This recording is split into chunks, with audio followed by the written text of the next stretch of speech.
Well, the Senate will not be holding its plenary today, and because of that, we'll bring to you a repeat of the Senate debate on the 2020 appropriation bill. That is the second reading of that bill.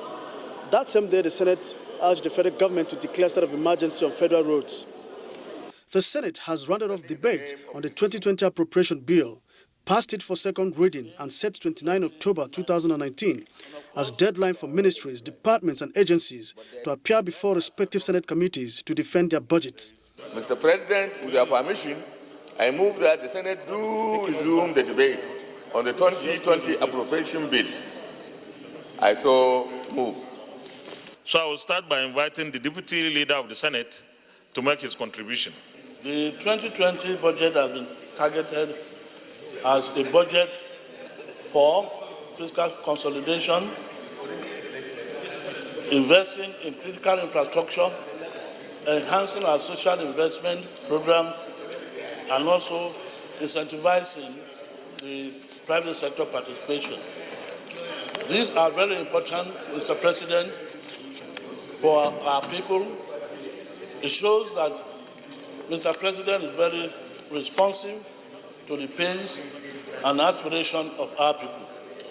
Now, if these areas are invested in, it's going to alleviate the pains of our people.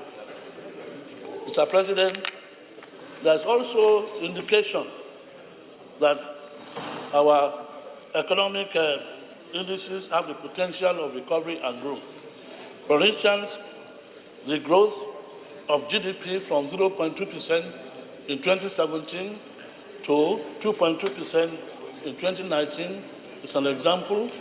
Also, we have a significant reduction in the inflation rate from above 18% in 2017 to 11% in 2019. And of course, the increase in our foreign reserve from 23 billion to 4.2 billion in 2017. Despite all these indices, Mr. President, it appears that we are still running a deficit budget. And the critical thing in the implementation of any budget is the revenue that is available. And that is why it is important for us to diversify our economy and expand our revenue base. As of now, we rely only on the oil as our sources of revenue. 70% of our revenue is generated from oil, while 90% of foreign exchange revenue also comes from oil.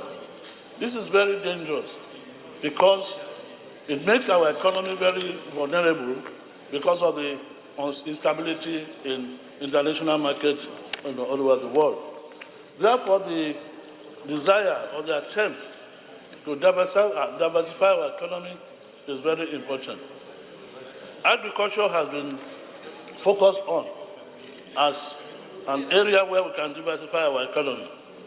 I think this is very important. Before I go on, let me congratulate the President and the Senate for the bill that has just been passed, because it's going to provide additional revenue for funding our budget. In focusing on agri as a way of diversifying our economy, I think one should be very, very careful the way the agri program is going to be implemented. We have had green revolution in this country that have failed. We had Operation Feed the Nation that has failed. So the implementation of the agri program is going to be very, very important in achieving the goal of diversifying our economy. I have observed a missing link between our research institutes and the sectors of the economy that they are supposed to drive. Mr. President, so far, the oil industry can only provide 50% of our local consumption in oil, palm oil. The remaining balance is imported into this country.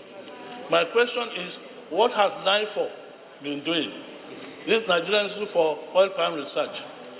Malaysia came to this country some years ago to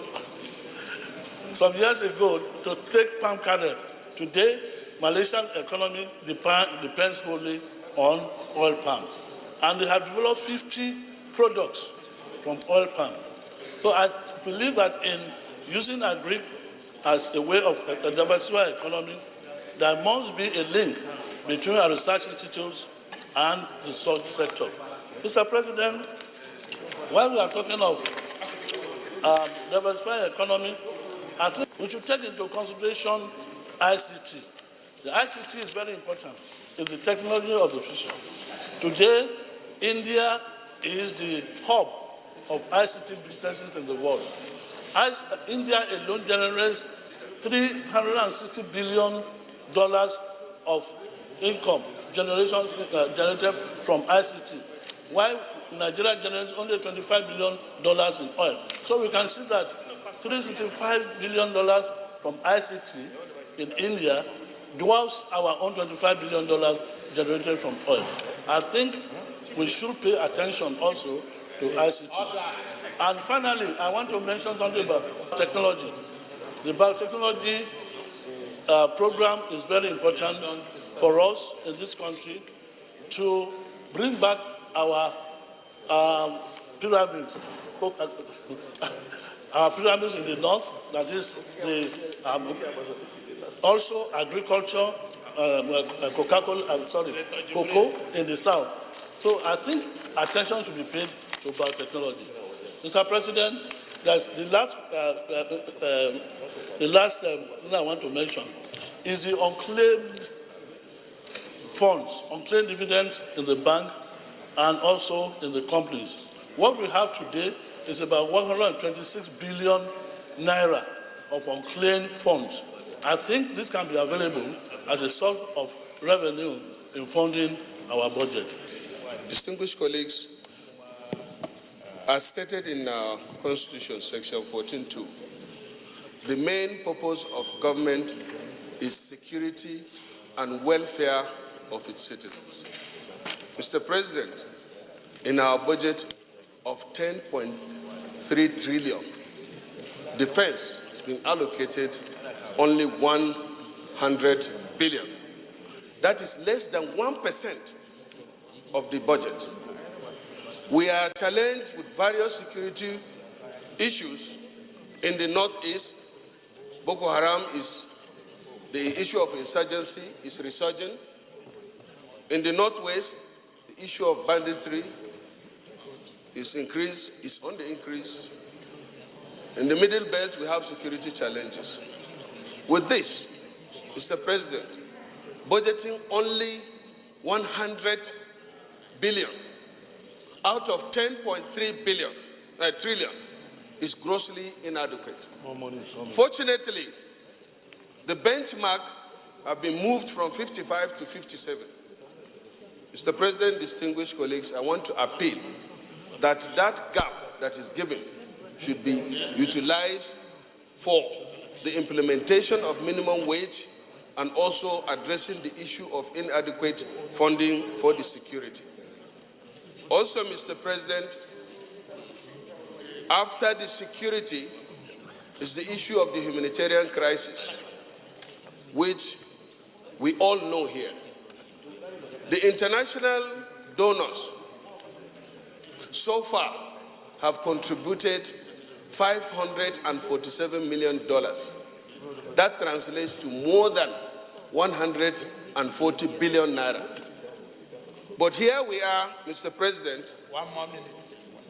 What is budgeted for the Northeast Development Commission to address the various and the severe and dire humanitarian crisis is only 38 billion.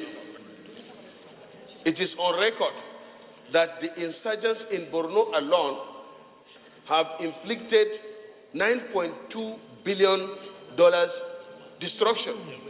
That translates to over 2.7 trillion. Mr. President and my distinguished colleagues, for a situation that we find ourselves, for the IDPs that are scattered all over, For the orphans that are littered everywhere, the humanitarian crisis is becoming more serious. Even recently, many people have been displaced from some areas in northern Borno because of the activities of the insurgents.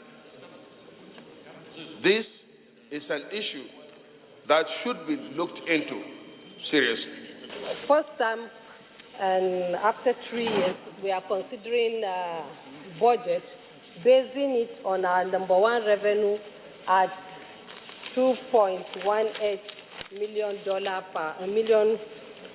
barrels per day, as against 2.3 million barrels per day. I believe this is achievable and very, very commendable. Mr. President, revenue generation is critical in this 2020 budget, but the revenue estimates appear to be very, very optimistic, and to me it will pose a serious challenge, as the actual revenue trend does not support this, the forecast I'm seeing here, because the aggregate component revenue analysis reveals that average performance of revenue is 56% in 2018 and 50% in 2019. And with what, if you come to page 8, item number 31, the sum of 8.1 trillion is estimated for the federal government revenue in 2020, and oil revenue 2.6. Non-tax 1.8, while other revenue 3.7 trillion. Mr. President, if we look at our revenue trend of 2018, the other revenue was estimated at 1.8, while we got only 68 billion, which represent only 4%. And in 2019, we budgeted to January to June, it was estimated at 619, and we got only 0 naira, which represents 0%. And we are estimating 3.7 trillion on the same other revenue, which I believe is not really very realistic, Mr. President. And if you look at the debt services that we are paying, in 2018 we paid 1.7 trillion, as against the revenue generation. If you are looking at from oil source, 2.3, that is 94% of the oil revenue goes into the debt services. And in 2019, we have paid a debt, January to June, so far we have paid a debt services of 1.1 trillion as against 900 billion. With the meaning is that we had to look for another funding elsewhere to pay up just that debt. So, Mr. President, if you look, I think we need to really look at this budget critically, because the revenue estimated does not support this forecast. Thank you very much. Going through the documents, I find out that 10.3 trillion was proposed, and the revenue expected is still on the way to fund the expenditure.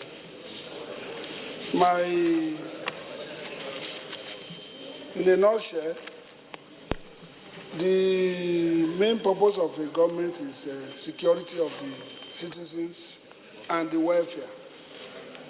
Security, briefly, I think we have to look into the budget, the allocation given to security services, so as to perform this daily increasing insecurity problem. Education. We need to educate our people very well. A lot of millions of children are out of school.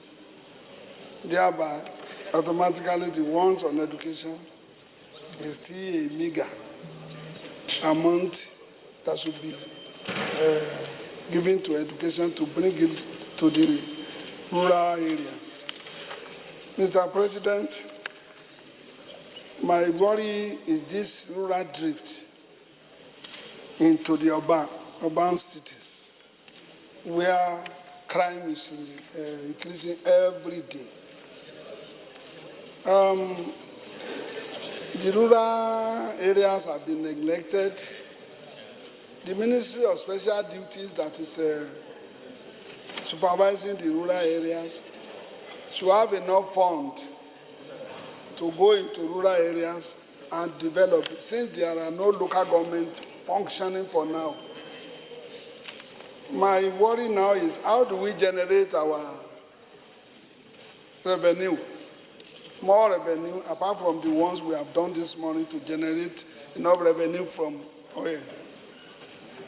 Nigeria has closed our border for the past 2 months. And for now, we have lost nothing less than 20 billion. I think the Senate should look into this border closure. A lot of more than 2,000 trailers are around Badagry borders waiting for clearance. If we have cleared this, Nigeria will have generated more revenue. I think the best thing, the border closure is a good thing, but very soon it will become a negative, it will have negative effect on the country. On other areas like agric, the fund given to agric is small because of enormity of its functions down to rural areas, particularly the research institutes that are supposed to give enough impetus to this agric ministry. The research institutes must be looked into, restructured and funded very well to contribute positively to Nigeria. When you look at the pare bade, these are conditions that are tied to our security. And we, with much hope, we pray that there should be stability in Niger Delta so that we can be able to sustain this. The issue of 305 naira per dollar, it's a value that the central bank is continuously struggling, padding up with naira to maintain it at this figure. We fully hope too that we'll be able to sustain this. General, on allocations to capital projects, I will probably want to emphasize on power issue. Power is too critical to development in Nigeria. Power is too critical to performance of private sector. The value we are spending on power, 127 billion, looks big in naira equivalent. But the fact of it is that it's too meager to sustain our development. And with what we have just done this morning, making so much money from PSC, I fully hope that next round of budget, we'll be able to think of power sector as a very serious matter, and we'll be able to put a lot of money there. Let me also take the opportunity to thank President Muhammadu Buhari for his very resilient and disciplined leadership. It is our resilient and disciplined leadership, Mr. President, that took us out of recession and gave us GDP growth in 9 consecutive quarters of 0.82% in 2017 to 1.93% in 2018, 2.02% in the first half of 2019. Despite, Mr. President, the very challenging global economic climate. It is this same discipline of Mr. President that has given us reduced inflation, that has increased our external reserves from $23 billion in October 2016 to about $42 billion in August of 2019. This resilience and discipline has also attracted increased foreign capital to our country and stabilized the foreign exchange market. Mr. President, having said this, there are certain assumptions that are the predicate of this budget. Mr. President, for this budget to succeed, for us to be able to achieve that 2.1 million barrels per day, certain things must be in place. We must create, I wouldn't say legislative enabling environment, but at least enabling environment for us to be able to achieve this. And how do we do that? Mr. President, not too long ago, I believe during the confirmation of ministers, I made a suggestion that it would be right, it would be proper, and indeed it ought to be a mandate that the oil companies should relocate their head offices or offices to the oil producing areas, which by the way now includes Bauchi and Gongola, if I'm right. So when I say they should relocate their offices, I'm not saying to only Niger Delta, but also to Bauchi. We are saying, Mr. President, that it will assist if these oil companies are mandated to move their offices back to the oil producing areas so that they will be able to create job opportunities for our people. With that, Mr. President, we are guaranteed that there will be no disruption activities from our youth, the unemployed youth in that neighborhood. And that way we are guaranteed these 2.1 million barrels per day of oil. Mr. President, another of the assumptions we've just addressed, because it's all about revenue, it's all about money, it's all about money, it's all about money. We just addressed a very critical one with the passage now of this production sharing contract. You just enumerated that. With our conduct here today, with what we have done today, we now have additional close to about 400 billion naira coming into our coffers every year. Mr. President, that is not enough. There are other areas we also need to look at. I've heard arguments being made out there with respect to the increase in the VAT from 5% to 7.25%, is that correct? 5% to 7.25, right? Yes. Aha. Mr. President, people fail to understand, or they've not really acknowledged the fact that this so-called increase will only yield about 15%. It's only 15% of it that comes to the federal coffers. The bulk of it, Mr. President, goes to the states and local government. And at a time where we are looking for tranquility to enable us bring this budget to fruition, you don't want civil servants going on strike. With the passage of, with the increase of that 2.5 on top of the original 5% in VAT, at least we know that the states will now be in a position, to at least address these issues of minimum wage of 30,000 naira. Mr. President, that ain't enough either. There are certain areas we have not addressed. It is not only oil that we have in this country. It is now very, very clear to us that in addition to oil, we have mineral deposits all across the country. At least it is already proven that so much of it in commercial quantities exists in the north, especially in the Zamfara, Kebbi area. Revenue is coming, but the revenue is not coming to the Federation account. Mr. President, we need to look into that. That could be additional revenue, rather going to private pockets, should come to government. Mr. President, we're also aware that Ondo State, I believe, and Ekiti, they host the biggest reserve of bitumen. And Ogun, the biggest reserve of bitumen, across the world. What are we doing about it? What are we doing with coal mining in Enugu and the rest? Mr. President, with the same aggression that we exhibited today in pushing for the amendment of this production sharing contract, we should also extend the same aggression to these areas so that revenues can also come from these other sources of minerals. Mr. President, on the strength of this, I won't take too much of your time. I commend you once again for the leadership you've shown in this budgetary exercise. I am confident that you're going to be giving a big legacy to President Muhammadu Buhari, because this will be the first time since 1999 that we'll be going back to the January to December budget cycle. Thanks to you and thanks to our colleagues. Thank you very much, Mr. President. It is a wise decision of the federal government to increase VAT from 5 to 7.5%. This will augment revenue that will be able to handle those areas, those programs that the federal government have set out to do, especially in the health and the infrastructure sectors. But the increase is not going to be a problem if other physical activities are enhanced. If you look at it today, the informal sector is one area that will contribute so much to our revenue drive. But there is no database on that. We don't actually know the number of people that operate within that sector for us to be able to project how much VAT we'll be able to get from there.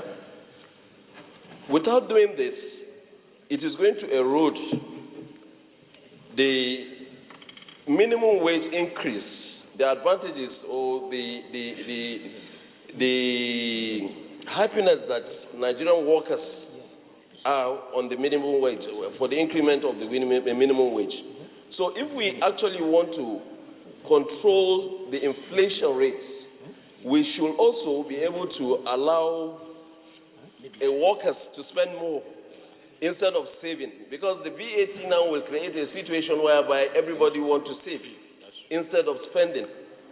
So I think there is need for federal government to push the FIRS to start, both the FIRS and state governments to start taking census of informal sectors of the economy. Secondly, again, the VAT rates. Today, if you look at it, even if increased to 7.5%, is still lower than even those countries that have low income. If you look at Lesotho, you look at Senegal, you will see that they are charging close to between 15, 20, and 18%, which is higher than what we are doing here in Nigeria. So I think the increase to 7.5 is okay, but we need to tighten all avenues that will not allow us to get maximum revenue or maximum intake from those that are supposed to pay their tax. And then tax evasion. Today we don't have data of companies and individuals that refuse to pay taxes. And FIRS knows most of these companies. There is need for federal government to do something about it so that tax evasion will also be reduced in order to maintain that inflation rate that the federal government has been able to achieve at this moment. Thank you very much. Mr. President, going by the budget proposal, let me first of all say that a budget of 10.3 trillion for the size of our economy and population is not particularly worrisome. I think the budget is in line. I mean, for the size of this economy, as a matter of fact, if revenue was not an issue, I think it's something that we can even, despite all the challenges we have, it's something that could have even gone higher. But going by the assumptions, Mr. President, I'd like to pick out some few things. I think oil price at 57 is ideal, even looking by the statement that was made out by the finance minister today that oil prices have dropped because of the glut. I think that's agreeable. I think if you look at the output, 2.18, I did a cursory look at what has happened over the last 3, 4, 5 years. I think we've always run a negative variance about in our production target, about 40% negative variance in terms of what we budgeted and what we actual. So we just have to make sure that we achieve this target. Also looking at the 305 that is being used, I think we are cutting ourselves short here. I think we need to rebase that 305 because I think if you use the 360, which is the actual value, I think the government can also realize some income from there. The 2.98% GDP, I think is a bit optimistic. I think if you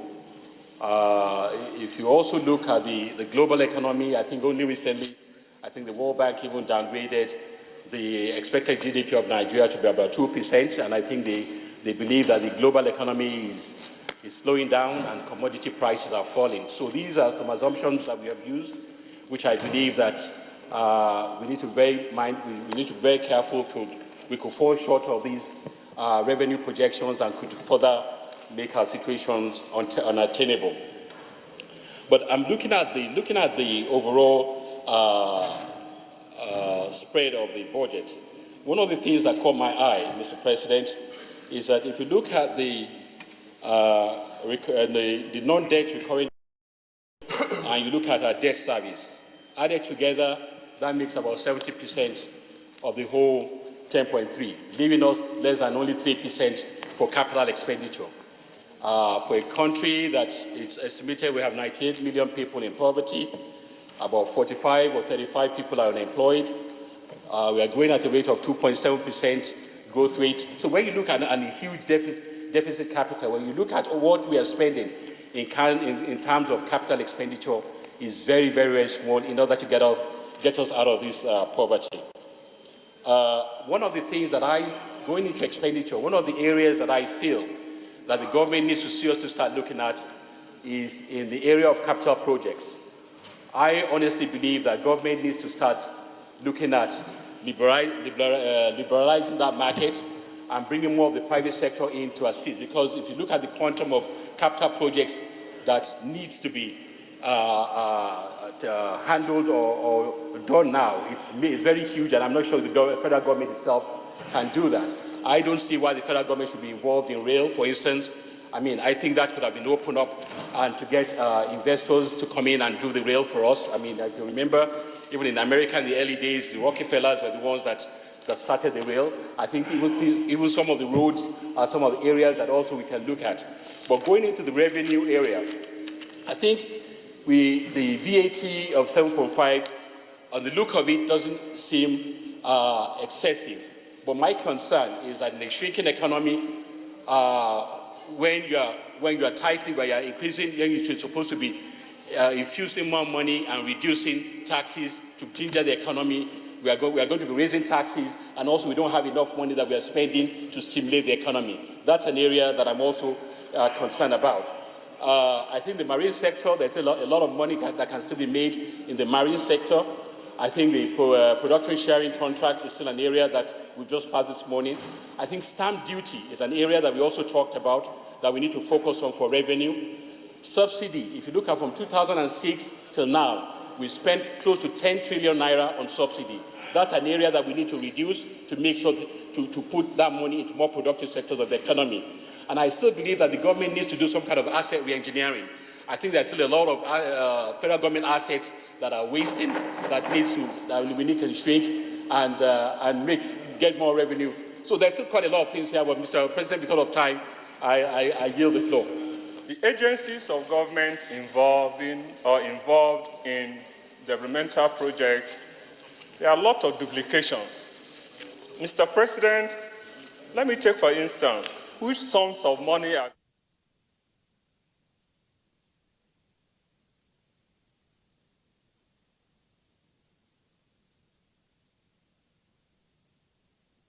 This is the network service of the NTA. We now join our outside broadcast crew for a live telecast. Please stay tuned.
Is the Nigerian Television Authority, Africa's largest TV network, live broadcast from Rumukoro community in Obiakpa local government area of Rivers State. Need I remind you that Rivers State is the treasure base of Nigeria? Well, welcome to the second groundbreaking for 3 flyovers to be constructed simultaneously in 16 months. My name is Ameze Igiebo, and one of my responsibilities here on behalf of the outside broadcast crew of the Nigerian Television Authority, NTA, this day, 23rd day of October 2019, is to bring you details of activities here, and that I promise to do faithfully. We thank you for joining us.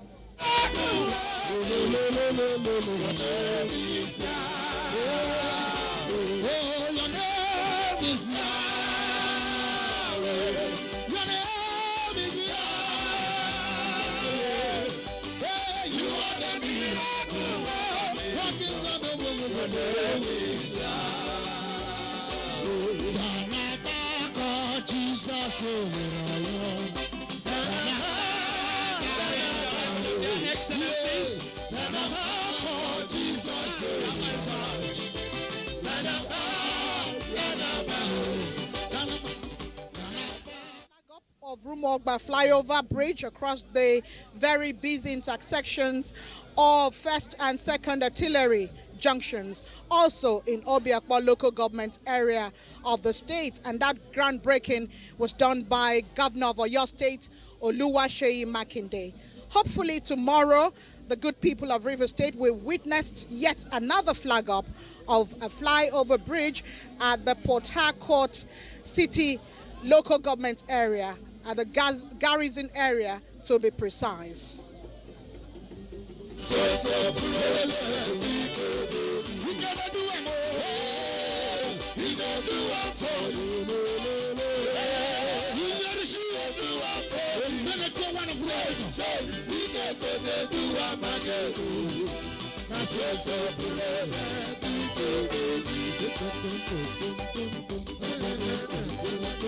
Thank you very much. The national anthem.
For the opening prayer, we will invite the Rector Emmanuel Anglican Church, Okorono Ordinary, Venerable Sullivan Odike. Let us pray. Almighty and everlasting God, we are sincerely very grateful to you for a day like today. We thank you, O God, because you are the God in whom we live and move and have our being. We thank you for the people of Rivers State. Thank you for the government of Rivers State, ably led by your servant, His Excellency Nyesom Ezenwo-Wike.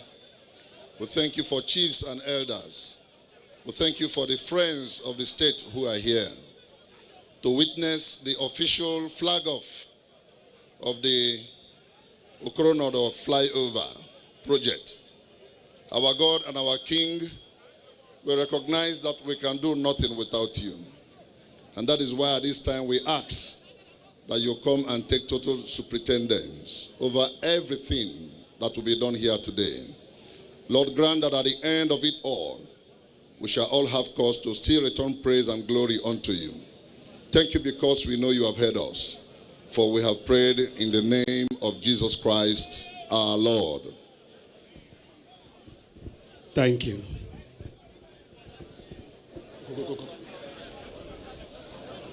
Your Excellency, Yesom Ezenwa Wike, Commander of the Order of the Niger, Grand Service Star of River State, Governor of River State. Your Excellency, Senator Bala A. Mohammed, Governor of Bauchi State. Right Honorable Yakubu Dogara, former Speaker, House of Representatives. Your Excellency, Sir Celestine Omea, GSSRS, former Governor of River State.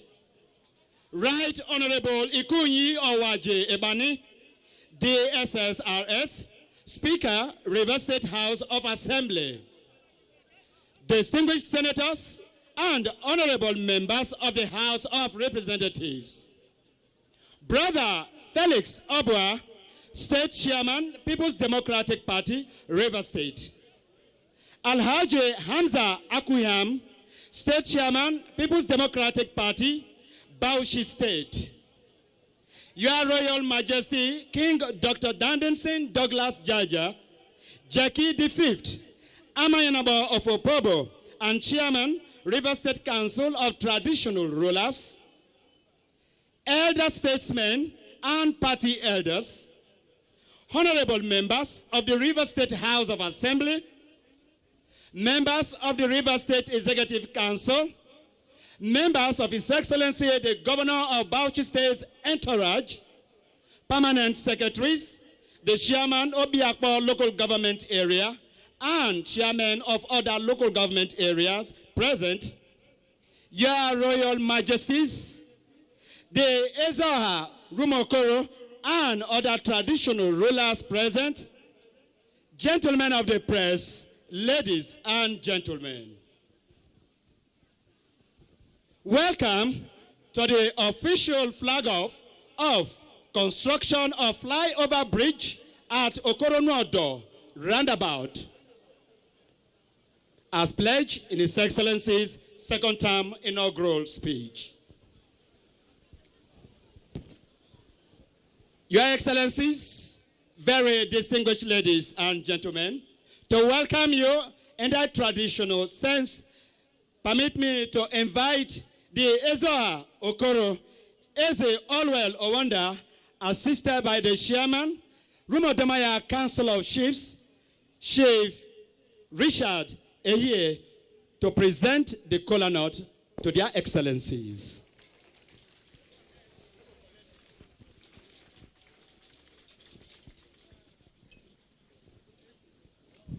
Okoro mekau, Obiakpo mekau, Ikwere mekau, River State mekau, Nderiama. Excellency, Ibiala.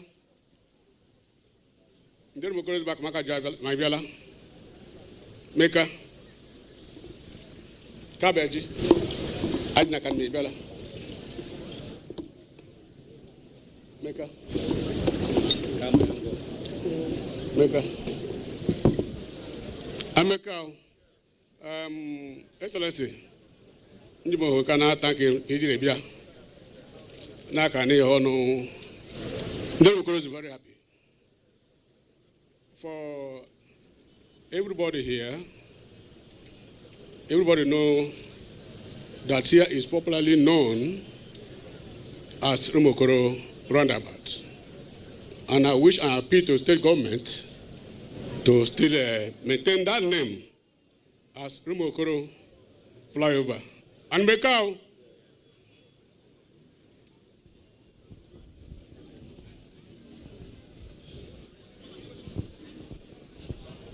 Thank you.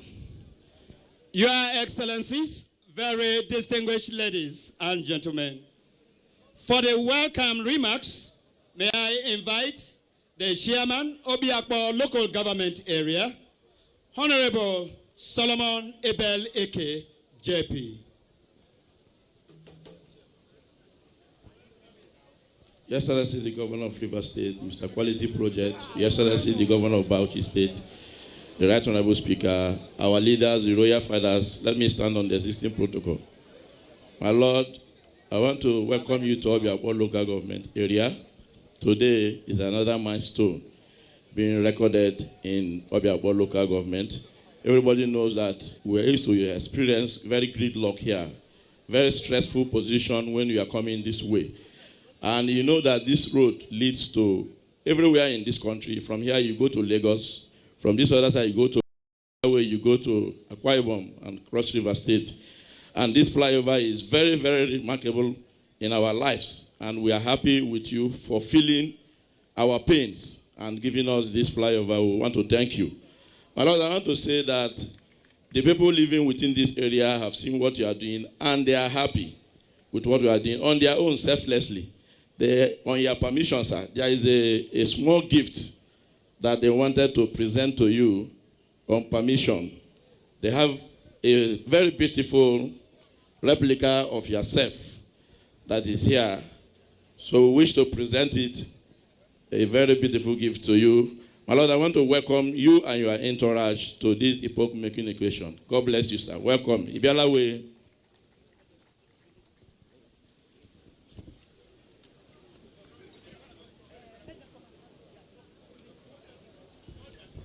Mokoro women, please come closer. Your Excellencies, very distinguished ladies and gentlemen, for the traditional dances, we invite our women, the Rumokoro women, to showcase the rich cultural heritage of Rivers State. Rumokoro women. And thereafter, the Rumodamaya Women Council will also perform.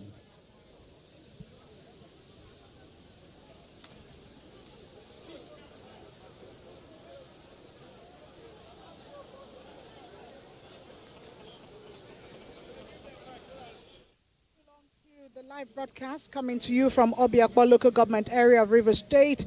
Just before now, you had the chairman of the local government, Honorable Solomon Abel A.K., appreciating the governor and his team for ensuring that this economic gain comes to their domain. It is not much of a surprise that Obiakpo is getting another flyover, 2 out of the 3 flyovers. Research shows that it is one of the economic hubs or centers in Nigeria. At the 2006 census, its population was 464,789. The local government covers 260 square kilometers, and it houses districts like the popular Elelewon, Choba, Oro-Igwe, Ozuba, Rumwigbo, and Rumwemu, and a host of others.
2 minutes more.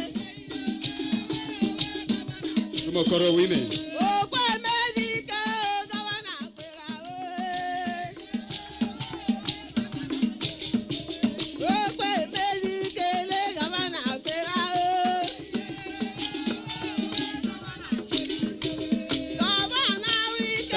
Thank you, Rumokoro women. Can we put our hands together for them?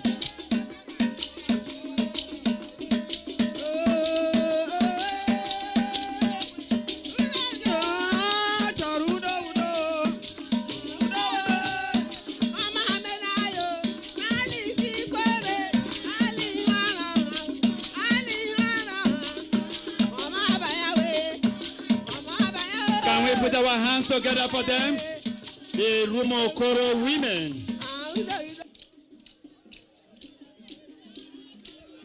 Thank you very much. We now go over to the Rumodomaya Women Council.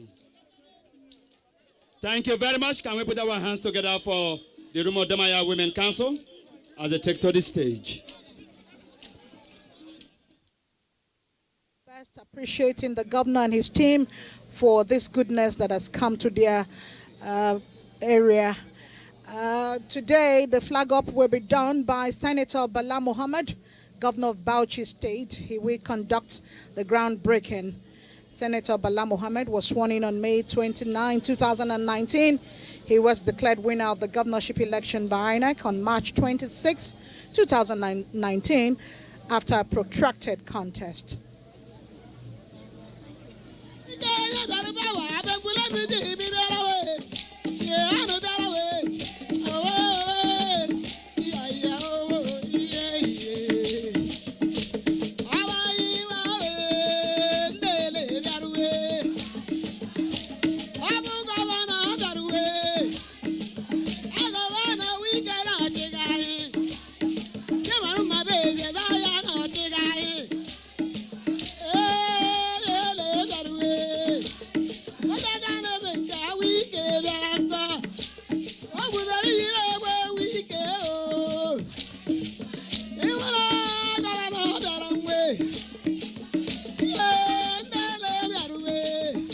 Thank you very much. 2 minutes more.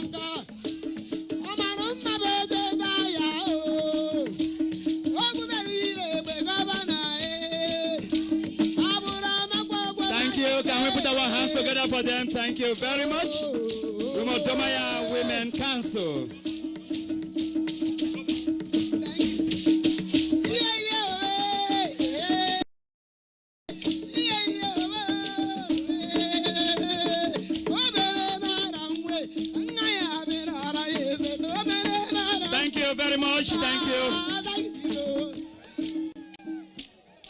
Rumodomaya Women Council, thank you.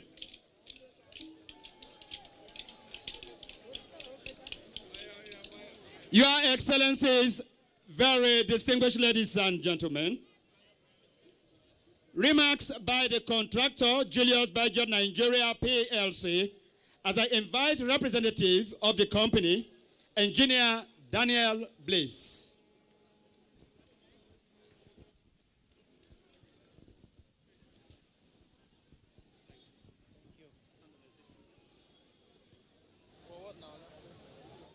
His Excellency, the Governor of River State, His Excellency, the Governor of Bauchi State, the Honorable Speaker of House of Assembly of River State, the Secretary to Government, the Head of Service of River State, Permanent Secretaries,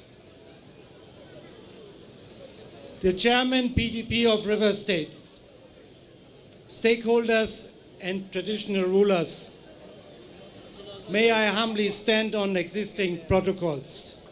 On behalf of my construction team, Port Harcourt, my management and the whole company, I sincerely wish to thank His Excellency for the confidence he has shown in JBN.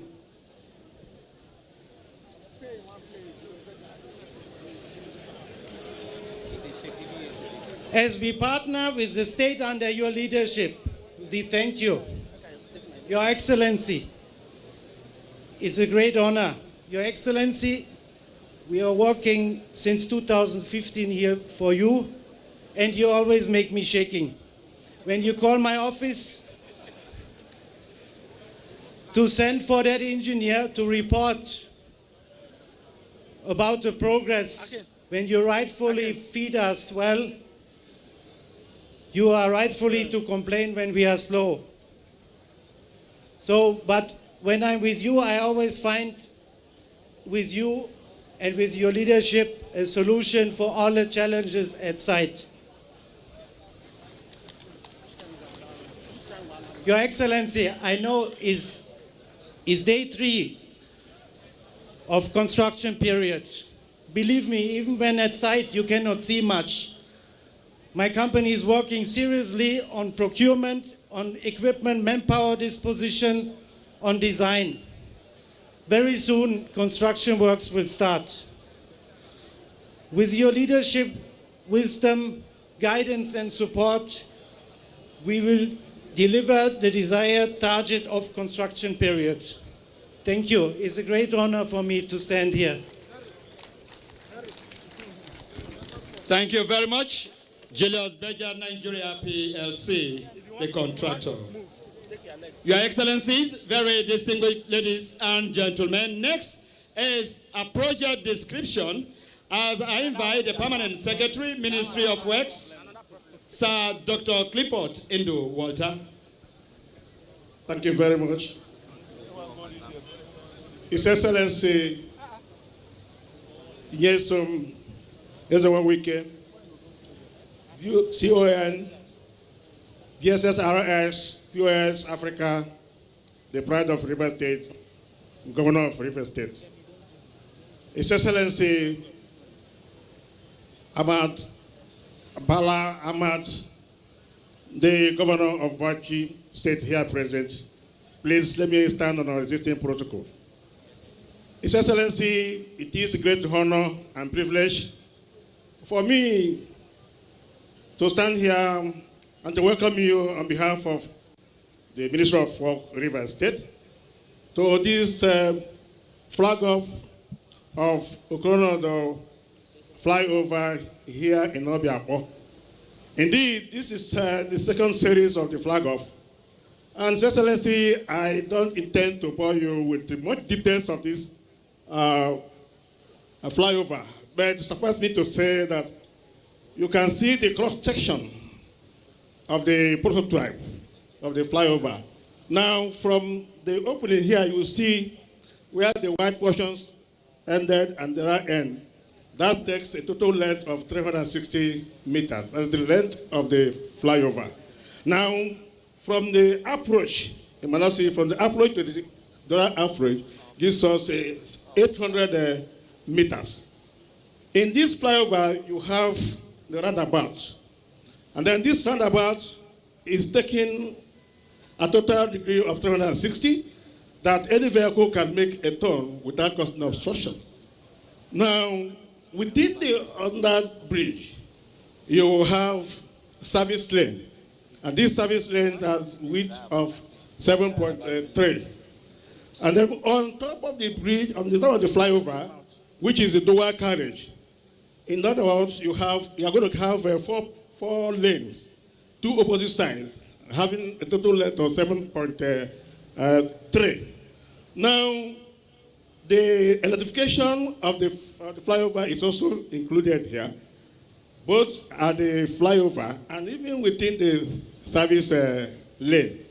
Very importantly is that the service lane has a continuous lay-by, so that if there's any problem to any of the vehicle or the motorists, they can easily go to the lay-by and then make some amendment. His Excellency, like I said, the Beja now ordered the contract to do this, and the ministry is poised. So doing due diligence in terms of supervision and ensuring that the details required in terms of specifications are carried out with the directions. And at the same time, His Excellency, we assure you that We will deliver within the targeted period of time of 16 months. And at the same time, not delivering within 6 months, we will deliver with quality. Thank you and God bless you. And may I humbly invite His Excellency to come and speak to his people. Thank you and God bless you all.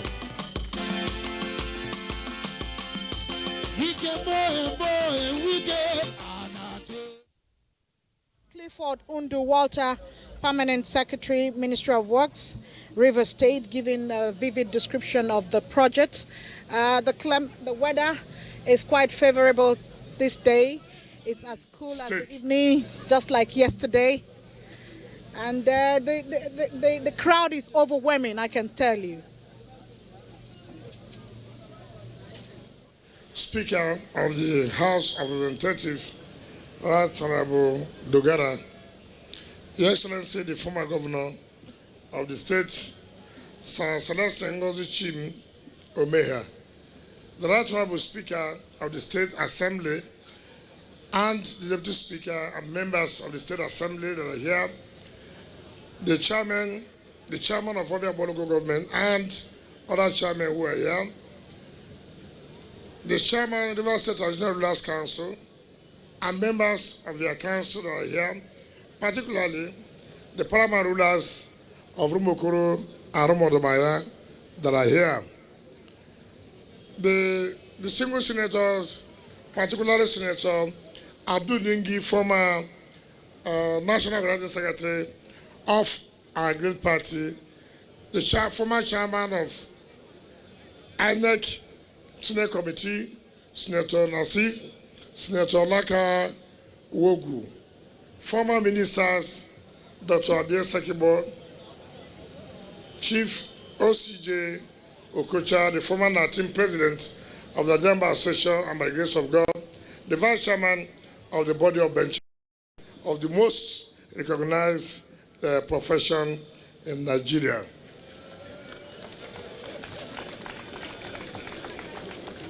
Senator Dr. Sandy Ono, the former Deputy National President of Association of Local Governments of Nigeria, who handed over to me by the grace of God. My friend, the former MD of SON, Mr. Osage, who is here,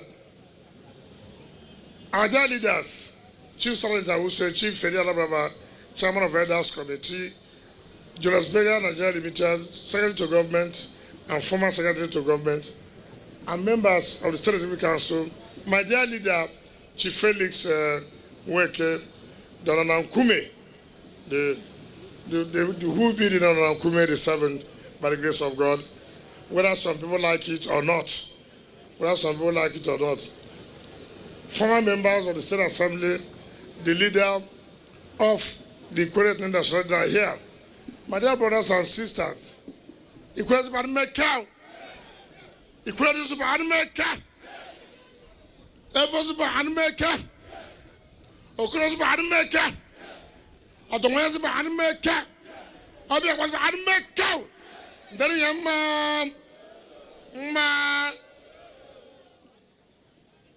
let me thank the people of Okronodo and say that you have always worked together and you have always been together and you should continue to work together. During my inaugural speech on 29th of May 2019, I made a promise to the people of Rivers State that one of the things I will do will be to construct 3 flyovers simultaneously. I said, the one we call former Atlari, which is Rumo Oba flyover, and then the Chrono the flyover, and then tomorrow we'll change the one of Garrison to the natives who own that place. Because I have said before, projects must be named after communities or personalities who are from those communities or from the state, to show that we must know where we are. Possible Okronodo. Why do I say so? I say so, no, I can see you fighting yourself, unnecessary fight, which is not necessary. This flyover traverses from Rumokoro passes Rumodobaya and also goes to another area of Rumokoro. You don't need to fight. You don't need to. We have always worked together. We are not doing roundabout. What we are doing is a flyover. We must correct that mistake. Let me recognize the chairman of the party from Bauchi and River State.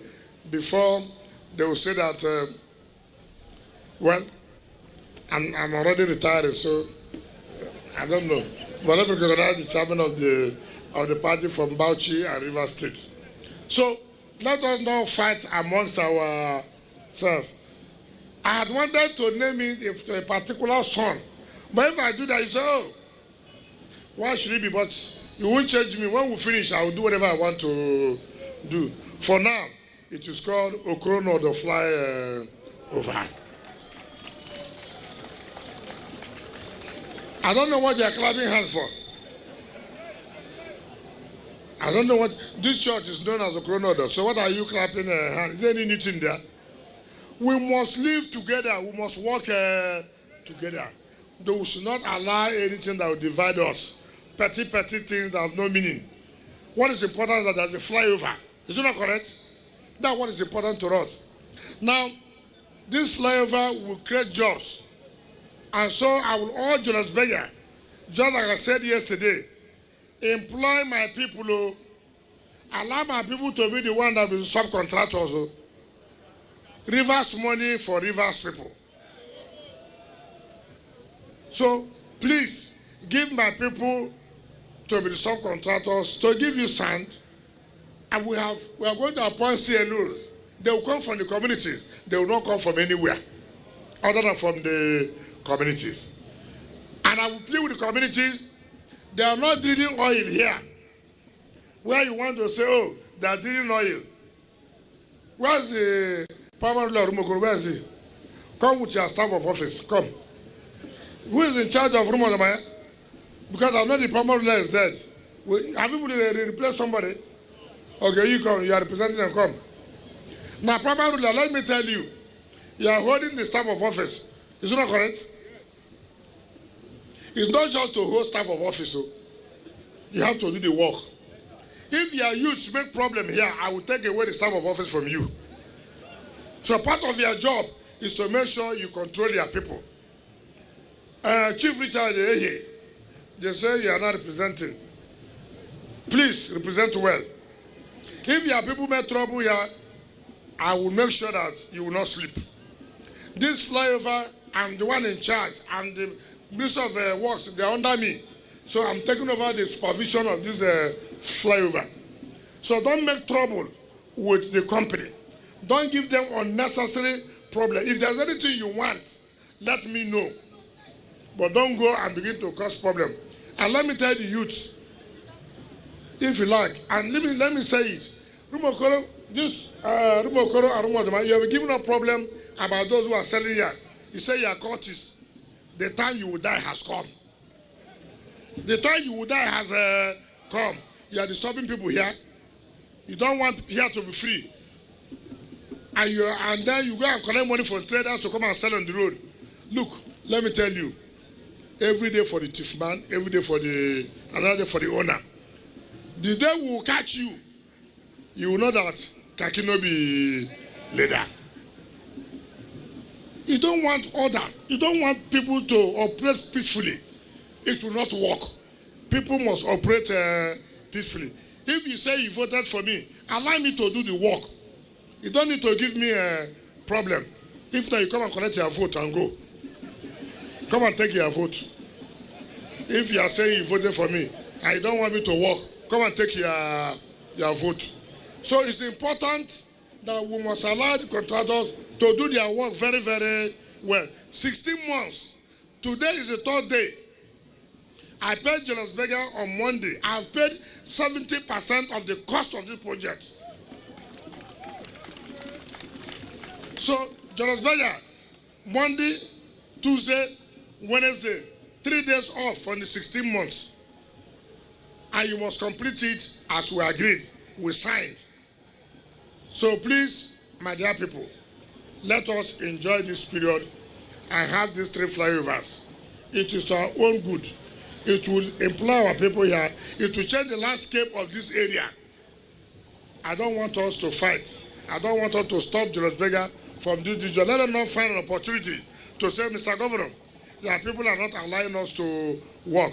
So that's why I call the primary ruler with our staff of office and representative of Rumodomaya, please, if we should cooperate and make sure that we do this. I mean, we are brothers and sisters. Let's work together. So, primary ruler, make an representative of Rumodomaya, make a, thank you. So you can go. So, please do this for us. That's no problem.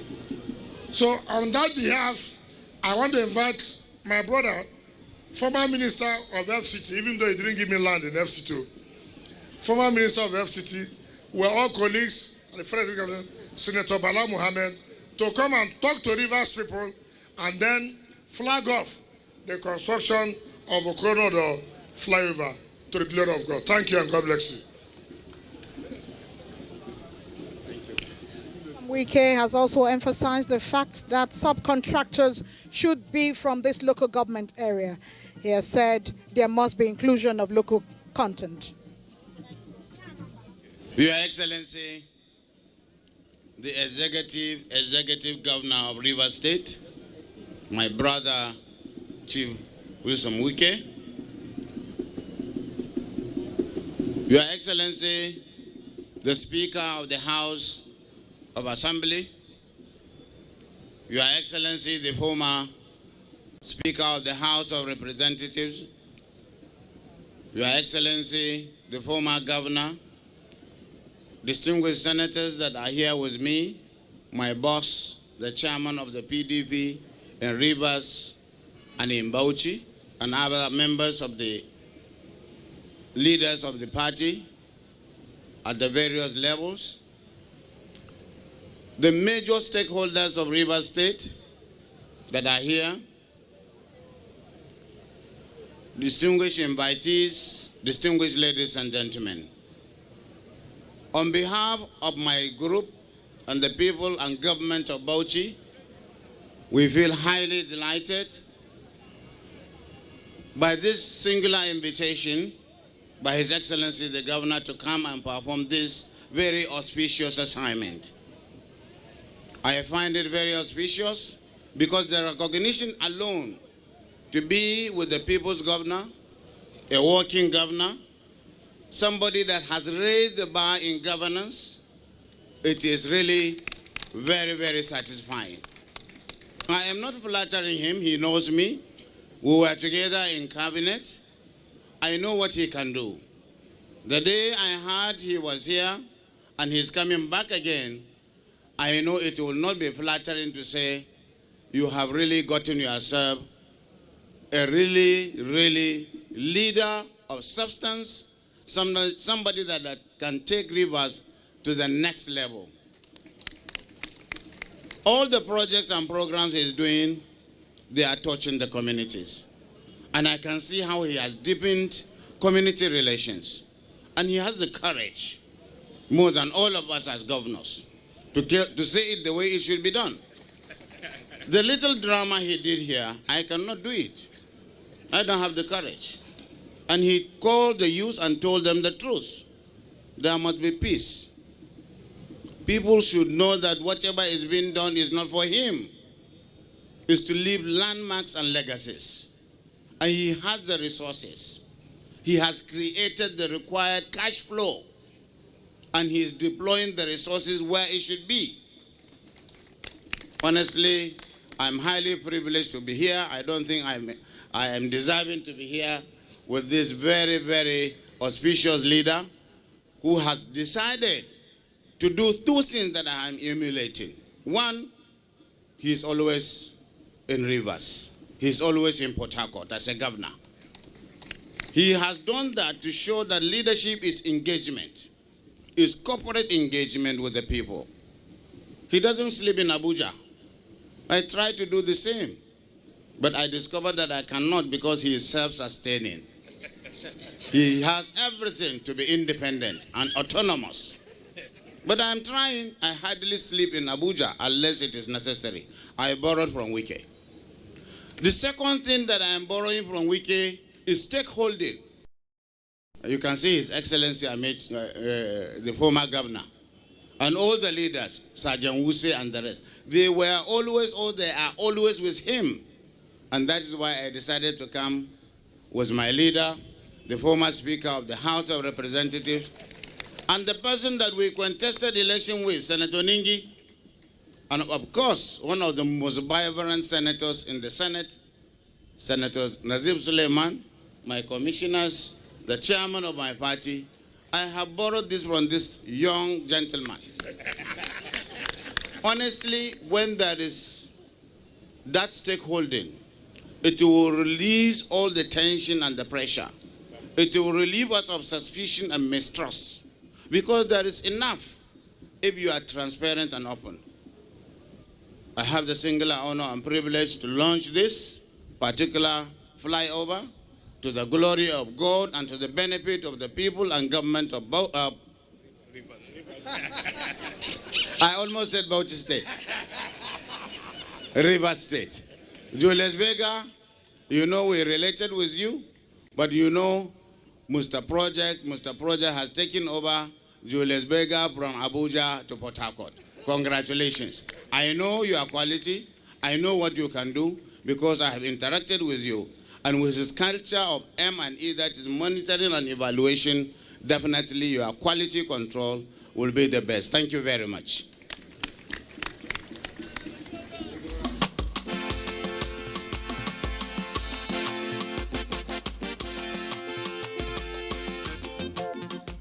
Mohammed there, putting it officially, endorsing this people-oriented project.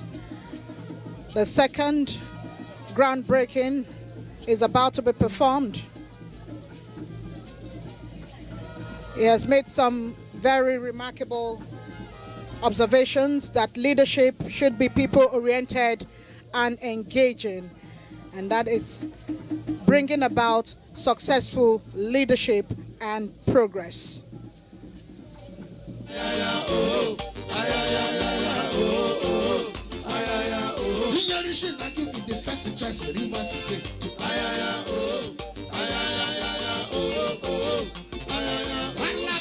For the money we sabi do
It's going down now in the annals of history.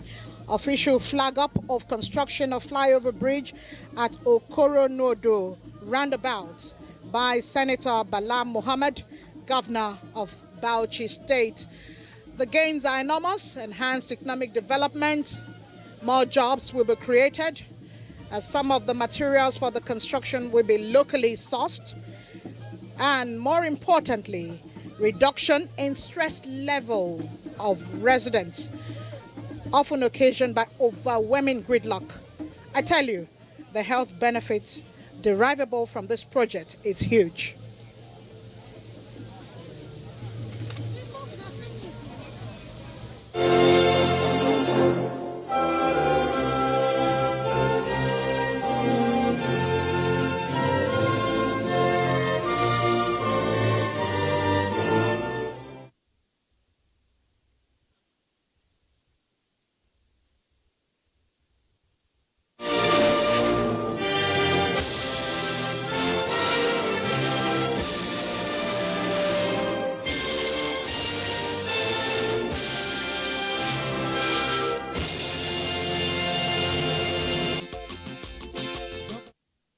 Well, our job here is done for today.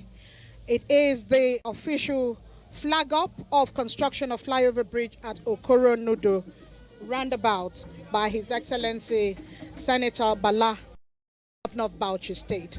We thank you for being a part of this success story once again. Tomorrow we will be expected to be at Garrison in Port Harcourt City local government area for the third and final flag up ceremony. On behalf of the outside broadcast crew of the Nigerian Television Authority, Africa's largest TV network, it's Ameze Igiebo, wishing you a very pleasant afternoon.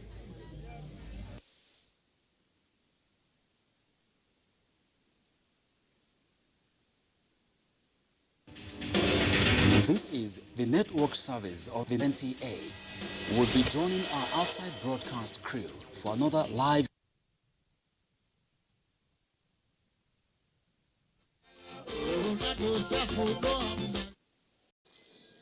that needs to be done for consultation with the state governments and even local governments, because the land belongs to them at that level.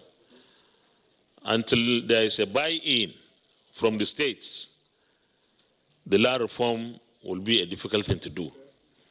The Land Use Act is in the Constitution. And if you have to reform land in Nigeria, land use, you have to carry out a constitutional amendment to that effect. So even if you pass it here in the National Assembly, the State House of Assembly would have to concur with at least 24 out of the 36.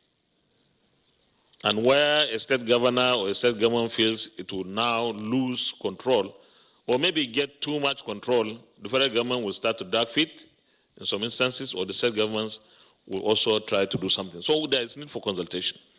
But I agree that the effort of 2007 was a genuine effort to bring value to land, particularly for our peasants, that they are able to go to banks and get facilities. But I think on the whole, we have to have serious engagements at two levels of government particularly, the federal government and the state government. Because whether it is land reform or whatever it is that you want to do, federal government has only maybe 52%. And until you are able to get the buy-in of the two tiers of government that have the remaining to make it 100, the success rate or limit will be seriously in jeopardy. We cannot achieve much or everything that we want or need without the engagement with the state governments and local governments. So I want to thank the professor for a very frank, and by the way, nothing you said hurts, because this is the kind of fora that we can talk to ourselves, tell ourselves the truth. And the truth sometimes, of course, is bitter, but we take bitter cola because we are told it's medicinal. So if it is going to heal us, I think we should maybe joyfully take the bitter truth and work with it for our country to make progress. Thank you very much.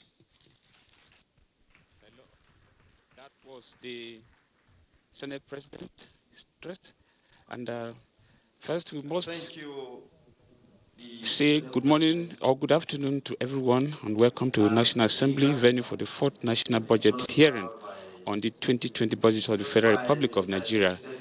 The venue is Conference Room 022, Senate Ground Floor, National Assembly Complex, and the event is jointly organized by the appropriation committees of the Senate and House of Representatives. You will recall on the 8th of October this year, President Muhammad Buhari presented to the National Assembly the 2020 appropriation bill of 10.33 trillion naira. The president's desire was to return the nation's budget cycle to take effect from January to December. And the National taken action, as many ministries have already come to defend some of their budget.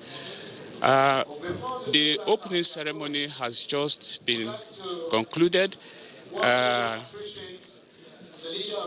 The Senate President Ahmed Lawan actually opened declared the event open, and other speakers at the event, including the Chairman House Committee on Appropriation, the Senate Chairman on Appropriation, with the Speaker of House of Representatives giving the keynote address. Also at the event is the Minister of Finance, Budget and National Planning, Zainab Ahmed, who has also given her speech. In her contribution at this opening ceremony, in fact, she gave us an insight into why the price of barrel, the annual price of barrel had to come down to $52 per barrel, saying that the country is projecting that there will be an oversupply in 2020, and Nigeria is now foreseeing that bringing it back to 52 would be the most appropriate thing at this moment. Right now, I think the opening ceremonies has been over, and the next thing now is to go into the technical session where the resource persons here will be giving us insights on some of the issues, the key issues that should come into the 2020 budget.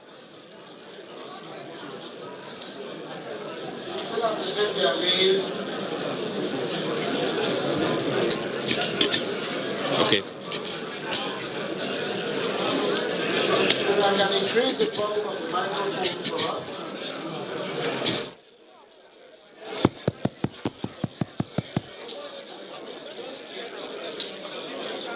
I want to go.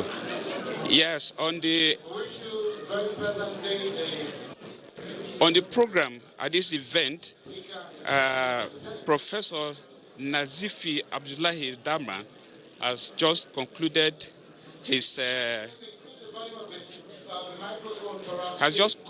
present his paper on the title, The 2020 Budget, Overcoming the Challenges of Infrastructural Deficit for Sustainable Development. And the next paper we are going to have at the end of the closing ceremony, of the opening ceremony here, is going to be presented by Dr. Chris Asoluka, and the topic is the revenue component of the 2020 budget problems and prospects. As we await the presentation of the second paper, I can see some of the dignitaries are already moving out of the venue, but the key persons on this subject will have to remain to listen to this paper that is going to be presented. We will continue to give you feedback as the event continues to roll. For now, let's wait for the next presentation of the paper on the title, The Revenue Components of the 2020 Budget, Problems and Prospects, which is going to be presented by Dr. Chris Asoluka. Distinguished senators, honorable members, honorable ministers, may we please take our seats.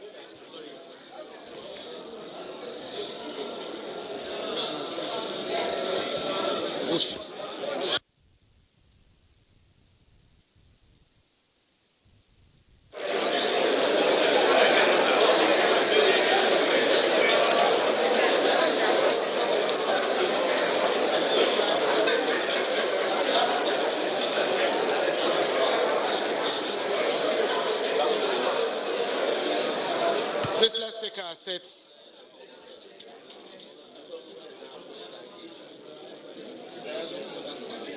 The presentations will continue from here.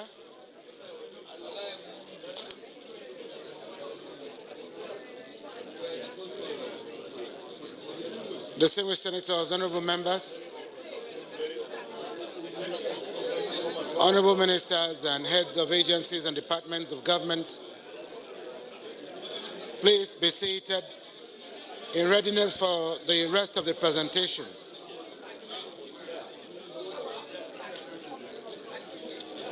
Whilst we settle down,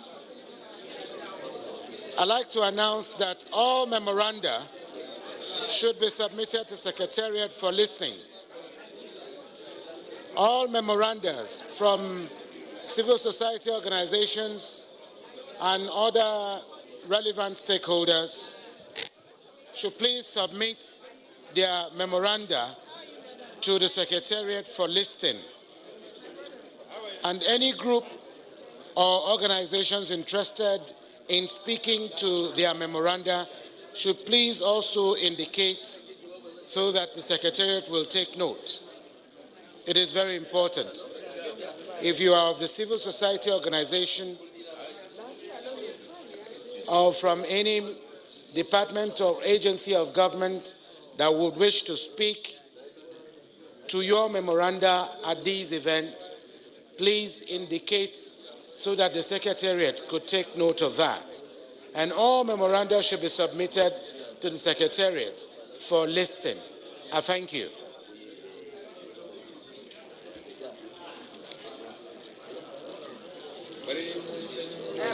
Minister Taya said one or two last effect. Okay. You say I did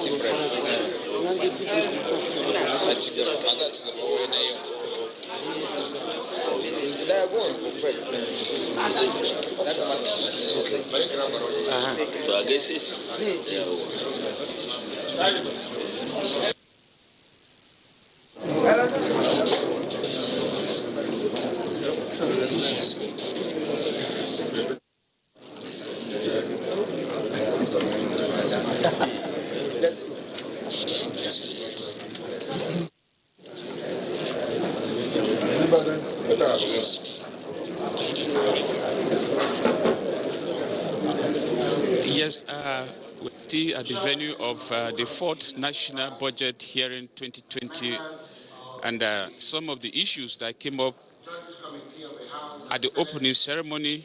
In fact, the main issue here is to bring all Nigerians to present the document, the appropriation bill to Nigerians to be able to bring in their input on how the 2020 budget will go. This is to be done before the lawmakers will finally pass the budget. And during the opening ceremony, the Speaker, in his keynote address, also informed the people to bring in their best input, because this is a collective effort put together to ensure that this budget of 2020 is successfully carried out. So it is the duty of everybody here to bring in their best so that the overall result of the outcome of the budget will be for the interest of Nigeria.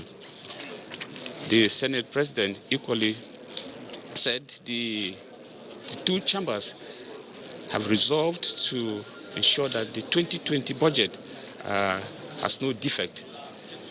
He equally assured Nigerians that the 9th National Assembly we correct the anomalies and reminded everybody to be factual in contributing to this public hearing. As some of the papers... The chairman of appropriation, House of the Senate and House of Representatives, Senator Jibrin Barau and Honorable Mukhtar Betara Aliyu. We welcome both of you back to your seats, and members, can we please settle down so that we can get started? As I said before the resumption, that the chairman of the committees on appropriation and their members are aware of the fact that today is Wednesday and is a Federal Executive Council meeting for ministers. And so they are taking that into cognizance, so they will take us through on how to speed up the process. Thank you. Over to you, Mr. Chairman. Thank you very much, ladies and gentlemen, for staying put while we saw off the Chairman of the National Assembly and the Speaker of the House of Representatives. Once again, let me thank the Honourable Minister for a very, very brilliant submission, and Professor Nazifi Darma for his wonderful presentation. I told you earlier that the Honourable Minister and her team really did a wonderful job in putting together the appropriations bill in line with our zeal to change the budget cycle of this nation to always to begin yearly from January to December. They did a lot of work by working around the clock to make sure that they were able to put the budget together. Indeed, together with Mr. President, you heard what he said when he presented the bill to us 2 weeks ago. And one thing that is commendable in particular is the fact that the way they've been able to maneuver and brought a lot of things into the budget despite the paucity of funds that we are facing in this country. The revenue is not too good. But yet, a lot of good provisions are contained in the budget to address power problems, works and housing, transport, and so on and so forth. It is something that is good and commendable. We have always said it, that the revenue, any agencies should work harder. And you've heard it from the Senate President. We are going to put more pressure. We are going to sharpen our oversight mechanism in making sure that the revenue, any agencies do more to bring more revenues to the coffers of the government. We know there are a lot of leakages. Those leakages must be blocked. Those who are not serious to work must now work or leave, because the nation needs money. It needs money to develop. Chairman Finance, you better come in here. We are talking about your area. So, Honourable Minister, I want you to do more by putting more pressure on the revenue any agencies. If you don't put more pressure, we'll put more pressure on you, so that we make sure that all is well with our revenue earning system. I will therefore open the floor for comments or questions that shall be directed to either the minister or Professor Nazifi. So anybody who has anything to say should raise up his or her hand, and we shall call him. And we are going to be gender sensitive. It's not going to be all men affair. After all, our Minister of Finance is a woman, so we should respect that gender sensitivity that we always stand for in the National Assembly. Who is that gentleman there? Can you say your name and then you make your comment?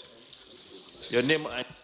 Okay, my name is Salis Abdullahi, a diaspora and a return back to Nigeria.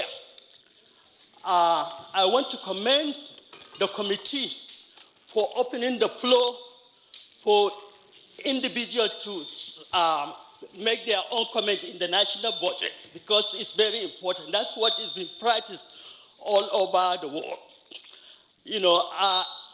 I was based in U.S. as a former president of Zumunta Association and the NIDO board member.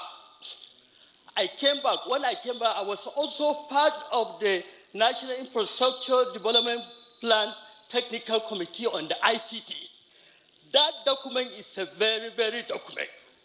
And I think, looking at the budget, just like my good friend, Professor Naziba mentioned, the key thing is the implementation of the budget.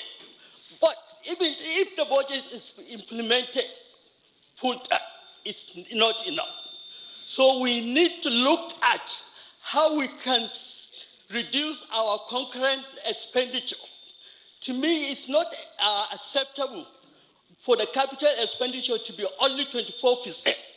I can see a lot of duplication in so many MDA.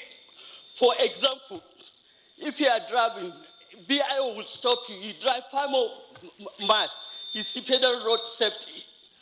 This kind of duplication it needs to be so that at least the resources should be used on the capital expenditure so that the common man will get the benefit of the budget. That is one. Even if the budget is multiplied 10 times, it will never enough. So the key is to open for private investors to come. For example, we Nigerians in diaspora, we have a lot of resources that we can bring to this country. But we need to make it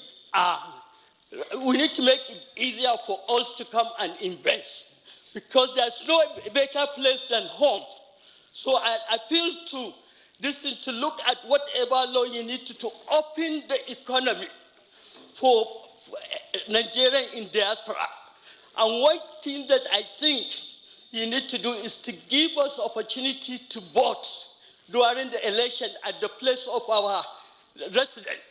Because the money that if we want to come and take the vote, it's a lot of money. So I want to commend the committee for opening this thing, and I think that this is a very, very good. We want the budget to be implemented 100 times, and we need to open the economy. Thank you very much. Thank you very much. Thank you very much. A woman this time around. You, that woman over there.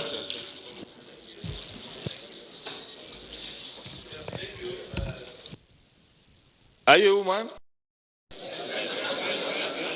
That woman. You want to speak or you want by proxy to represent you? Okay.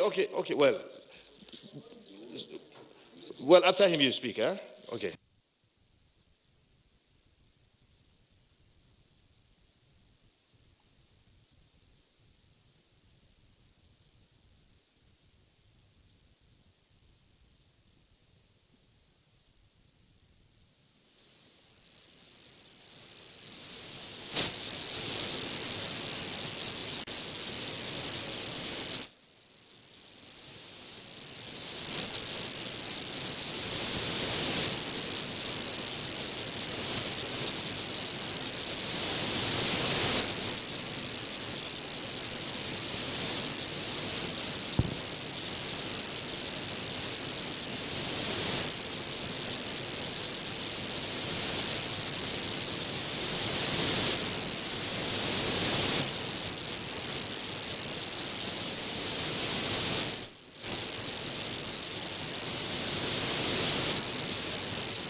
Thank you very much for these wonderful and intelligent comments and questions. That lady over there.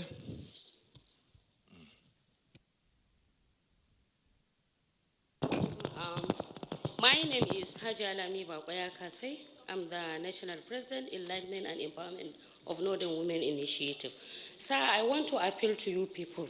Please, I want to appeal to you to please consider the women at the rural areas, because most of the empowerment stayed within the city. It does not reflect in the rural area. So I appeal to you people to please consider the women at the rural area, because they are suffering. Once you empower the women in the rural area and enlighten them, I think everything is going to be all right. Thank you, sir. Thank you very much for that wonderful suggestion.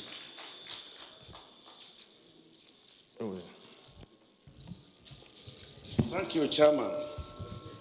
My name is Audu Siaka. I work for Alcatraz International, a financial institution in Abuja here. Mine is not a question, like an advice, an observation. Professor, thanks you very much for your presentation. The problem I have there is that in Nigeria we have a human capital deficit. We are nosedive. Have we addressed the impunity that is happening everywhere today in Nigeria? If I understand the president, he said the proposed VAT, 85% of it is for the state government, so that they can meet their financial obligations. The president knows that in the constitution, he has no power to oversee the affairs of the state. Today, many of our governors are reckless, spending money without thinking of the actual reason why they are there. So I don't know, because this VAT is, they call it luxury items. I don't know whether Coke is a luxury item. I don't know. People pay this tax or whatever. Then somebody is sitting somewhere spending this money without care, without anything. It's not acceptable. So I don't know the proposal that the professor made. I don't know how I'm going to actualize it. Please forgive me for my voice, because I'm very passionate. It pains me. When I go to the villages, you see our mothers suffering, going to the bush, fetching water from unidentified streams. Nobody cares. People are still going to a clinic. You still deliver at home. Nobody cares. I don't understand the kind of country we want to run. Please, we have earlier preached this. Last year we were here. I made a question to the former Minister of Interior, Abraham Dambazao, that as a Minister of Interior, the issue of awaiting trial is still a problem. I visited Kuje and Suleja. In fact, from ISO. People whose offense are just under 3,000, who have no offense at all, are kept in a prison for 6 or 7 years. Nobody looks at that. I made a proposal to a senator during the SNS. It was not possible to, it didn't see the light of the day.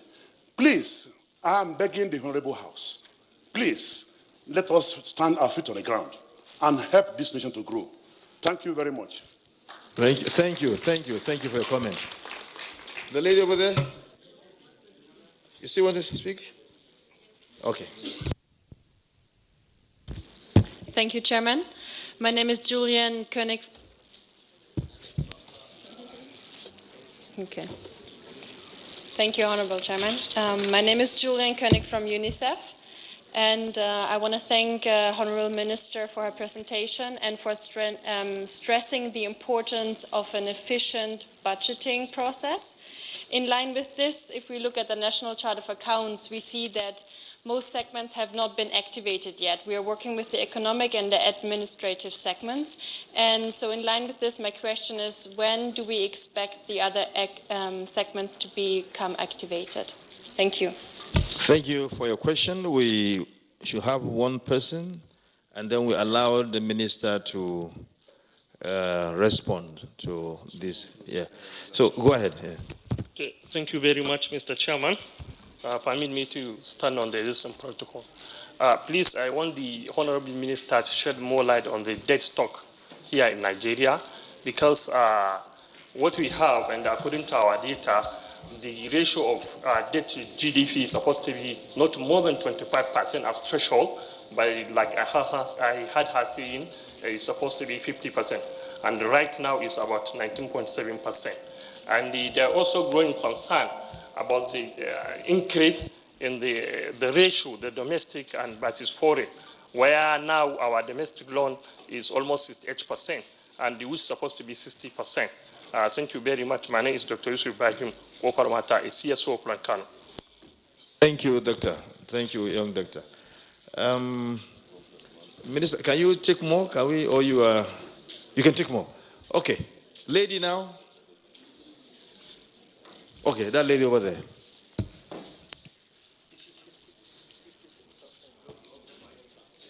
Mr. Chairman, sir, I would like to observe our existing protocol. My question is around the closure of the border, and if we've given a lot of thought on generating revenue, are we able to track if the closure of the border has so far increased our own internal revenue, and also thinking about the wider impact of the closure to the partnership agreement we've signed with the Africa Continental Free Trade Agreement. So I would like the Honorable Minister to see if we already have responded to if we have existing conversation on how we are going to, like, in the short term or long term, address this issue of the border closure and how it affects revenue generation. Thank you. Thank you, thank you. Professor.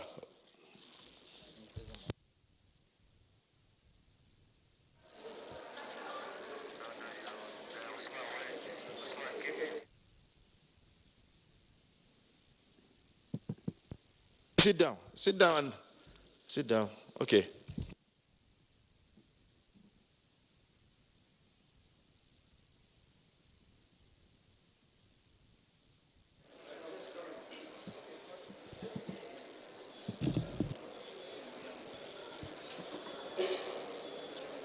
Okay, bring him to the podium. Let him come to, or let him get somewhere. Let him get somewhere that he can be heard from here.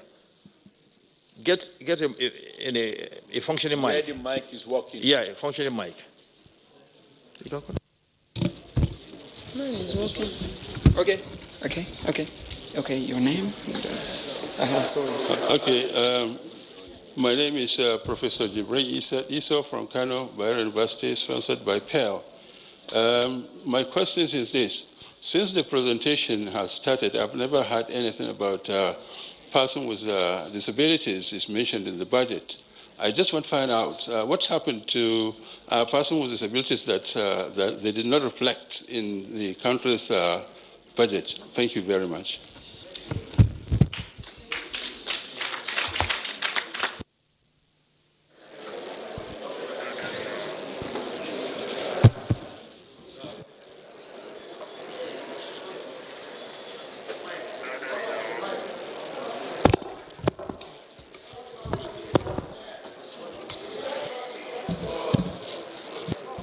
Like this is a problem. Okay, thank you, Professor, for that very good question. That lady over there. Thank you very much. My name is Ememebong Cyprian from FEPWIN. That's Federation of Women in Small and Medium Enterprise. Please, my question goes to the Honorable Minister of Finance. And the first one I have here says, she should please throw more light towards why most of the MDAs are not having capital funding. Then secondly, why are we having so much, like over 400 billion allocated to service-wide votes? Thank you. Okay, any other person? Okay, you over there. You've been raising your hands. Yeah, good afternoon, Mr. Chairman.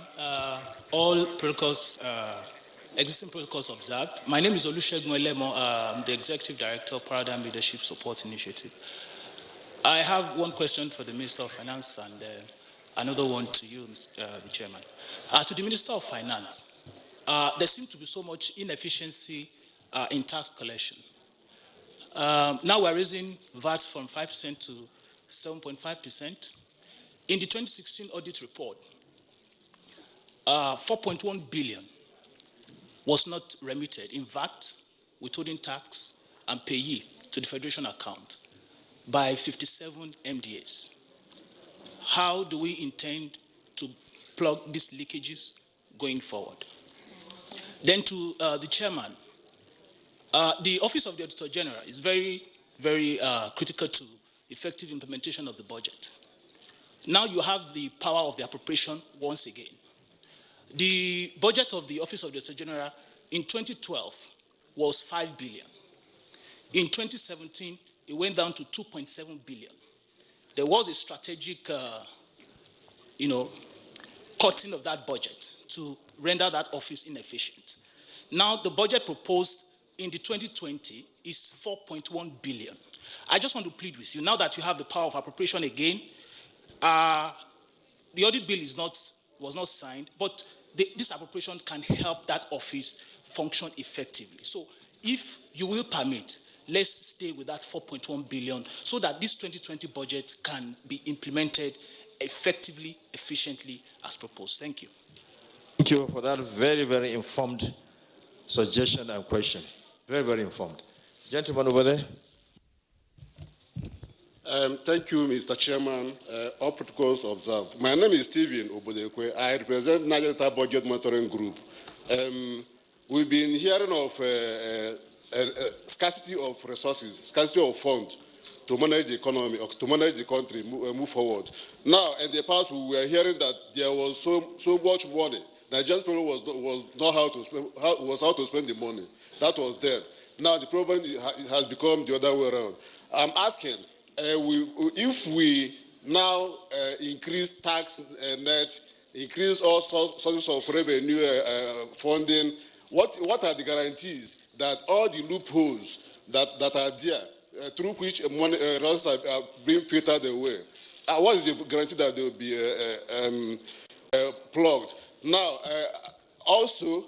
I'm also asking this honorable committee, because if you look at this proposed budget, there are so many repeated projects, there are so many unnecessary projects.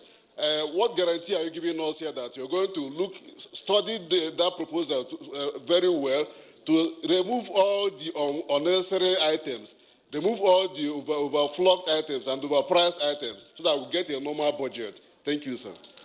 Thank you very much for that very, very cogent question and suggestion.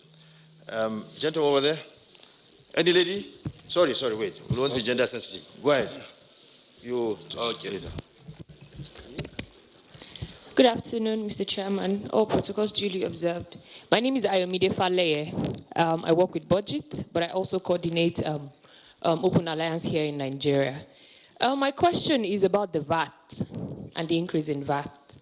It looks good on paper from 5 to 7%, but I would appreciate if the minister can explain to us how this works and the effects it will have on the economy. I know it's not everything that is on paper that is good in practice, but what would be the effect on the economy?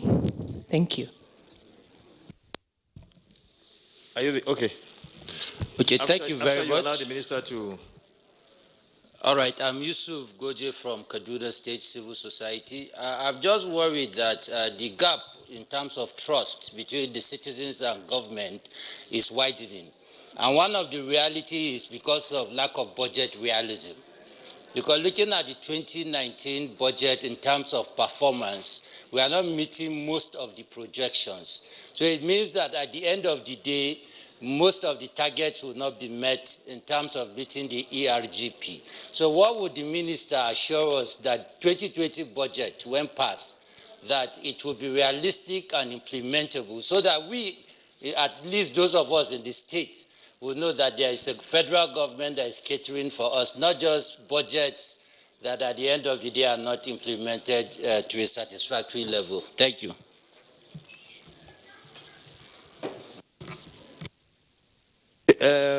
We have to allow the Honourable Minister to respond to the questions that are targeted at her, and then, of course, Professor Nezipi will also respond to those questions or comments that are directed to his presentation.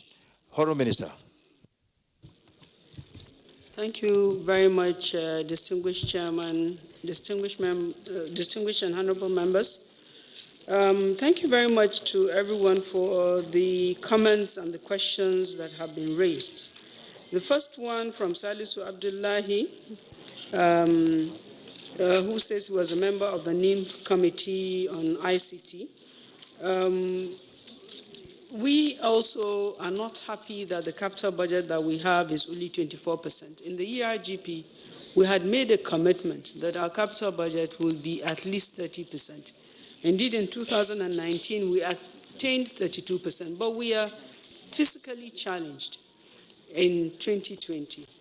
And this reduction in revenue that is arising from our decision to remove the projected funding from joint operating arrangements, which is a large sum of 710 billion, affected our total size of budget, and the impact is on revenue, because the other categories of expenditure are non-discretionary. We can't reduce salaries or pensions. We must also pay our debts. So unfortunately, it is infrastructure that takes the hit. But let us remember that government spending in infrastructure is supposed to be to provide social services, and where we spend on commercial services, we're spending as an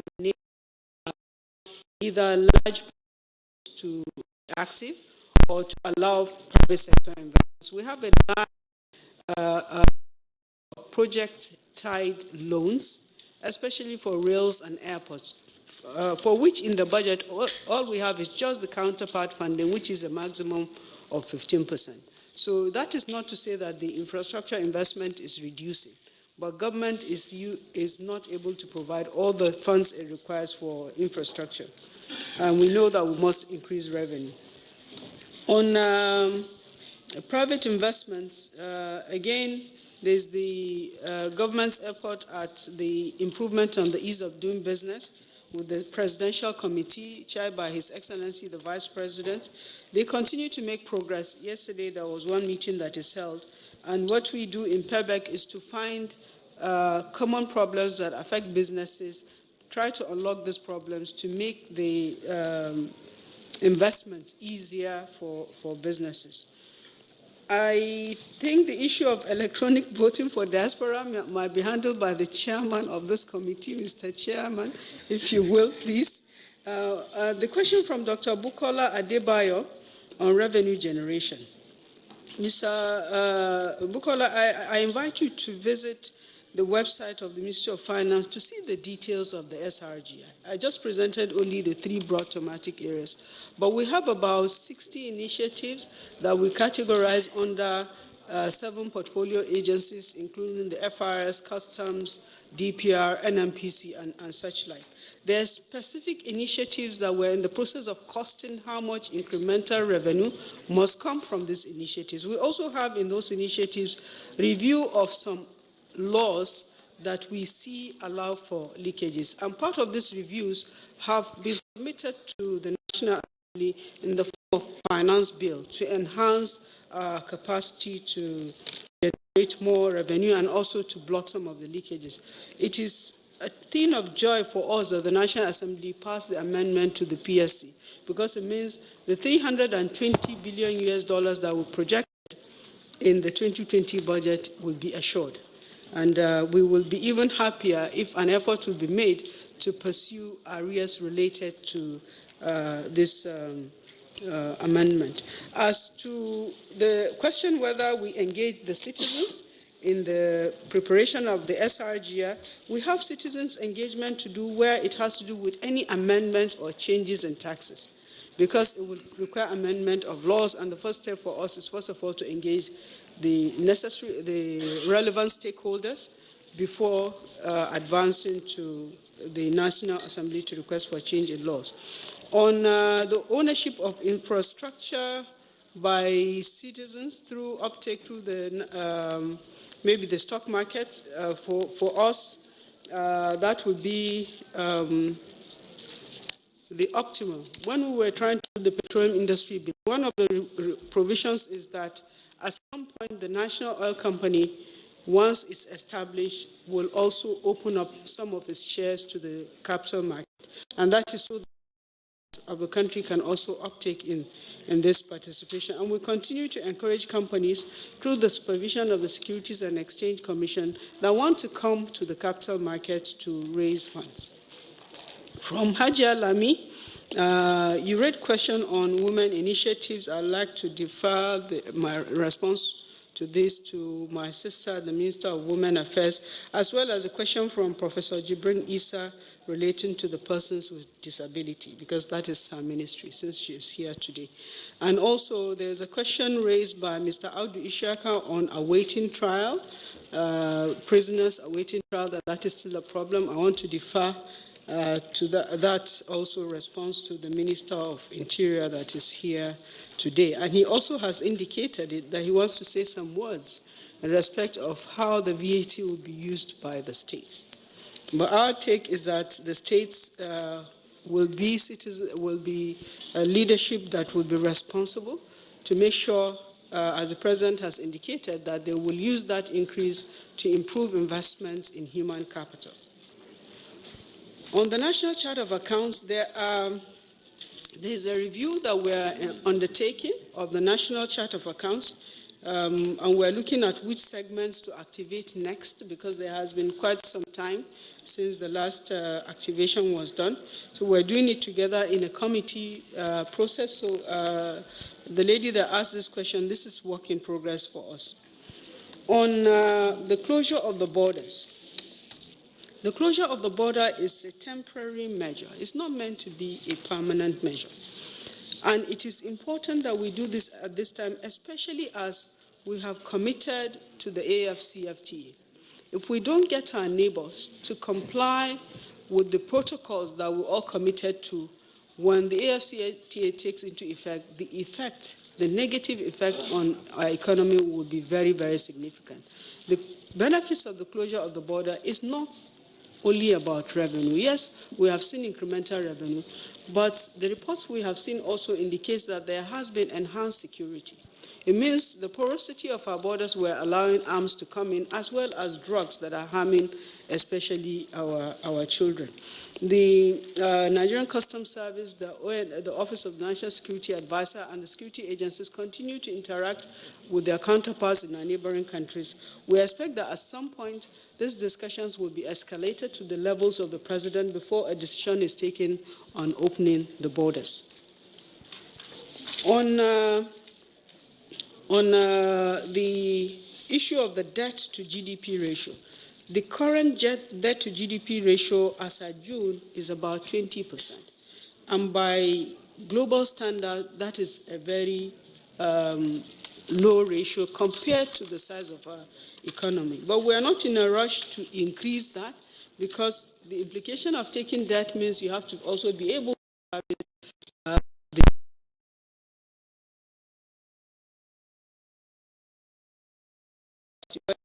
Mr. Chairman, if you will, I will also invite the DG DMO to speak a little more about the report that we released on debts by half year. Let me also respond to the question from Fedrin. She said she wanted us to throw more light on MDA's capital releases. I had said when I was making my presentation that by half year there were no releases, but by the 15th of October we have released 654 billion naira.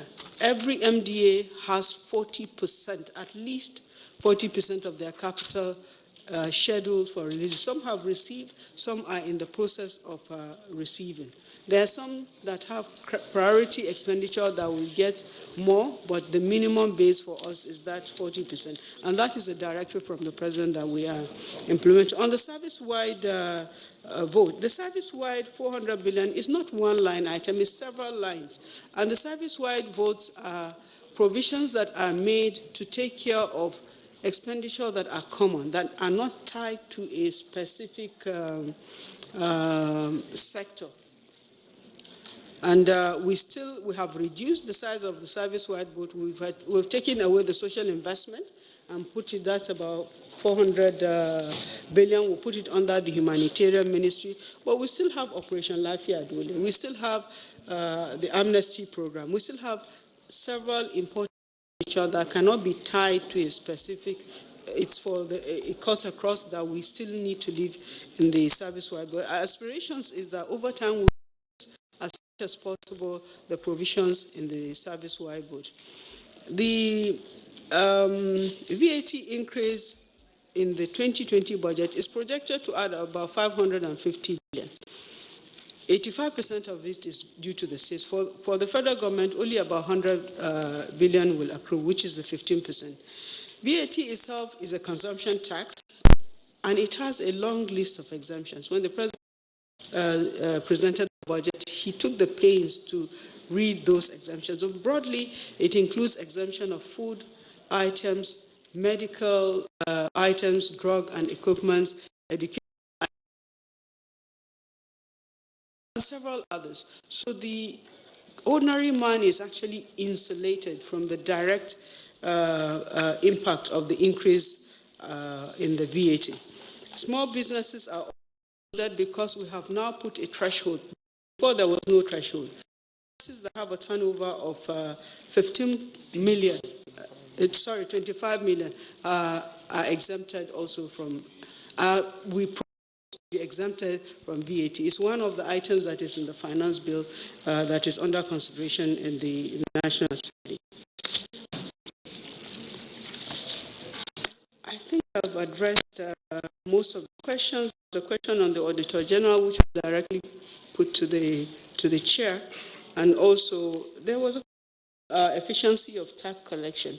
The chairman FRS is not here, but the fact is our tax collection has been increasing year on year. The performance has been increasing because there's a lot of automation that is taking place in both the FRS as well as the Nigerian Customs Service, removing the propensity to collect cash, which has proven over time to be an area where there's a lot of abuses. There's also a lot of effort at expanding the tax base. There was special effort being undertaken to target high net worth individuals.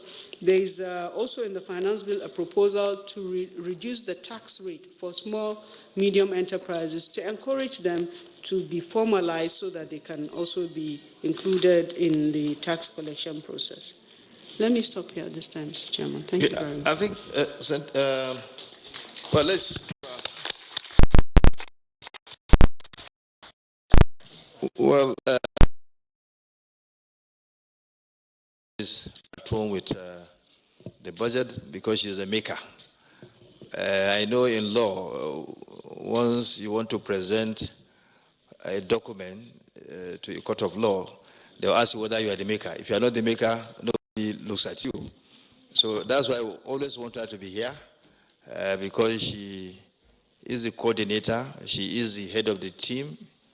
Of course, President is part of the exercise, but she presents the President here. The President is here because she is representing Mr. President. So that's why I want her to be here so that the general public can ask her question. And she's doing well by answering, giving answers to these questions that have been asked. I will call on Professor Nazifi Derma to answer some of the questions that have been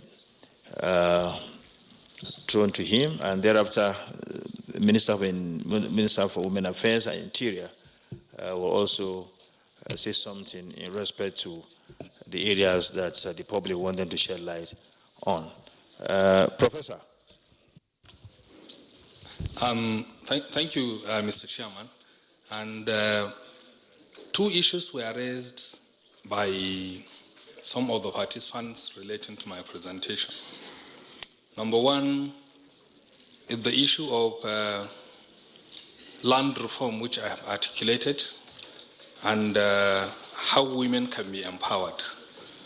Now, the reality is that we all know a significant proportion of farm labor is provided for by women.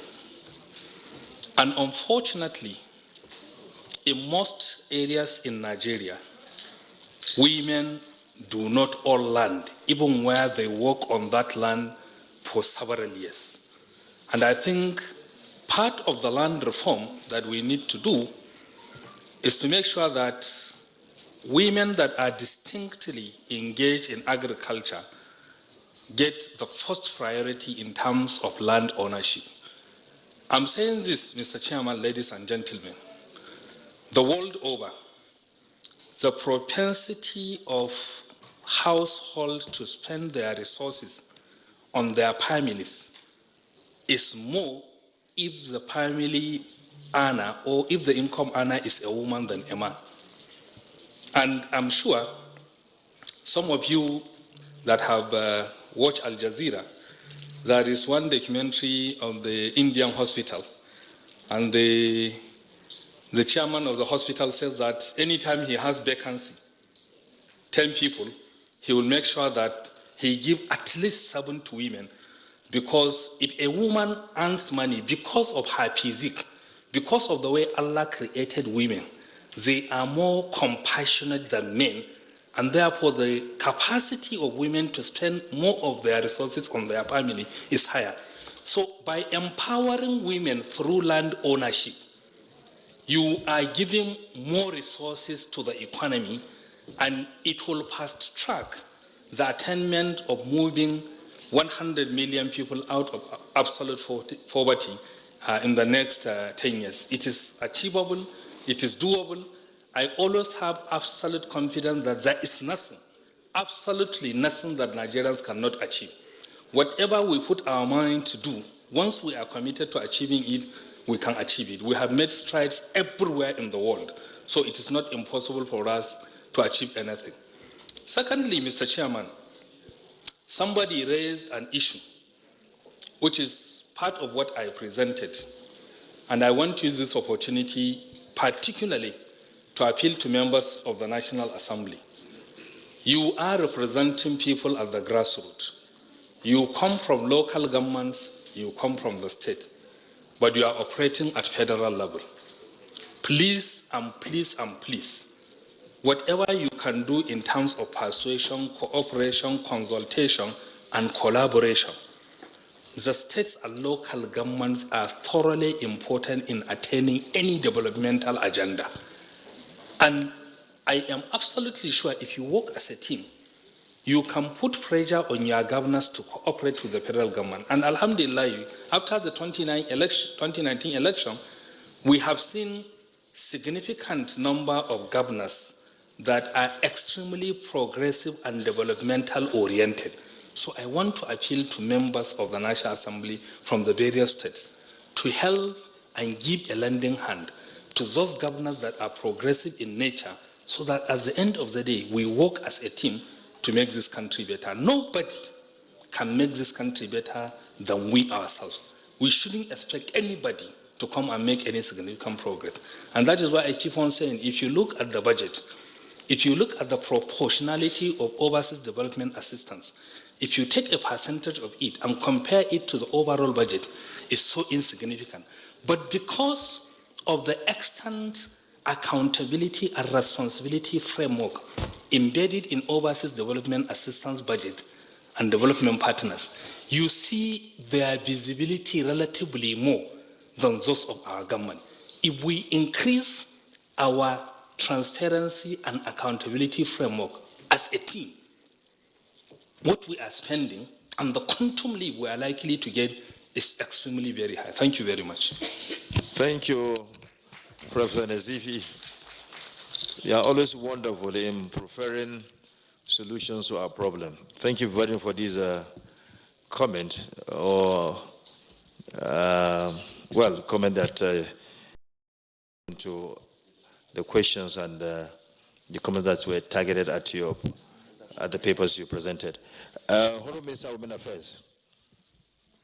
Thank you very much, Mr. Chairman. Thank you for your last comment, for acknowledging what Professor Nazif has said in terms of empowering the women in order to change the economy. I thank this lady that asked the question about the need to empower the rural women. Yes, empowering the rural women is top on our agenda in the ministry, and we have programs, training. We have a parastatal, the National Center for Women Development. We do training for women in fishery, farm training, piggery, agriculture,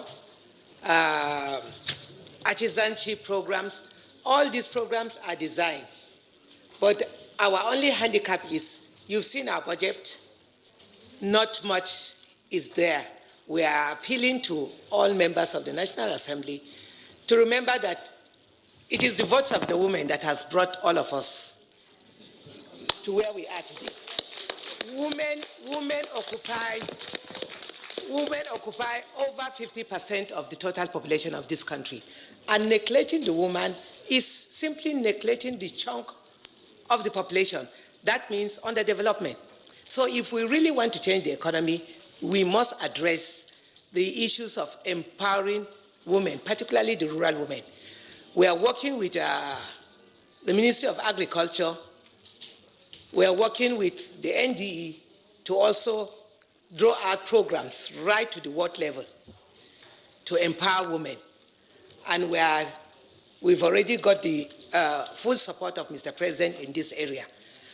So my dear sister, the rural woman is key to the Ministry of Women Affairs, because addressing the issues of women at the rural area is the best way to address the problem of changing the economy and changing the lifestyle of our women. I therefore want to appeal to our distinguished senators and members of the House of Representatives that for what women have done to you, remember that all your constituency projects should be tailored towards empowering the rural women. I thank you. Well, thank you for your brilliant suggestion. It is noted. It is noted. And let me say one thing, Professor Nazifi, all in line with our zeal to close that gap in terms of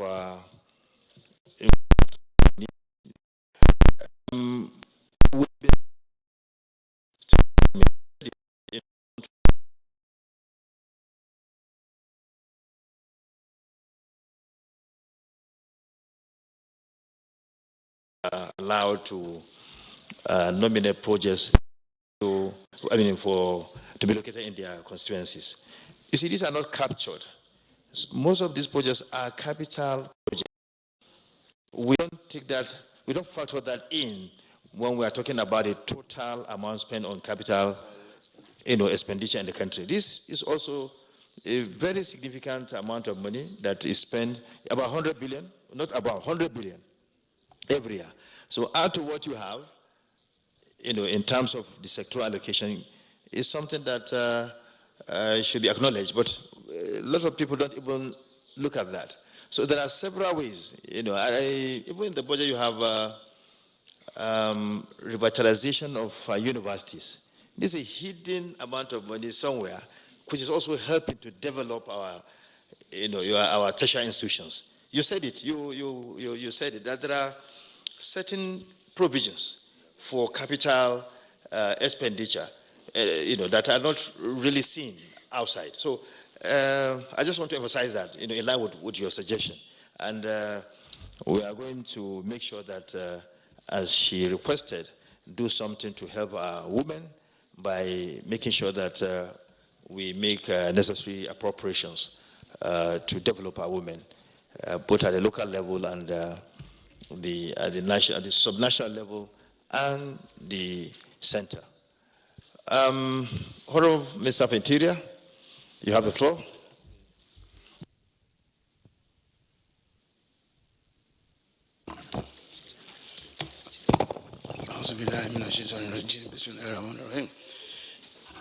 Mine will strictly be on the conjunction, the prison conjunction. I will not talk about. I'm not a governor anymore. I'm a minister now, so I will want to advise the person who made reference to the governors to please contact the NGF. It's a forum for active and current governors. I cannot speak on behalf of the governors. I'm not a governor anymore. So I will talk about my present assignment. We have about 75,000 inmates. They are no longer prisoners. We don't call people by the new law that the president signed in 28th July this year, the inmates of our correctional facilities are no longer prisoners, they are inmates. Be that as it may, the question is, what are we doing about the awaiting trial guests of the correctional service? They are about 70% of the total number, so it's huge actually. And the new law, first of all, provides for the correctional officers in the various correctional facilities the power to reject any person that is brought from either a magistrate court or a high court on awaiting trial if the capacity of the facility can no longer take such additional guests. So with this new law, it is clear that going forward, we will not be as burdened as we are now. But considering or looking at what exists at the moment, the government, in response to an earlier order by the president, has a body in place, I will use the exact name of that body, Prison Decongestion Committee, under the leadership of the Chief Judge of Federal Capital Territory. And I've been working with the Honorable Attorney General of the Federation to see that we quickly ramp up that process to ensure that in no distant future we reduce considerably. And we're working with the governors as well, because close to 90%, if not more, close to 90% of the inmates, of the awaiting trial inmates or guests of the correctional facilities are felons or offenders of state laws. They are violators of state laws. So they are people who are violators of respective state statutes. And they are therefore essentially the responsibilities of the various state governments. So we equally need to carry them along in devising the strategies to decongest the facilities. But we are working hard on it. And I want to assure us all that within the next 180 days, 6 months, this will be put behind us, and we are going to reduce considerably the pressure on the facilities, which is actually draining money, and reducing the type of care and consideration we must give to our inmates, particularly in reformation, in rehabilitation, and readjusting them for reintegration into normal life whenever they complete their terms. That's what I'm going to say for now on that. Thank you.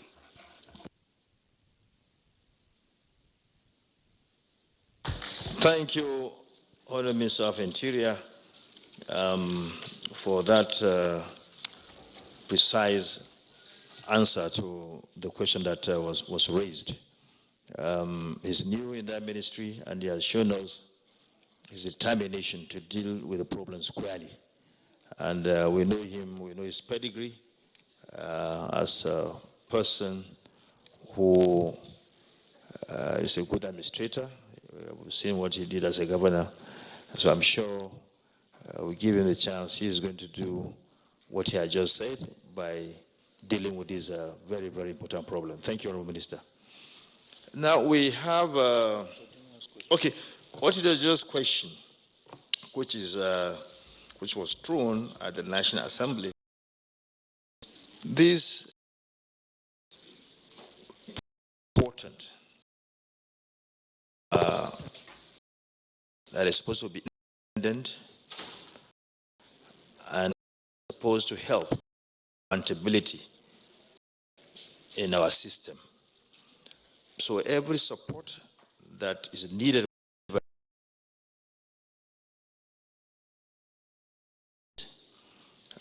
We've gotten this information, and while we are processing this very, very important bill, we'll factor in this very, very important information. We'll make more investigation, and then we'll arrive at a conclusion, which will be. This is why we want this way between it's appropriate to further investigation, and there is because that she has a president at the at the Federal Council. Yeah, I mean the presenter is that is, and so I think it is not appropriate taking without the minister. Excuse her. Go to an executive meeting. People will be taken. So let's look at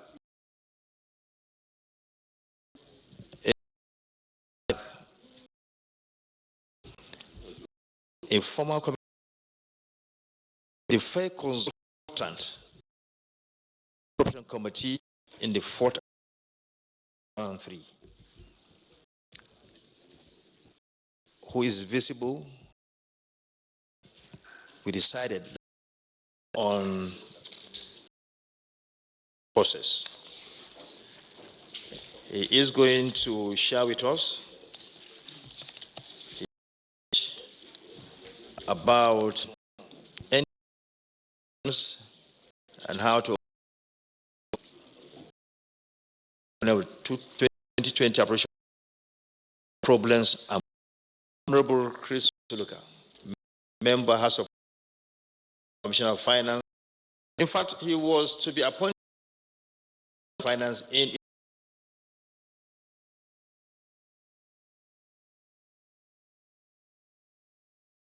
cannot serve most states as Commissioner of Finance 20 something.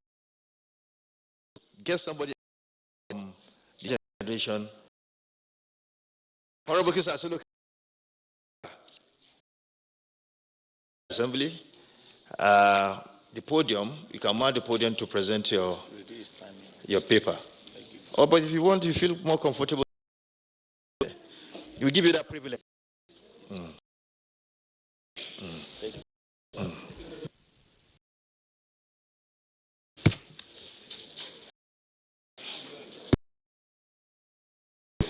The chairman,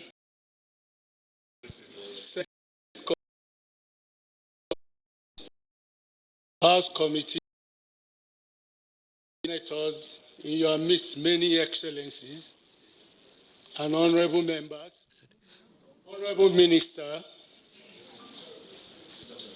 ministers, distinguished ladies and gentlemen. My task is a bit easy this time around, Mr. Chairman. This journey has been very long. The revenue, you asked me to talk about the revenue component of 2020 budget, identify some problems and prospects. I think if there was a way, we would have gone for more revenue. So I may sound more like an advocate because the needy areas in Nigeria are so many. And I thank the Budget Office for bringing a realistic projection, though there are some work to be done because of the factors I would identify later. In order to handle this subject, I thought I could. It's divided into 9 segments. Introduction of the Nigerian economic outlook. I will race over that because Mr. President and the Honorable Minister, they've done a good job. in terms of giving us an outlook. We will assess the performance they did. We'll look at a summary of the revenue projection for 2020, identify their priority items because it's very important, because you can't take any decision without knowing the areas of priority. At that point, we'll begin to look at some challenges. I don't see problems, I call them challenges, because well managed, they could become opportunities. And we'll now look at some prospects with a view to deciding what is to be done by the National Assembly. Having said that, I remain very grateful. I give my gratitude to the chairman, both chairmen, and members of the National Assembly Joint Appropriation for giving me yet another opportunity. Maybe because Senator Barrow knew how we did in 1999 with Senator Abubakar when we insisted that there could not be any budget without a revenue profile, because the first thing first is budget. You must have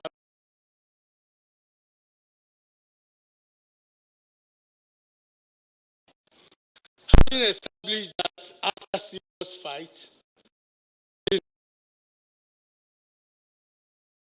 not institutionalized as into law in terms of end.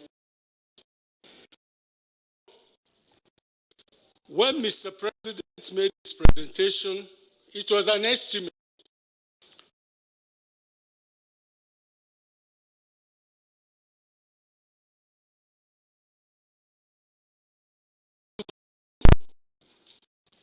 On arrival, but you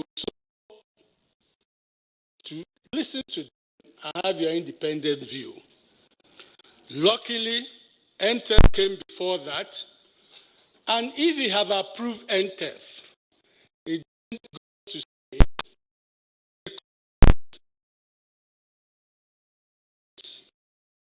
in the NTEF you approved. So,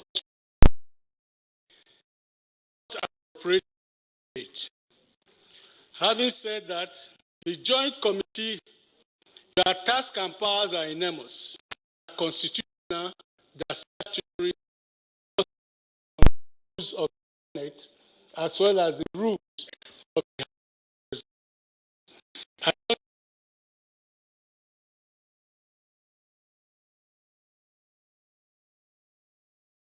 All in terms of the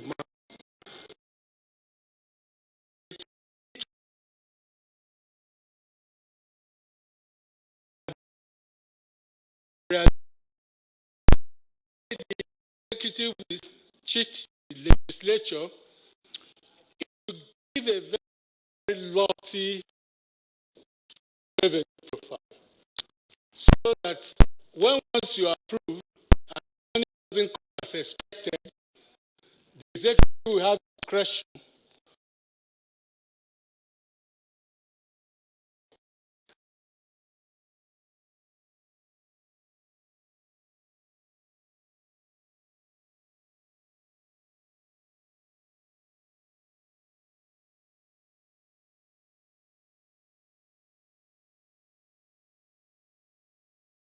Our burden now is not to question the revenue profile, but to identify some inherent problems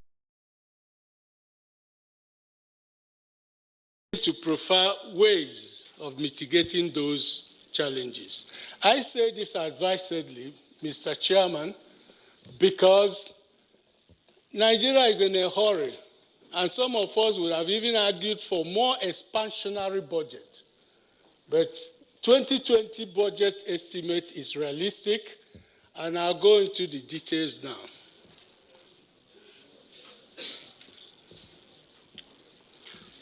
First, the annual growth projected at 2.2 was achieved in 2019 indicating that there is a continuous recovery after recession. From their details, we see that inflation has come down from 18.72 in 2017 to about 11.02, and that's a lot of work. We also have seen significant growth in the non-oil sector, which is to be encouraged, estimated at 2.47 recorded in first quarter of 2019 and 1.64% in the second quarter of 2019, from a pitiable state of 0.76 in the first quarter of the same month in 2018. Rising and raising money is an indicator whether a country is solvent or not. And we are happy to note that our foreign reserve is between $41 and $42 billion, which gives a lot of succor for those we are approaching for external funding. Now, when you review the performance of revenue in 2019, one thing stood out.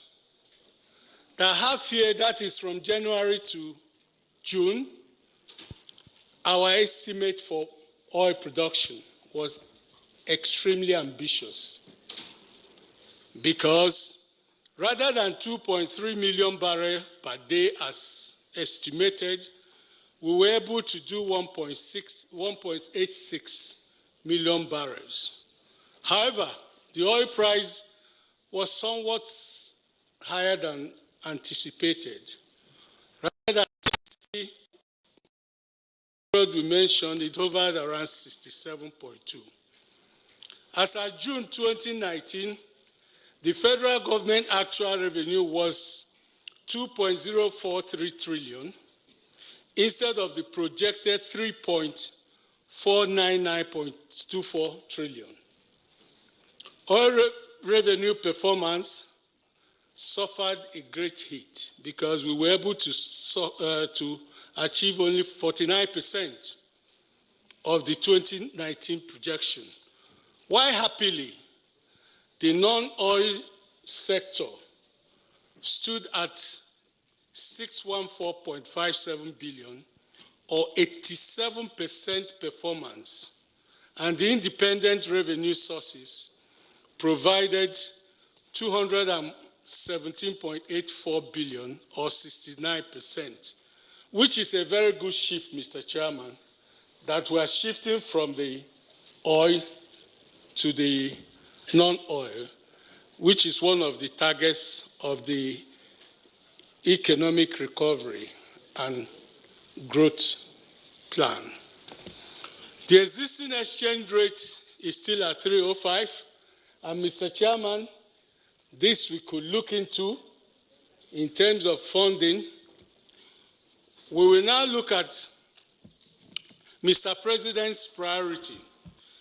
He wants to achieve fiscal consolidation to strengthen macroeconomic environment, so you cannot deflate his ambition to move. Investment in critical infrastructure, human capital development, and enabling institutions, especially in key job-creating sectors.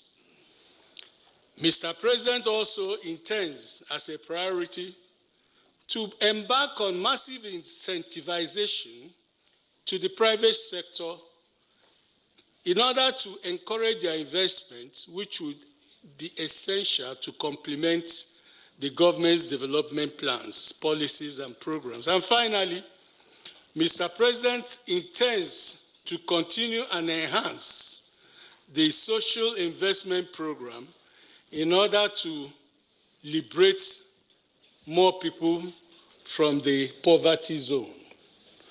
Having said that, Mr. Chairman, the assumptions and summary of revenue projection for 2020, they stand as follows. Oil price benchmark is put at 57 rather than the lofty 60 and 65 they put last year, which is in realization that the oil price is very volatile. And being stochastic, you can err by being conservative. Whatever comes later can go into ECA. Mr. Chairman, the oil production per day, rather than the lofty 2.3 million barrels per day cited or quoted in 2019, this year, they are estimating to have 2.18 million barrels per day, and they also intend to keep the exchange rate at 305 for 1 naira throughout 2020. Expected growth is 2.93, which is why I say, Mr. Chairman, support to raise more revenue, because at 2.93 growth, it means that our population growth is still higher than the revenue growth. And that means that more people will go into the poverty bracket. So anything that we can do to create the environment to push the economy will be welcome. Now, the executive wants to introduce what they call finance bill in order to achieve 5 objectives, basically on tax reforms, in order to increase the bracket and reduce in terms of VAT some commodities they think could be for the common man. However, they project to raise VAT from the current 5% to 7.5%.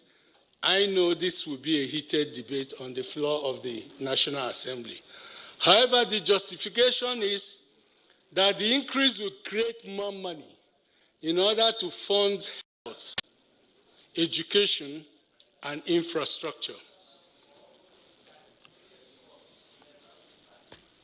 And the more important thing, the increase in VAT, if you recall, 85% of VAT will go to states and local government.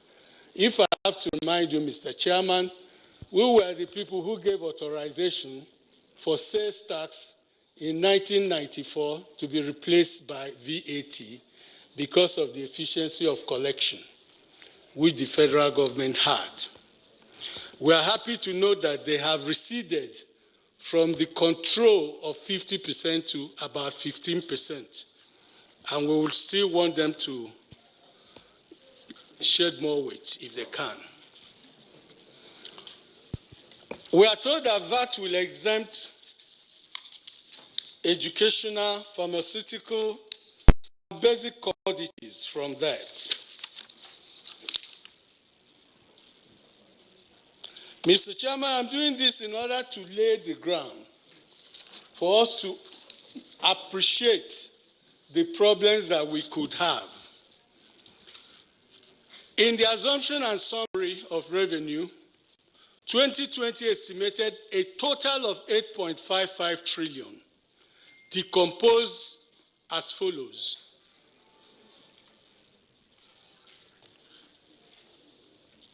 The non-oil revenue has 1.81 trillion, oil revenue 2.64, while other revenue sources are projected to contribute 3.7 trillion.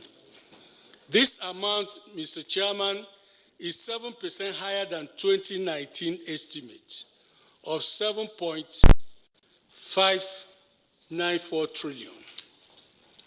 It is significant to note the confidence that the executive now has in giving more contribution or assigning more contribution from the non-oil sector.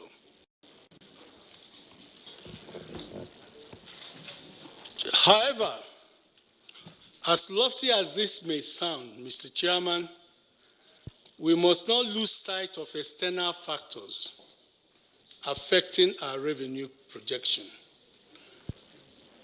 especially the volatility, the price volatility of oil, which is still at 2.67 trillion. We had a respite because there was a little problem in the Middle East. But with the shale oil in America rising to 12 million per barrel per day, they are now net exporters. We have to be very careful in projecting the oil price. About the hazard of deficit financing, especially when you are relying to get money from some other people and the protocols may not have been concluded, yet the budget starts hopefully from January. This could create what I may call a funding mismatch. And funding mismatch will create a lot of problems in terms of implementation and in terms of quality of service delivery. We also know that while we are doing very well in security, terrorism and insecurity, they are still with us. Militancy and even corruption that will encourage the leakage perceived, especially from the revenue-generating agencies. We also know that internal implementation problems do exist. The procurement, delay, and all that. And we have the compliance issues. The Fiscal Responsibility Commission often has warned the non-compliance of ministries, sorry, not ministries, some agencies that should contribute 80% of their revenue, telling some story. And how are we sure that having a very hefty independent revenue expectation of 3.7 trillion, that we can meet it?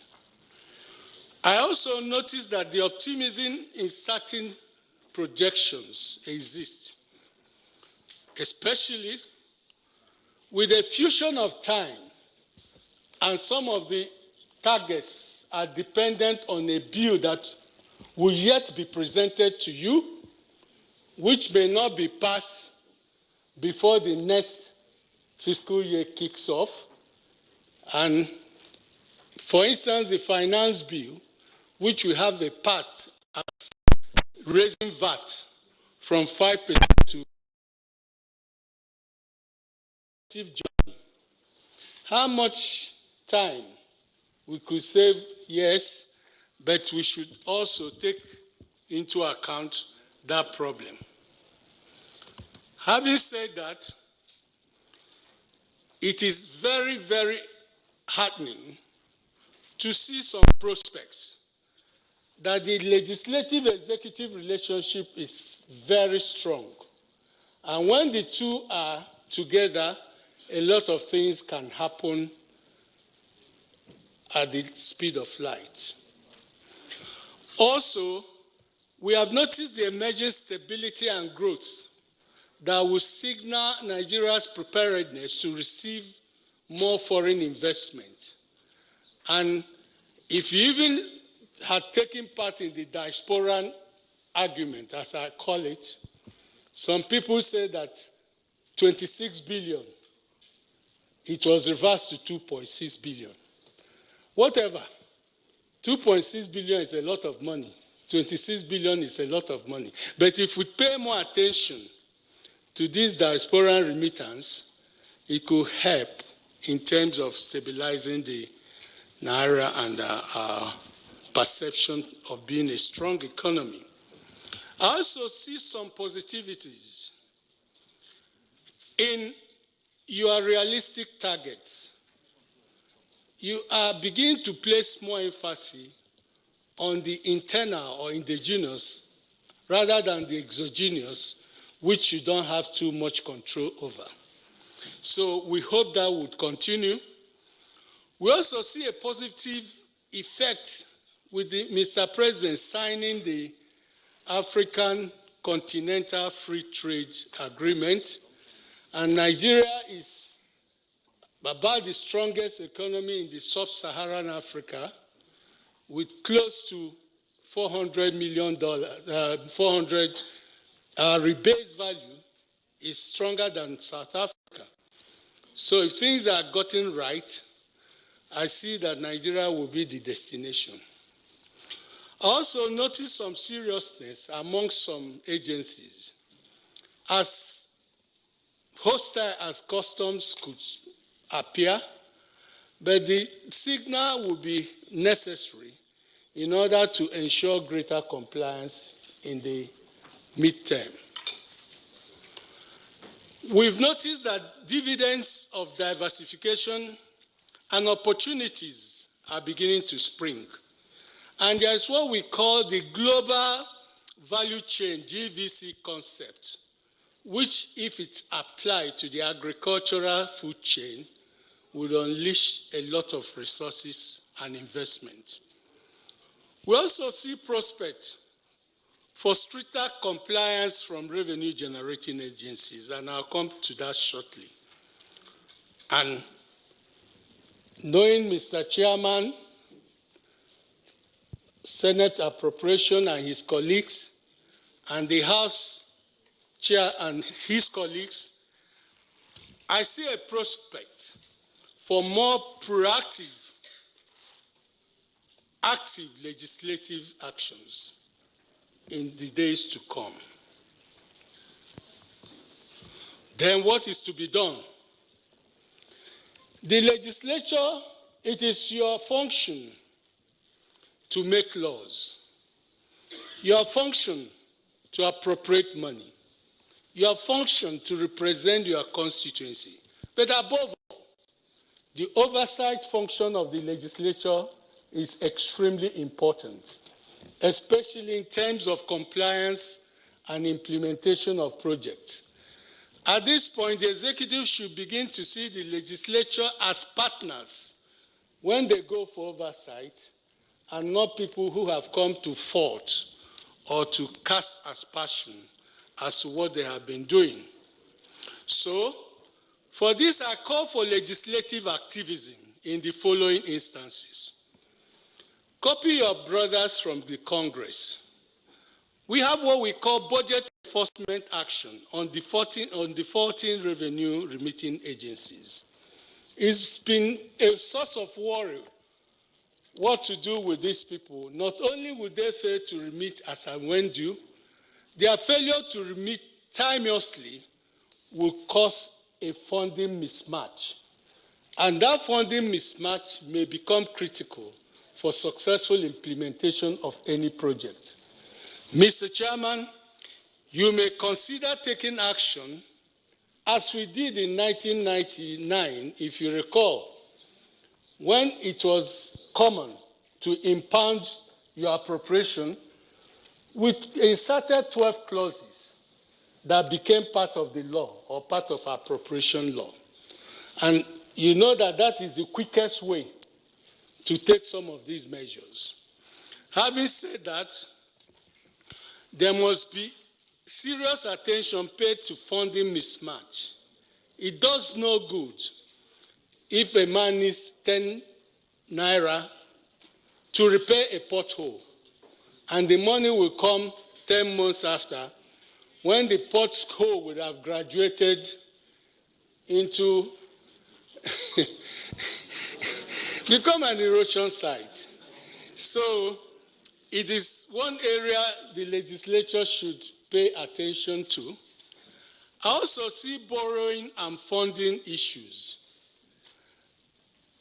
To fund our budgets, because we have a deficit budget, it means we are going to borrow, debt financing. How far have we gotten to that? Before you go to debt committee and get approvals of the Senate and House, it could have been about July. And any money you are getting by that would not have taken into account projects that we are slated for January in terms of execution. So, Mr. Chairman, you may take this opportunity to become the chief advocate of a new budget cycle. This idea of passing budget in the rains, by the time the money is released, the rains have come, work is delayed. It doesn't make too much economic sense. I know you're a proactive person. Expose this for further interrogation. Some of us will do some papers on that. I am urging you, Mr. Chairman, what we call transfer, like NDDC, you talk about National Assembly, Judicial Commission, these are first-line charges. It's high time we saw some infrastructure area as priority so that they will begin to have more or less independent funding, and whatever comes from appropriation is to complement. Having said this, I have to say, Mr. Chairman, that it's merely a teaser by concluding that as challenging as it may look, the 2020 proposed revenue is realistic and creates opportunity for legislative creativity. So I challenge the National Assembly to wear their thinking caps and surprise us to create more revenue sources, and also insist on stricter compliance to all these laws that are passed. This is indeed a new beginning that will make way for confidence and courage to embark on more expansionary budget in years to come so that our system may survive. Thank you for your attention.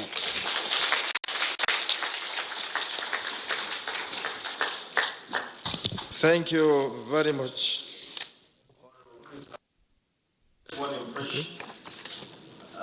That was Dr. Chris Asoloka on the paper titled The Revenue Components of the 2020 Budget, Problems and Prospects. That will have independence in terms of their views. And I believe the Chairman Senate Committee on Appropriation will equally give opportunity to Nigerians to throw some questions, and answers will equally be given to them. And he has done a good job in giving a good analysis in respect to the 2020 appropriation bill.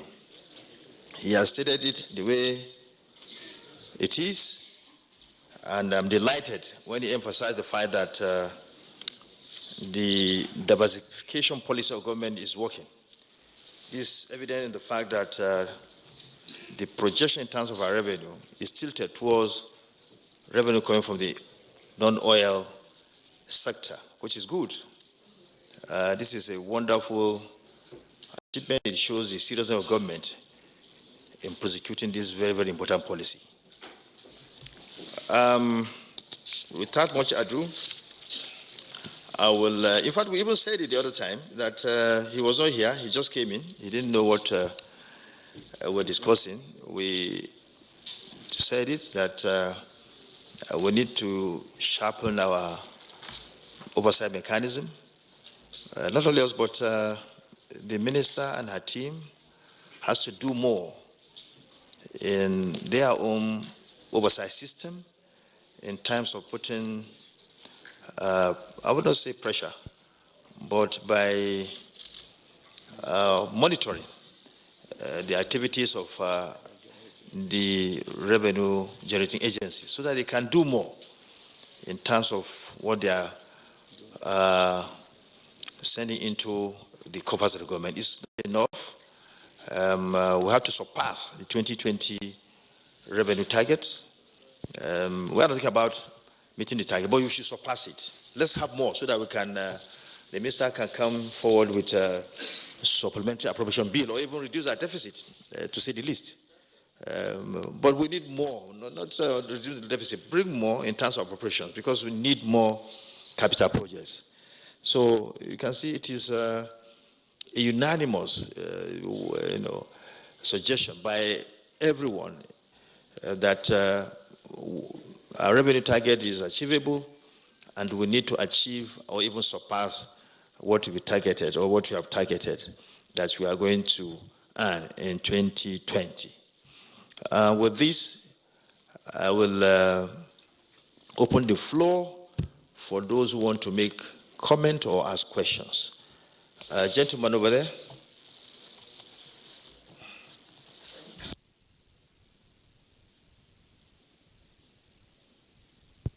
Your mic.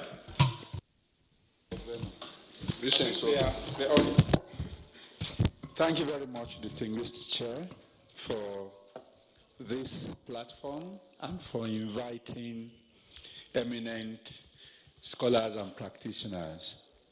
So my comment is brief. I just want to be able to connect what we're doing with what we've seen before. Sometimes before, I had the opportunity of participating in a public hearing like this that fortunately was chaired by distinguished Senator Solomon. And it has to do with remittance of revenue by MDAs. And there was a shocking discovery on that day. I don't know whether distinguished senator will recall, by someone who, I don't know, maybe he was the head of revenue of the Federation. He was actually from the Ministry of Finance. And make a public disclosure that no government agency remits accurately, timely revenue to the Treasury. And he also mentioned something that virtually all MDAs by law were mandated to be monitored by the Ministry of Finance, by the Revenue Department of the Ministry of Finance.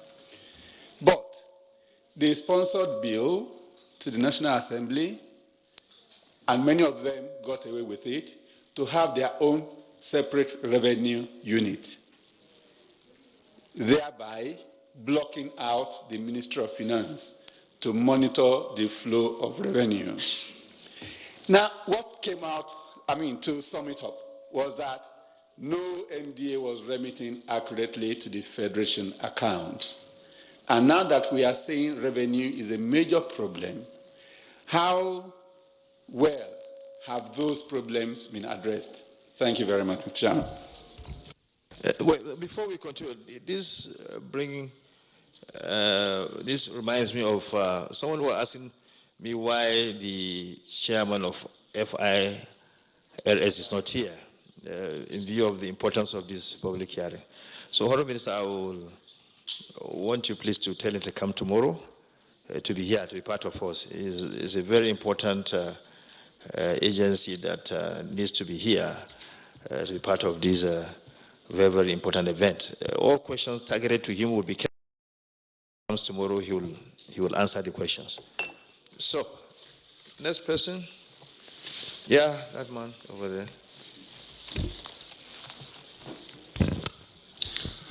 Good afternoon, Mr. Chairman. My name is Comrade Martins. Originally I speak for the masses. From the speaker, it is obvious that the population growth of the nation is higher than our revenue generation. And of course, poverty indices in Nigeria is showing that there is a problem. But from the budget, we see the social investment program, budget for the program being slashed down from 50 billion last year to 30 billion. I don't know. And the budget is actually to grow the economic and all of that. I don't know how the ministry will actually do that to see that in the country where we are trying to grow the economy and lift about 100 million people in the next 10 years out of poverty, can address that when the money that is actually touching on the abject poor is being reduced, which of course we believe that is going to lift a lot of people out of poverty. What are the plans in the budget to see that that area is taken seriously? Thank you. Any lady who wants to? A lady? Okay. You've been, not a lady, but you've been raising your hand since. So. Thank you very much for the opportunity. Celestine from the civil society representing Action Aid. Yeah, I just wanted to ask the last speaker. I was surprised he talks about the need for increased revenue. Yeah, but at the same time, there was no mention about the issue of incentives. That has been a major challenge to us. We give away up to 3 billion USD annually on tax incentives. Yeah, and at the same time, we are borrowing. So what is happening to us? This is something that we really need to, take the political way, to see how we reduce this. The belief, and from what you said, you mentioned about the readiness of foreign direct investment into the countries and all that. But I don't think this is actually what attracts foreign direct investment in the country. Secondly, I made a mention on the taxing of the digital economy, which is where we are now, which is what is happening, and they are making a lot of money. So for the inland revenue, what is it? What is the plan, we have, for taxing the digital economy? Thirdly, we look at issue of informal sector. We've mentioned that constitute up to 60%. Yeah, but at the same time, what is our plan? There have been this issue of presumptive tax regime, being planned for a long time now, but I don't think up till now it's out. Going into the informal sector, people are suffering. There are those that are paying so much already, suffering multiple taxation, but you still have the high net worth individuals mentioned that are not, paying what they're supposed to pay as fair share of tax. Thank you. Yeah.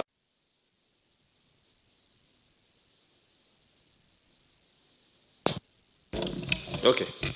That lady over there, that lady. Thank you very much, Mr. Chairman, sir. I am Mariam Garba Osman from Kano. My take here is we are talking about revenue.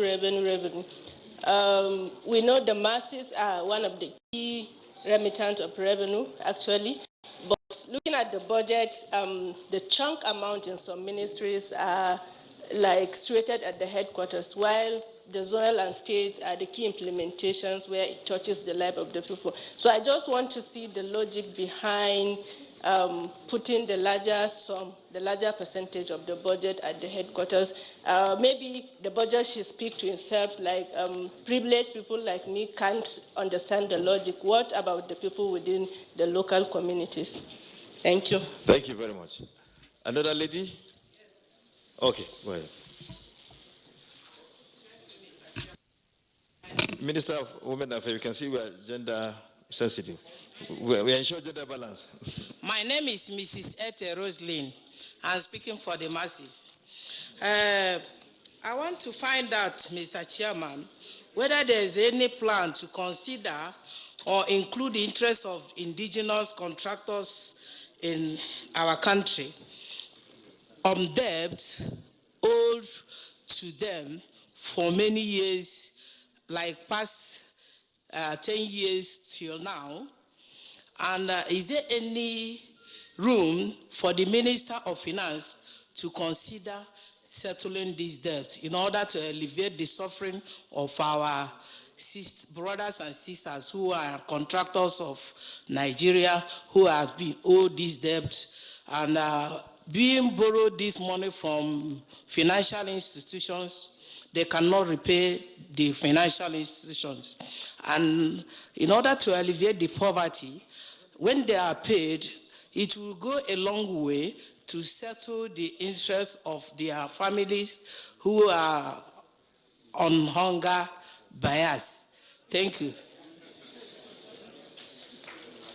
Thank you, thank you. But just wait. Yeah. Okay, thank you very much. I want clarification from Dr. Chris based on his presentation. He said, say your name. Chinedu. Okay, are you for the masses as well, or? For everybody. In 2018 budget, about 2.35 barrel per day was proposed, but about 1.7 barrel per day was achieved. And in 2019 again, about 2.35 barrel per day was proposed again. We got about 1.86 barrel per day. And now in 2020 proposed budget, about 2.18 barrel per day is proposed, even after we've seen that in the past years, we've not been able to achieve that. We've not been able to exceed 1.8 million barrel per day. With this projection, which has not been met, why are we still projecting, even when we know over the years, we've not hit up to 1.9 million barrel per day? We are still moving into 2.18. How realistic would this be if we pass this particular bill? Thank you very much. Question to the Minister of Finance, not the consultant. Well, your name and your question.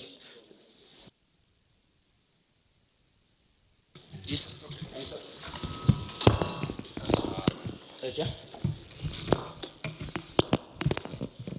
Thank you, Mr. Chairman. My name is Isa Mustafa. I'm from Jigawa State. Mine is a bit of concern by your last statement that the revenue projection is realistic. We need to remind us of looking at the trends over the years. If you look at the 2018, our revenue proposal and actual is below 60%. If you look at the prorated performance from January to June, it's still below 50%. And now we increase the revenue projection. I don't know how possible can we achieve that. By looking at the macroeconomic projections, we are always increasing the budget size.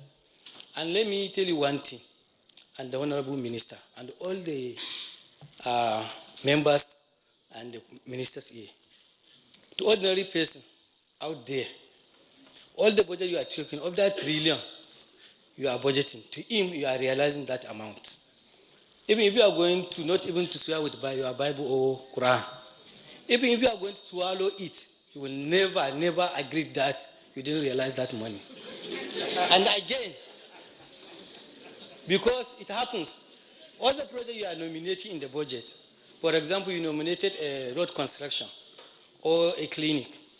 This year in 2017, you put it, you didn't realize the money, you roll it over to 2018 to 2019. If by 2020 you are able to access that funding, the people in that committee are saying this project, they have to loot the money for almost 4 consecutive years before they implement it. So I think it's better for us to have a very realistic projection. Because if you allowed it like this, the executive, they have all the power to play around. And the issue of geographical imbalances will come up. So I think it's better for us to look at the trend. What are the average revenue, actual revenue we are generating per annum? Let's just take the average. Based on our simple arithmetic, our revenue projection should be within 5.7 to 5.8 trillion in 2020. But by jacking up to 8.something trillion, it's not realistic. And by next year, God willing, if we are alive, we will see that the budget, the actual amount we realize is between 5.6 to 5.8 trillion. Take it. Thank you very much. You see, you don't cloud. You should always be optimistic. You should be optimistic. Okay? Be optimistic. What you are saying is that some people are not doing their job properly. Some people are not doing their job properly. Everybody should go ahead and do what he's supposed to do. Once you do that, you make it. The Professor Nazibidan said it the other time. Where was India some 20 years ago or 30 years ago? Because they decided that, look, they have a challenge. And they stood by their plan, and they've gone far. So you are trying to be pessimistic, and it's not good for a nation like ours. We should be optimistic, and we should push further, push further. Don't be become so pessimistic. Pessimism is not good. That's not what we should look at. We clap for him for making good suggestion, but pessimism, no. Is the answer? The minister should respond, but I just feel I should say something about that. Okay? Okay, next person. Well, go ahead, but don't try to be pessimistic. Don't try to be pessimistic. Thank you very much for giving me a chance to speak. So I remain Dr. Yusuf Ibrahim Oparmata from Kano. I have two issues here. I want to ask the Honorable Minister why we are always having problems with releases, and we all know that the performance of our budget depends on the amount released. So I think releases is very, very key and important to implement our budget.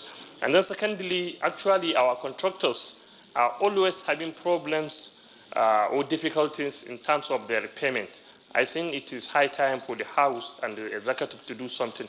Because at times you see them going, they need to see someone or other things. So I think it is high time for the system to be well-defined, well-clear, so that they can always assess their payment. Thank you very much. Any lady? Go ahead. Mr. Chairman, I stand on all existing protocol. Good afternoon, everybody. I would like to make intervention on how, my name is Nkiru Madeches. I think I speak as a Nigerian first and foremost, but I work for UNICEF. My intervention is in twofold. I hear that we have, in order for us not to be pessimistic, but also to tell ourselves about how to be realistic with budgeting.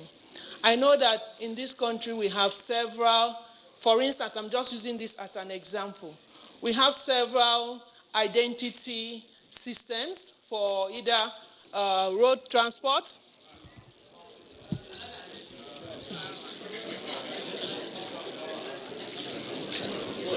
yeah, I said we have many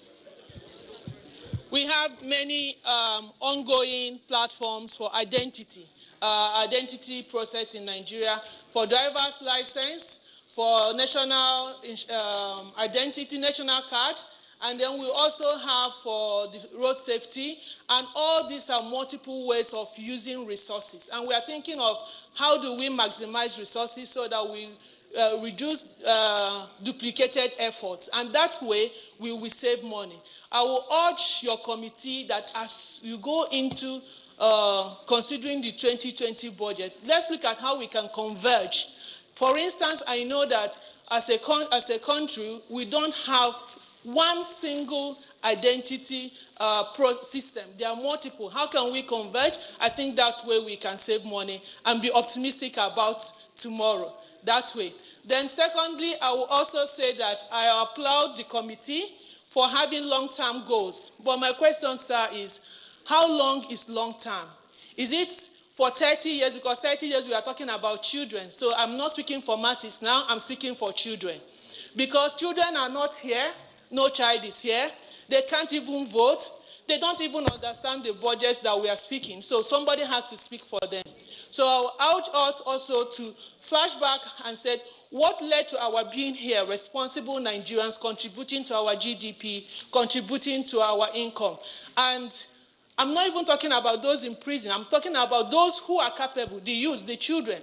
But we are not putting the right resources for them to contribute, because when you go to social welfare, where we are leaning, their budget is invisible. They are not bridges that you can count. They are investment in people's life to improve their human capacity to contribute like you and I. So I will urge us that as we consider the budget for the Ministry of Social Welfare, the Ministry for Education, the Ministry for Health, that is where we have our priority. That is where the engine room is, because somebody said the engine room was our investment, our savings. Those are not our savings. We are the engine room. Nigerians are the engine room, so that we can grow capital to that of Japan, because every individual in Japan, they are contributing. But in Nigeria, we have eating from the system, but little, not many are contributing to the system, and that for me is the engine room, and that is where I urge you to please consider children's budget when we discuss issues. Thank you. Okay, that gentleman, the last before the minister. Good afternoon, all. Mr. Chairman, my name is Rabi Mohammed Isiaku, a traditional ruler, village head of Gama, sponsored by FAL from Kano. Mr. Chairman, I want to appeal to you to have the presentation of Mr. Nazipi to our mail, please. Secondly, Mr. Chairman, I want to appeal to Mr. Chairman, what provision does the federal government has in the issue of manpower in our primary schools and our health facilities, Mr. Chairman? Thank you. Thank you very much. You can see this event is all encompassing. Even traditional rulers are here. So everybody is representing the masses. Look at the head of masses there. Very good. So that gentleman, he has been raising some, yes. Thank you very much, Mr. Chairman. My name is Muhammad Kabir. I represent Follow Taxis. I have 3 questions for the minister and 1 question to the last speaker. To the minister, thank you very much for your presentation. I want to know, what is the government doing in addressing multiple taxes? To go down literally,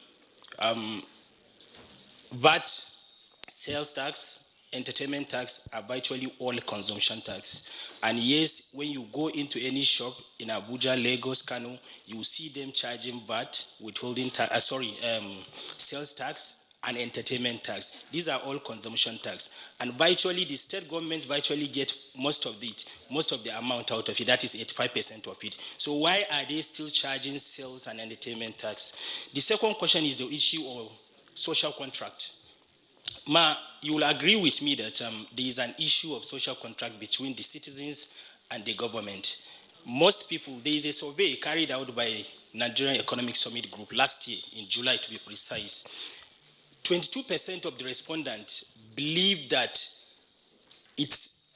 respondents believe that it's not wrong not to pay tax. That is shocking.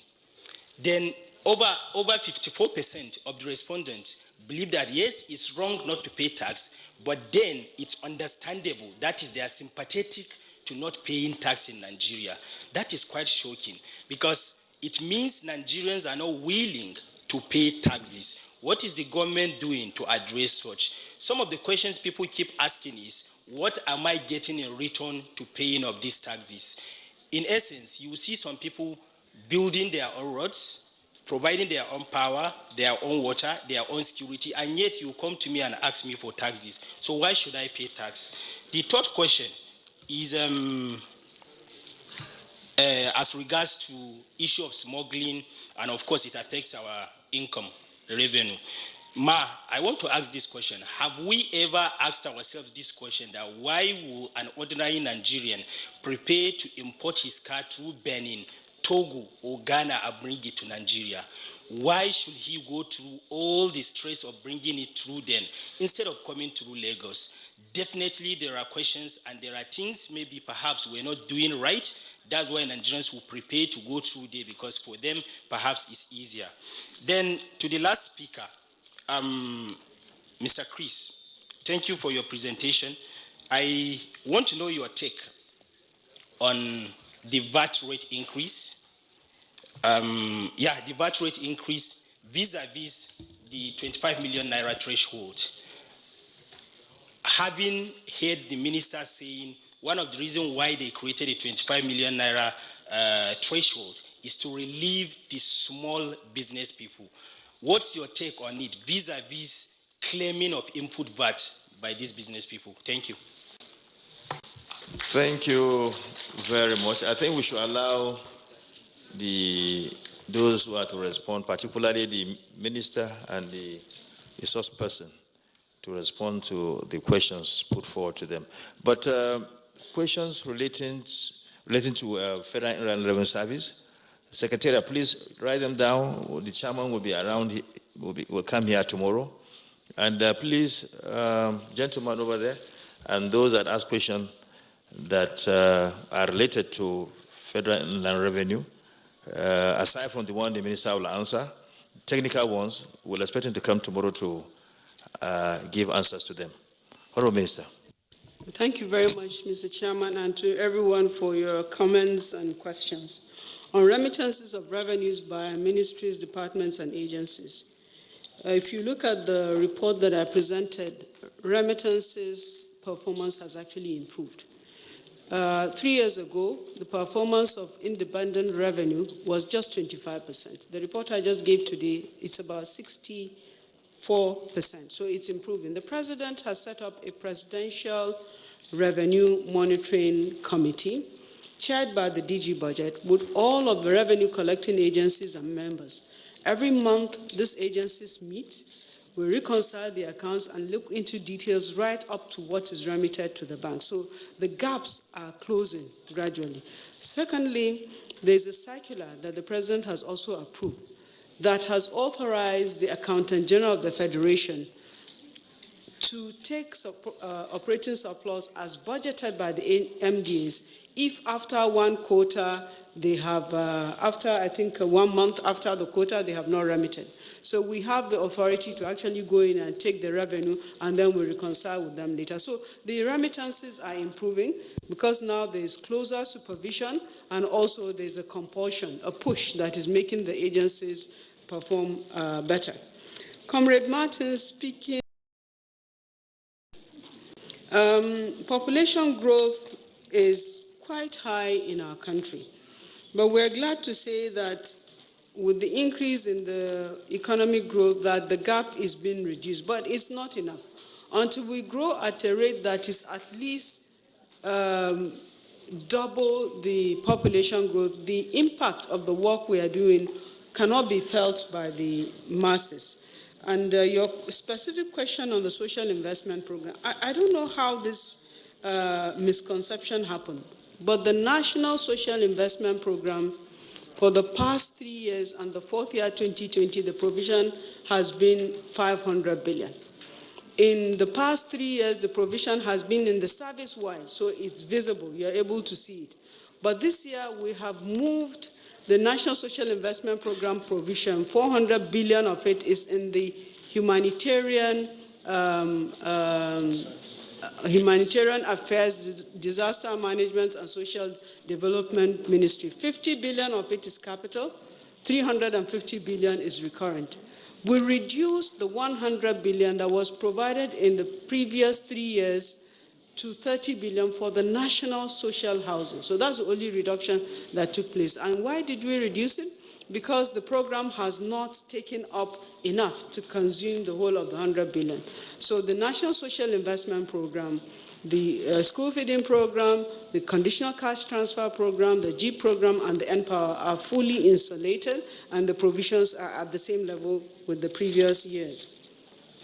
Mr. Celestin said we're giving out a lot of tax waivers and tax incentives. I completely agree with you.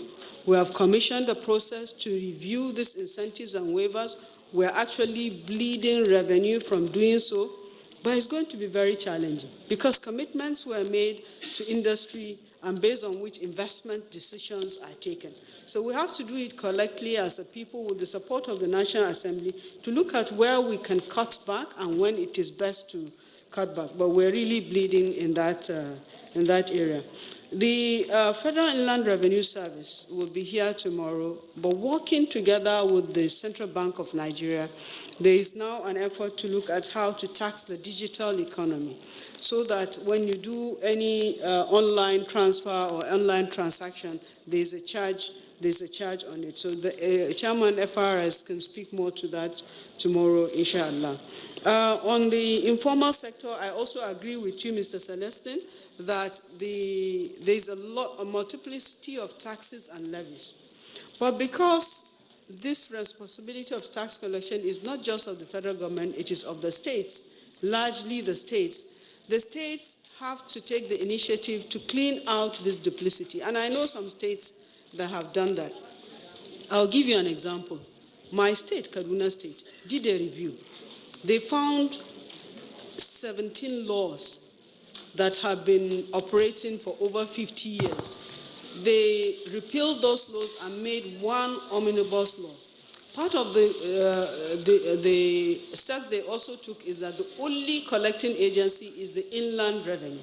So whether it is withholding tax or a payment of property rate, they collect and then they distribute to the agencies. So and when they did that, they have seen a significant increase in revenue performance. People are actually ready to pay their taxes if the burden is less, if the payment process is improved, and then the multiplicity is removed. We hope the National Assembly, as your partners with the states as well as the federal government, will encourage the states to do this sanitization of the multiplicity of taxes. Mariam Garba Usman from Kano was asking what is the provision, why the provisions in the headquarters of some ministries is larger than the agencies. I want to ask the DG Budget to respond to that, to give us examples, because I don't know which particular one she looked at that is like that, but the DG Budget will address that. He's looking at the details. Mrs. Ete Rosalind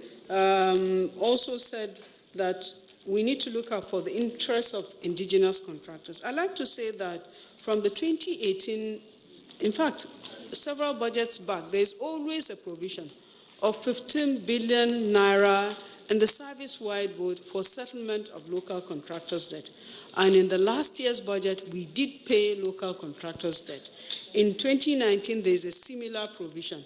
In 2020, there's another 15 billion that is provided. But in addition to, we were using that to pay small contractors that are being owed smaller amounts. But bigger contractors that have large sums that cannot be carried by the budget, we have been addressing them by way of issuance of promissory notes with the approvals of the National Assembly. So if you have any specific debts that you have issues with, you need to speak to us. We will check with the agency and confirm that such is still outstanding, and we addressed it thereof. Mr. Chinedu said that the performance of crude oil production has not been consistent with the budget. That is true. That is why in the 2020 budget, we tried to be more realistic by reducing from 2.3 million barrels per day that is provided in 2019 to 2.18 million barrels per day. And this is because we can't bring our performance down to just what we have been able to do in actual. The capacity that we have today in the country is 2.5 million barrels. In the second quarter of 2019 and in the third quarter, there are some days that NNPC actually produced up to 2.3 million barrels per day. So it means the potential is there. What we need to do is to collectively support and push this agency so that they can perform to the targets that are set. Musa Mustafa said the revenue projection is realistic, but that he believes that the public doesn't believe us that revenue is performing. So it means our engagement with the public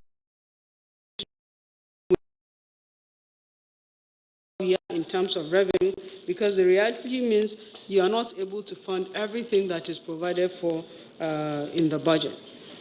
Dr. Ibrahim Farmata Kano, he's saying why are our releases low?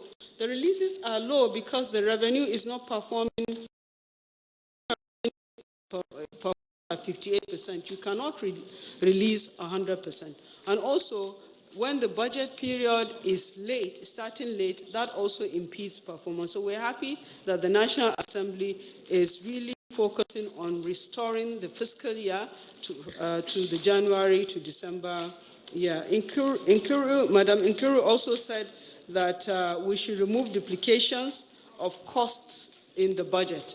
And we do have an opportunity to do that. It is true there are a lot of agencies in government that are carrying out duplicative functions. She gave a good example, the national identity process. There are several agencies that are doing one form of national identity or another, and we believe that the national identity should be led by the national, by NIMSI.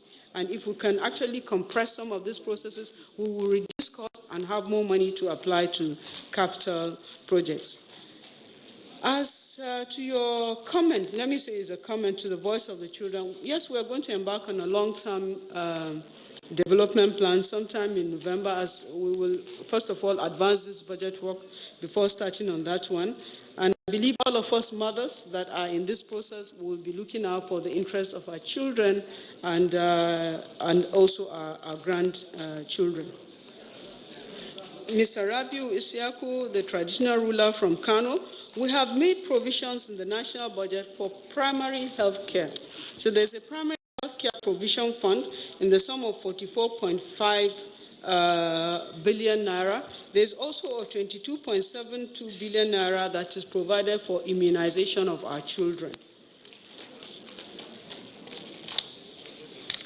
The last speaker, I didn't get the name, said there was a survey, and I know about the survey that was conducted by the Nigerian Economic Summit Group, and they've presented the report to us. It is unfortunate that Nigerians don't feel they have an obligation to pay taxes, that there's nothing wrong with not paying taxes. So it means collectively we have to educate ourselves more on the responsibility, the civic responsibility that we have. While government has a responsibility to provide infrastructure and social services, the citizen also has a responsibility to pay their taxes. So it means we need to find how we can refine the social contract between the government and the people to encourage people to pay more taxes. I will stop here, Mr. Chairman, and with your permission to ask if the DG budget can make just a simple comment in respect of the question raised. DG budget. Thank you, Mr. Chairman, Chairman, House Appropriation, other distinguished senators and honorable members, honorable ministers.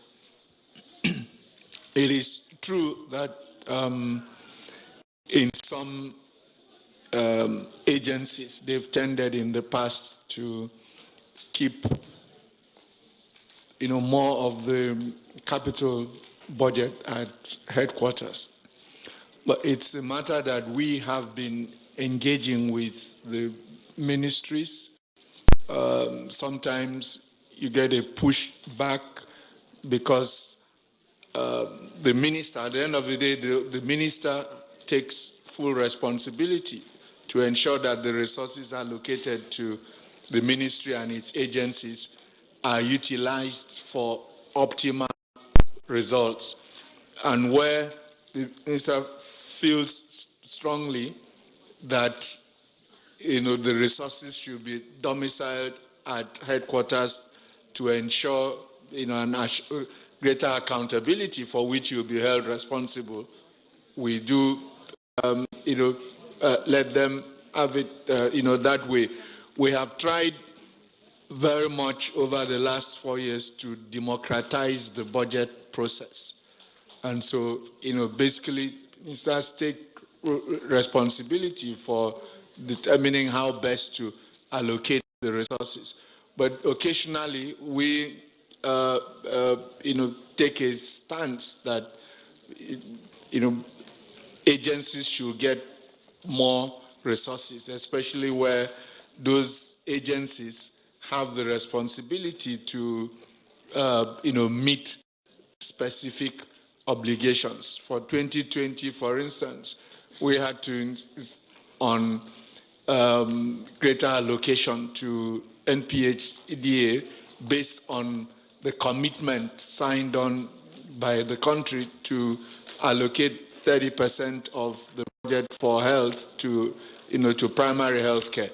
And then also sometimes it's actually justifiable for the headquarters to have more. So if you take transportation, okay, the reason why you will see the bulk of the allocation to railways sitting at headquarters is that those are allocations for counterpart funding on the new railway projects being financed by the Chinese, and that process is being administered from the headquarters. But if you look at the budget for railway, you will then see the provisions for specific ongoing railway projects that NRC, the Railway Corporation itself, is implementing. So we'll have to look at it on a case-by-case basis. Thank you. Thank you. Honorable Chris Asuluka. Thank you, Mr. Chairman. I would suggest that some of these questions could have been more appropriate tomorrow, because today is on revenue, not expenditure.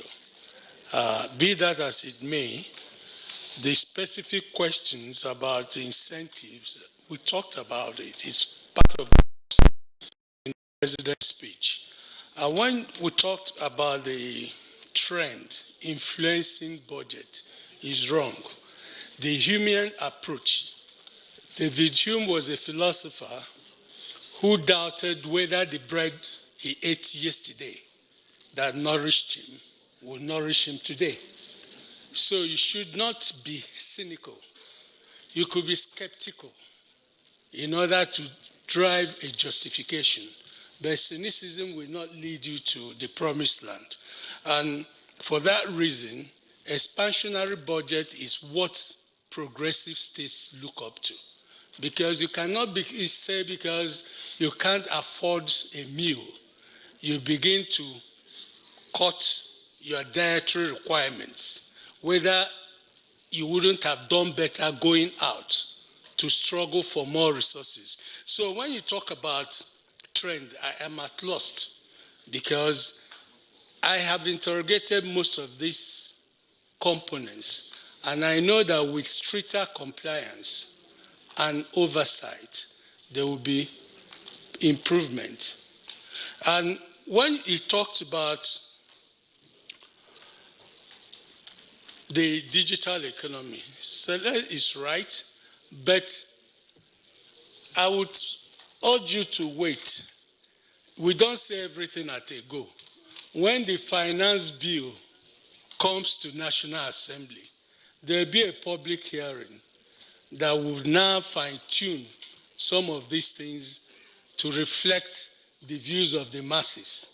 But for now, we are asking that the finance bill, let's see how it looks. My take on that is the utilitarian concept. Greatest good to the greatest number. You don't take from person who cannot afford it. So whether 25 million is a good threshold is something we interrogate when we come to details. But on the face value, I think this is a right step towards expansionary budget, which we would have to rescue Nigeria. Thank you. Thank you very much. The Honourable Minister had elaborated very well and responded very well to the questions and suggestions that were put forward to her. Also, the consultant also, or Honourable Chris Asuluka, also did the same. Let me say, we have a system, revenue system that is not perfect. We are still trying to strengthen it to become what we want it to be. And we've been talking about leakages. I tell you, if we're able to block all those leakages, the money we are going to harvest from there is much. Now, I'll give you a small instance. The production sharing contract, it was something that was brought forward by the National Assembly. And it's going to fetch this country billions and billions of naira. It's just like a joke. We're talking about 600 billion naira every year. This is a simple thing. It was left unattended to. The law was not implemented. And so we've been ripped off, we shortchanged. by the IOCs for quite a long time. So there are more of these. That's why we are hopeful. We are not just trying to build a castle in the air. We are sure that what we are talking about can be done. It is doable. So we want encouragement. We are determined and we must do it. So please encourage the country, encourage Minister of Finance, and so that she can push further. Try to put the head of agency responsible for our revenues so that he can do more work. We told her we are going to do more on our oversight function. She should also do our own oversight so that we can realize these important targets, and we are going to realize them. With this, I think we've done a lot for the day. The Home Minister just came in from Washington just yesterday, also the DG budget. And she is the woman of the moment because this event is, she is the main person that the questions will ordinarily come to, and she has been answering the questions, she has been responding to those questions. I think we should allow her time so that she can come back tomorrow. And also the ministers, we are really grateful to you for being here. So many of you, but few of you are here, particularly Women Affairs. The Interior Minister came first. He's the first person to come here this morning. He came first. He came here before everybody. Nobody was even talking to him. When he went, he got up to maybe to the restroom. I thought he was tired of sitting. No, I was about going to call him back, but not knowing that he went to the toilet and he came back later and stayed on his own. Only him. Nobody was talking to him. So he shows the passion he has for the job. I commend you for that. So we also commend the Minister of Finance. She came here. She came back from her trip, when she went to represent the country in Washington. Without rest, she has been here with us since morning. Also, DG Budget, the Accountant General of the Federation, the Honorable Minister of State Power, and our own, Minister of State Finance and National Planning. He has been here also. He was the second person to come. So we thank you all. We thank you all for coming, the Accountant General, permanent secretaries, and everybody. We thank you for coming. We enjoy the crossfire. That's what we want. We want the public to interrogate your figures, challenge you while we listen. Then we start from we start from the exchange of fire between the public and the executive of government, and then we'll be able to pick areas that may be appropriate, that we may feel they can be factored into the budgetary process. So we thank you very much, and we hope you'll be back here tomorrow so that we can continue with this very, very important public hearing. Thank you, and God bless you. Program for tomorrow.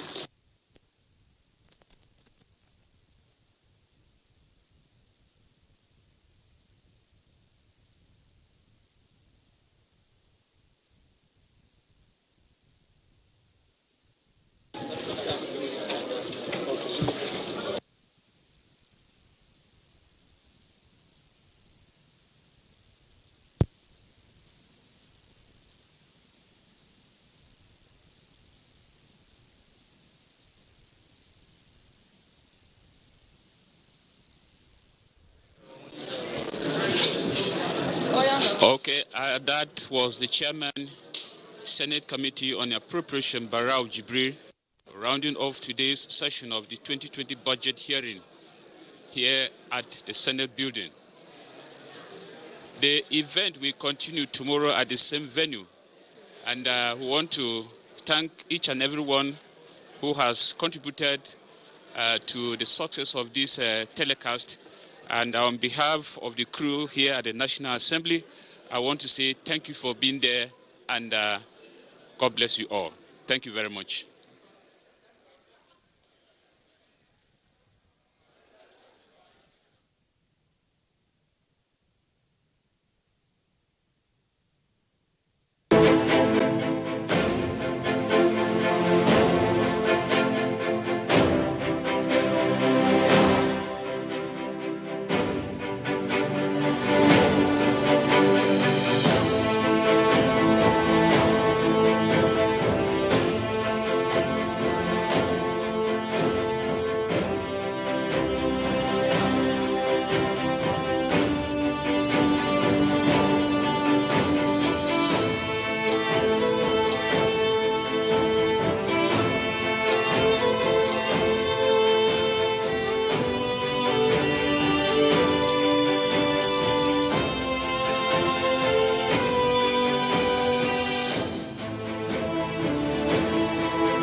This is the network service of the NTA.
Hello viewers, welcome to Corruption Must Go, the weekly television program of the Independent Corrupt Practices and Other Related Offences Commission, ICPC.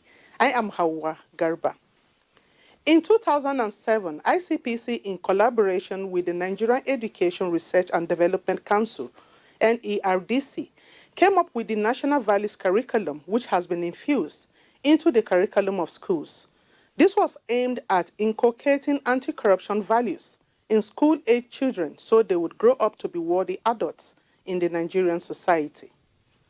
As a follow-up to this, the Commission, in collaboration with Youth Alive Foundation, supported by the United Kingdom Department for International Development, organized a 2-day master's teacher training on the National Values Curriculum, NVC. The training became necessary as a result of observed lapses displayed by teachers in the teaching of the curriculum. Today's edition focuses on ICPC's innovative approach to tackling corruption through the education curriculum. We also bring you drama, ethics and values, and many more. But first, Ruth Awodi is standing by with anti-corruption stories. Over to you, Ruth. Corruption not in my country. Hello, Alhaji. Right now I'm in Abuja. No.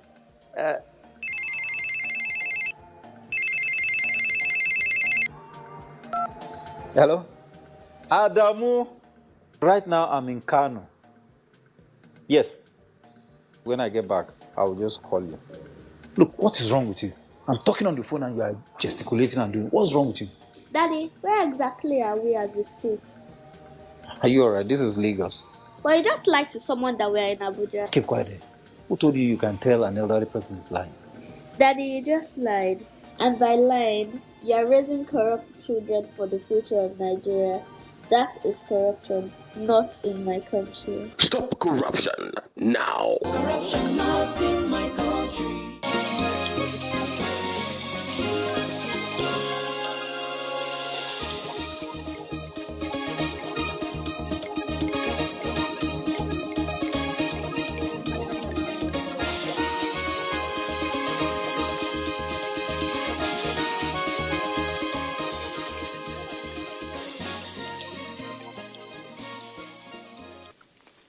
Thank you, Hawa. Welcome to this segment on anti-corruption stories. I am Ruth Awudi. The chairman of ICPC, Professor Bolaji Owasonye, has said that members of the Anti-Corruption and Transparency Unit, ACTU, in various ministries, departments, and agencies are better placed to effectively prevent the prevalence of corruption in their organizations.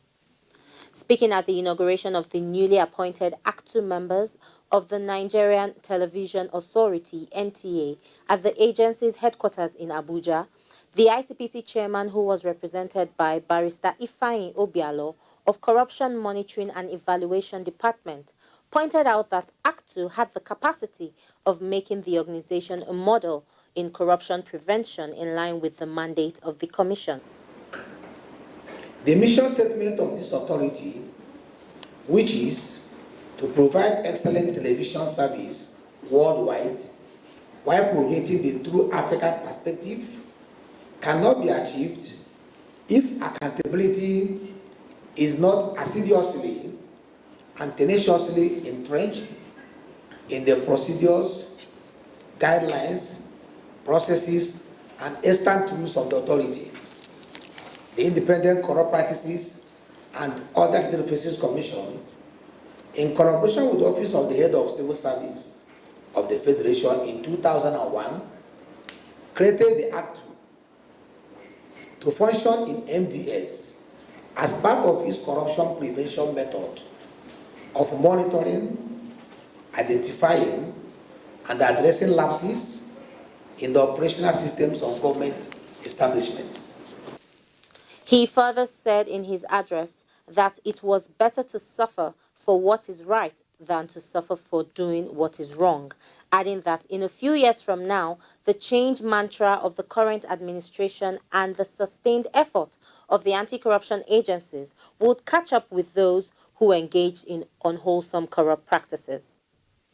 In his remarks at the inauguration ceremony, the Director General of NTA, Malam Yakubu Ibn Mohammed, said corruption was a cankerworm that had eaten deep into the fabric of the Nigerian societal development, and that if left untreated, it could portend doom for the country.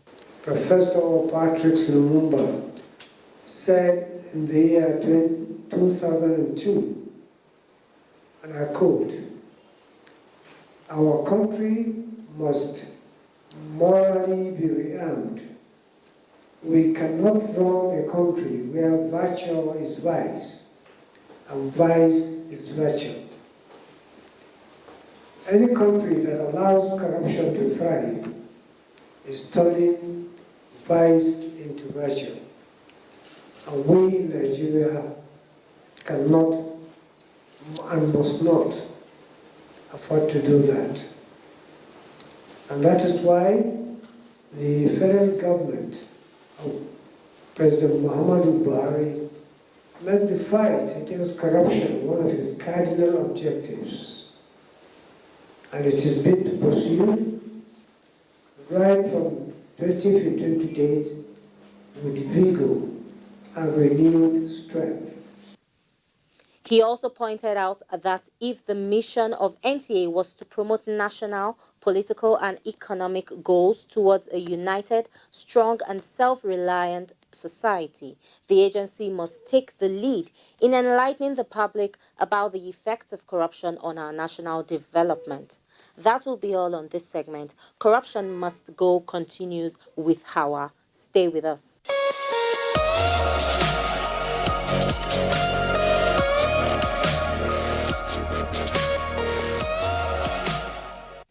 If you are just joining us, this is Corruption Must Go. In the 12 years that the National Values Curriculum has been in use, many teachers have shown a significant inability to properly teach the values to children. This is needed to be corrected so that the aim of formulating the curriculum in the first place will not be defeated. The head of Education Department, ICPC, speaks further. Yeah, teachers, because it is to do with curriculum. And curriculum is to be taught in schools. And nobody teaches curriculum in schools except the teachers. But permit me to take us down memory lane. The National Values Curriculum as a project is ICPC initiative and contribution in conjunction with the Nigerian Educational Research and Development Council and the Federal Ministry of Education to resuscitate and restore the lost values of honesty Nigerian society was known for.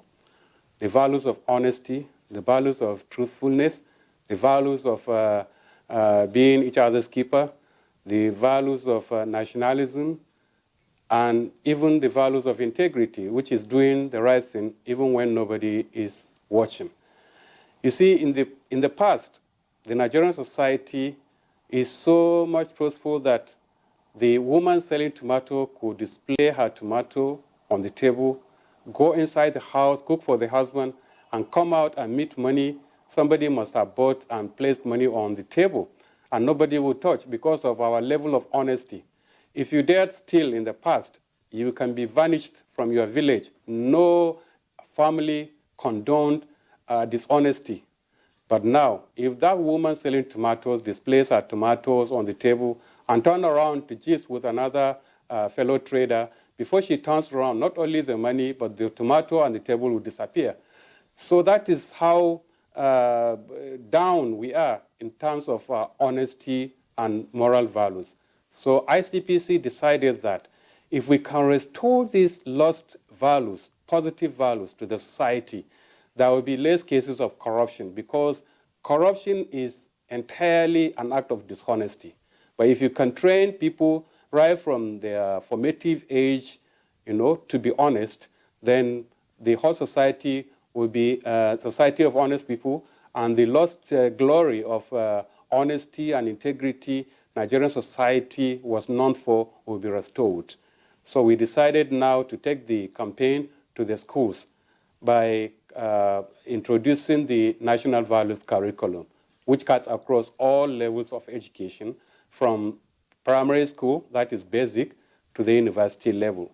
But at the moment, we only succeeded in infusing the 12 core values contained in the national values curriculum in the examinable subjects taught at basic and post-basic levels.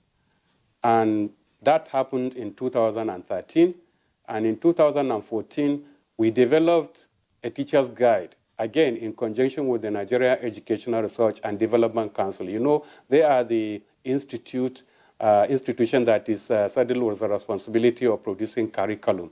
And the Federal Ministry of Education adopted the infusion, and they are being taught now in examinable subjects such as English language, mathematics, religious studies, civic education, economics, and what have you. I'm talking about the 12 core values, positive values that are taught to students at this level. So, like I said at the beginning, it's teachers that teach. Therefore, we decided to carry the teachers as key stakeholders and partners in this project through the Universal Basic Education Commission at the headquarters, and then the Universal Primary School Basic Education at the boards at the state level. Very good. The aim of the training is to guide the teacher being trained to identify the 12 core values subsumed in these exam level subjects that I mentioned, and fish them out and teach them appropriately, not just teach them in a stereotype kind of teaching method, in a special way that the child at the basic and the post-basic level, talking about junior primary school and junior secondary school level, will understand what he is supposed to do. Do not steal, do not tell lies, do not, you should love one another, do the right thing even when nobody is watching. All these are values. Love your country, respect constituted authorities, and all this. So these are the values. So the teacher himself should know where these values are hidden. I use the word hidden because they are subsumed in the examinable subjects. Now the teacher will now know, will be guided to fish out these examinable, these core values, and teach the students at this level appropriately. That is the essence of involving the teachers. Both in the immediate, medium, and long-term expectations, we hope that the nation's positive values that had been lost on us for a very long time will be restored. That is our expectation. Now, the impact measurement, on the impact measurement, ICPC has developed a kind of questionnaire to administer on, first of all, the students who are the center at the center stage, then the teachers themselves, then the parents. They will answer relevant questions that are relevant to them. The students will be asked questions that are directly relevant to them. Then the teachers also that are teaching the values will also be asked relevant questions. And then the parents also, through the Parents Teachers Association, as well as the school authorities. It is through these questionnaires that after the final analysis, the analysis of the survey, that we will come to know whether the project is making impact or not. We test run the teacher's guide, as I told you, we developed in 2014, and now we have set the ball rolling just this July when we trained about 186 teachers in 3 states of Kano, Lagos, and Rivers State. And we have, and Abuja. So we still have outstanding, as per the pilot scheme, we still have Rivers and Akwa Ibom as outstanding. So these 186 teachers that have been trained will also go and train other teachers. That is why we call the project Master Teacher Trainer, so that they will now cascade down the message to other teachers. Now, these teachers will answer relevant questions as to how they found the teaching process, whether they understood, and whether they have been carrying out, whether the students are really understanding the values. And then before we administer the questionnaires, we shall visit the schools to see practically how the core values are being taught in practical terms before we now administer the questionnaires. After collecting the questionnaires, we will invite the National Bureau of Statistics to use their expertise to analyze the questionnaires for us using bar chart and other graphics so that we can easily determine whether the National Values Curriculum Project is making the desired impact or not.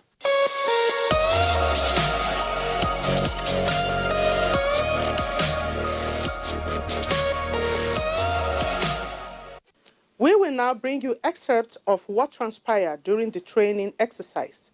Honorable Member ICPC Hannatu Mohammed represented the chairman of the commission, Professor Bolaji Owansowunye, during the event.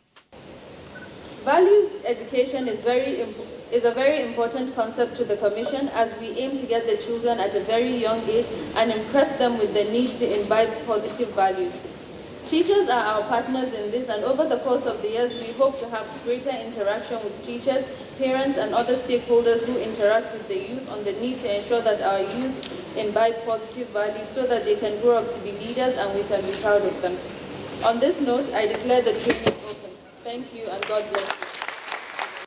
We also spoke to some of the participants at the event, and here are what they had to say. Now, there are a lot of things that maybe students or I can do if I'm not educated. But with the knowledge of this education, I know that there are a lot of things that I can't do because I already have that knowledge and I know how to pass it to others. You know, the whole program is on how to see the implementation of the curriculum on national values. So if that is the case, what we learned here is for us to make sure that those curriculum, those things that are infused in our school curriculum are put into practice, are taught well. And likewise, not only that, we are here representing other teachers, other monitoring and evaluation officers in the education sector of FCT. So we are here in order to see that we step down to others in order to make them to know how can we monitor the teaching of this curriculum, national value curriculum. Is it well done? If it is not well done, what are the challenges? What are the problems? So that we address them here and see how we can face or we can correct all the problems that we have seen. So the major thing that we are learning here is for us to know the mechanism in which we pass to others what the ICPC is organizing. I thank God for the training we are receiving in inculcation of national value into the curriculum. It will help to curb a lot of vices like cultism, like stealing, like behaviors that would have destroyed the future of young children who are going to be the leaders of tomorrow. If by the virtue of this training, I'm sure that there's going to be a lot of changes and our future leaders are going to be great. Okay, this training has an immense or many importance to my work. By attending this training, I learned so many things. One of them is I learned that corruption is supposed to be fight right from the beginning. Yes, and the corruption, and I also learned that corruption is not only in the offices or in the high level of the society, even in the grassroots from the beginning, even in the admission of the primary schools, sometimes you find corruption there, and that's play a very wrong role in giving us the right education to the. This training is on value, national values. And by national values, the child from the beginning will be taught what his role, his expected role is and how he's supposed to play it. So if he is to gain that, then this training is very timely in the sense that as school administrators, we are at the top. We really bring out whatever policy that is there, and we ensure that the children, through our teachers that are in the classroom, would use this training to really bring it to the basics so that our children, right from the beginning, they will know that corruption is something that is very, very endemic. And if we don't teach our children what they should expect and they allow corruption to strive, corruption will kill us.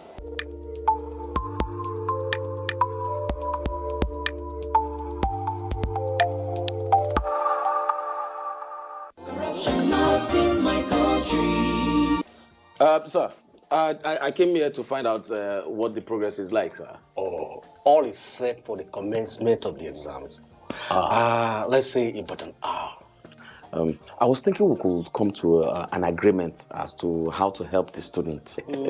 Exactly what are you insinuating? We would like to pay you for your cooperation. Are you offering to bribe me? No. It's some sort of compensation for your help. By keeping away while the exam is on? That's correct, sir. I will report you to the authority. Report, Ken. No wonder some of you people die reject. What did you say? I said that you are a man of integrity. Offering to bribe exam official is corruption. And corruption, not in my country. Stop corruption now. Corruption not in my country. The person whose picture appears on the screen, Mr. Emmanuel Onewe Momeke, is hereby declared wanted by the Independent Corrupt Practices and Other Related Offences Commission, ICPC, in connection with issues bordering on fraud.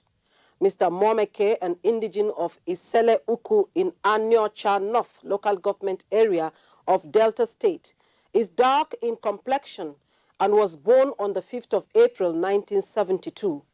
He was a former staff of Delta State Ministry of Urban Renewal, as well as Auchi Polytechnic, Auchi, Edo State.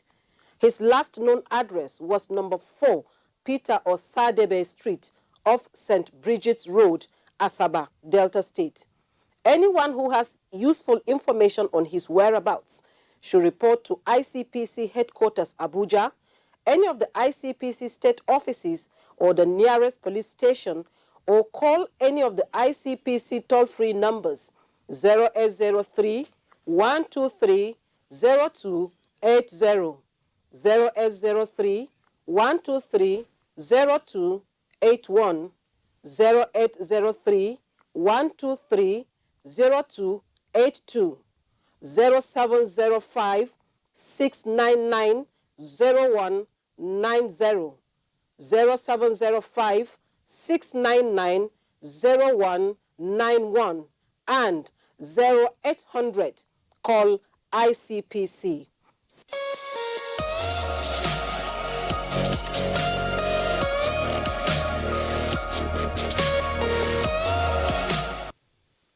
With this master teaching training, ICPC, working with its development partners, has shown a clear commitment to achieving the lofty aim of the National Values Curriculum, which was to catch them young. That is to say, instill the right values in our young school-age children for a more transparent, accountable, and responsible citizenry in the future. That's the size of what we have got for you this week. Remember, you can follow us on any of our social media platforms as shown on the screen. You can also visit our website, www.icpc.gov.ng, To watch other interesting editions of Corruption Must Go, visit our YouTube channel, www.youtube.com/ICPC Nigeria. Make it a date with us next week, Wednesday, as we bring you another enlightening and educative edition of the program. Bye for now.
NTA, you can't beat the rich.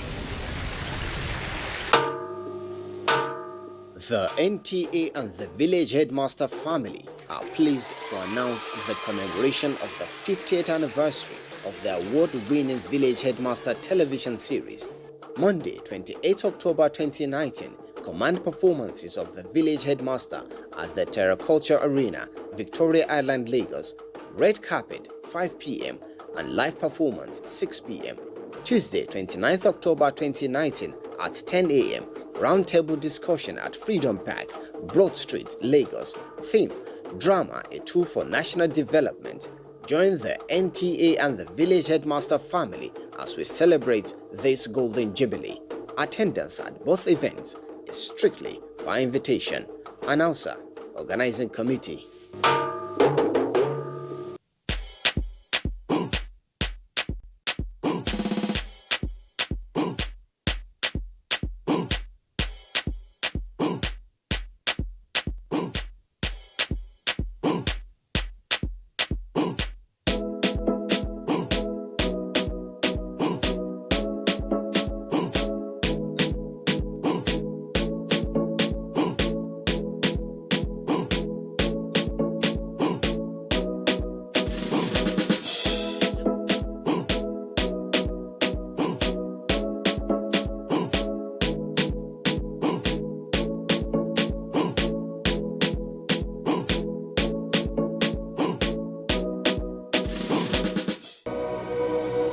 Are you an entrepreneur?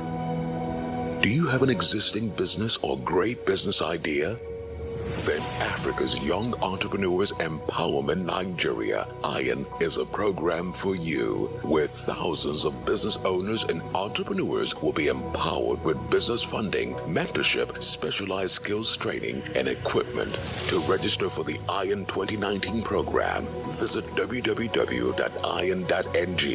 Fill in your personal and business details, check your email frequently, and follow us on all our social media platforms for regular updates. For more information, visit www.ayen.ng or call 070-0044-4444. ION 2019, showcasing and empowering Nigerian entrepreneurs. You can follow us on all our social media platforms: Facebook at NTA Network News, Instagram at NTA Network, Twitter at NTA News Now, YouTube at NTA News Online, or visit www.nta.ng. For live streaming, visit www.nta.ng/live.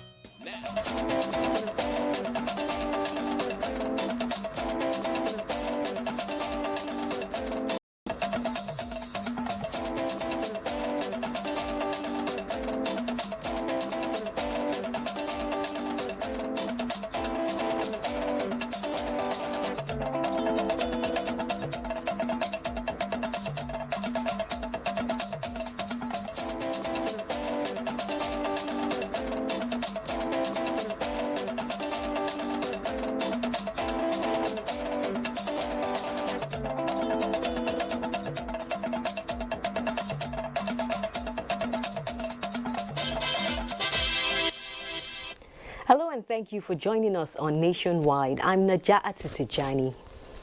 The first ever Russia-Africa Economic Summit aimed at expanding and deepening relations between African countries and the Russian Federation is now underway in Sochi.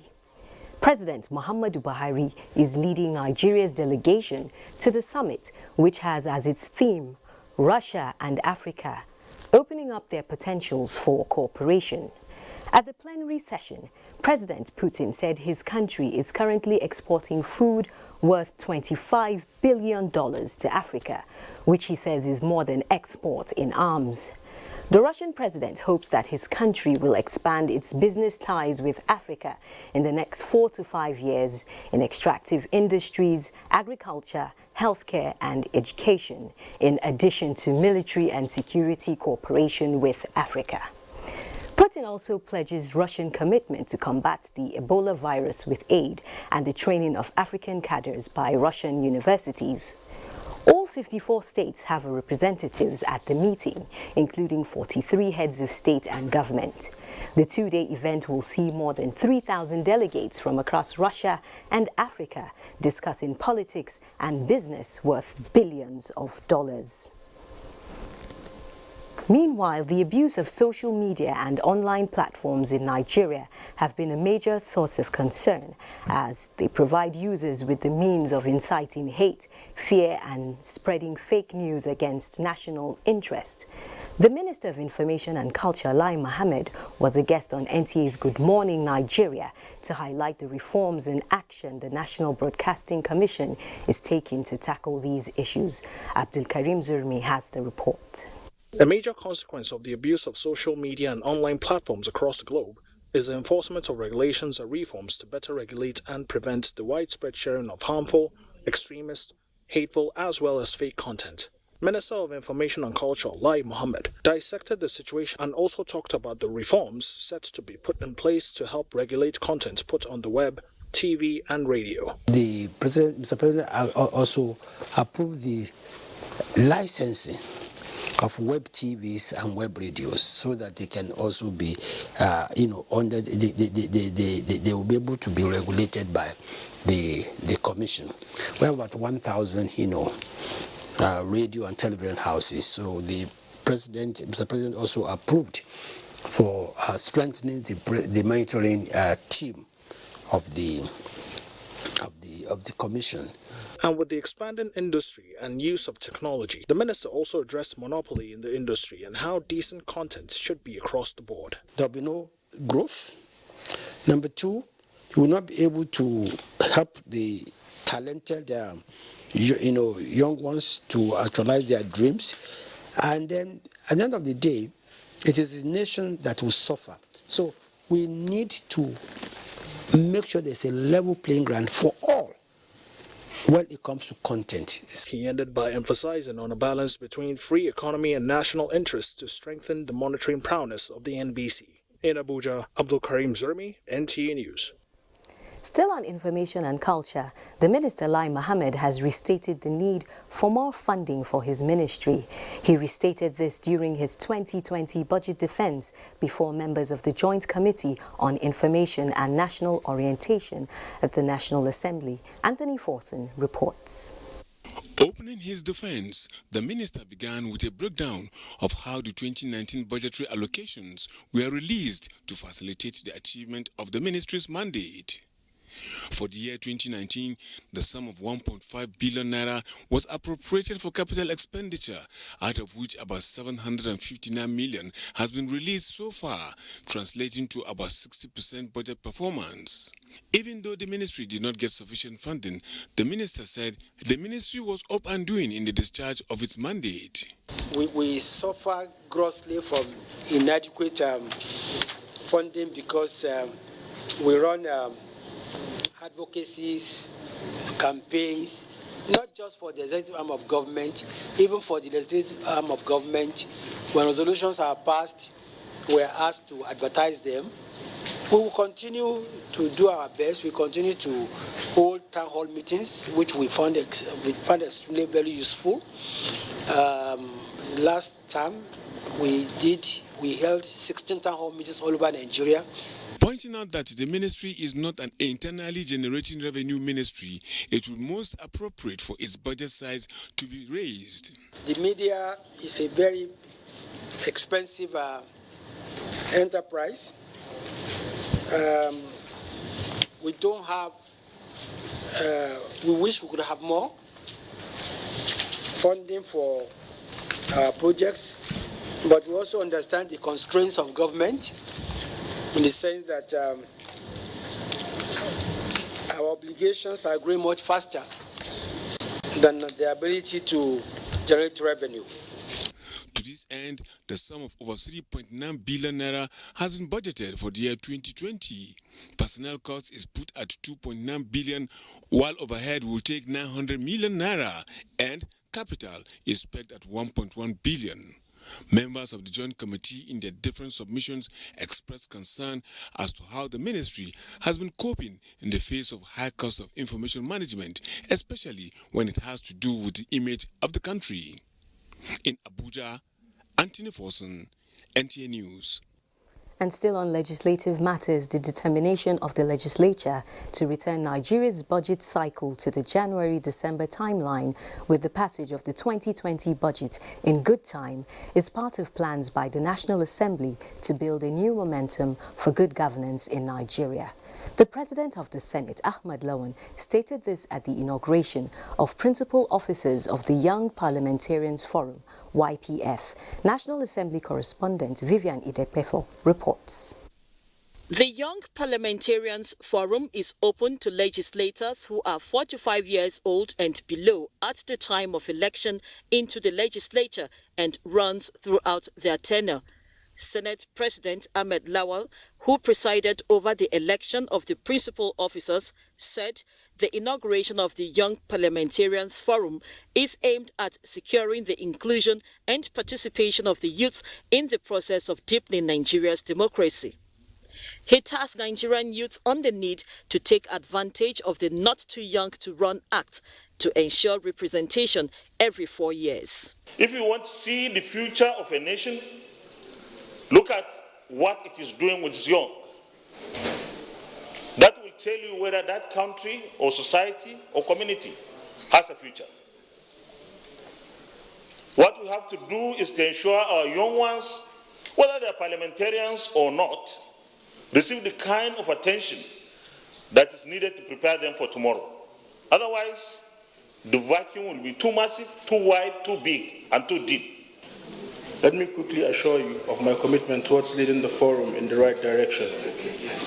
As a team player, I will ensure the involvement and active participation of all members of the YPF at all times.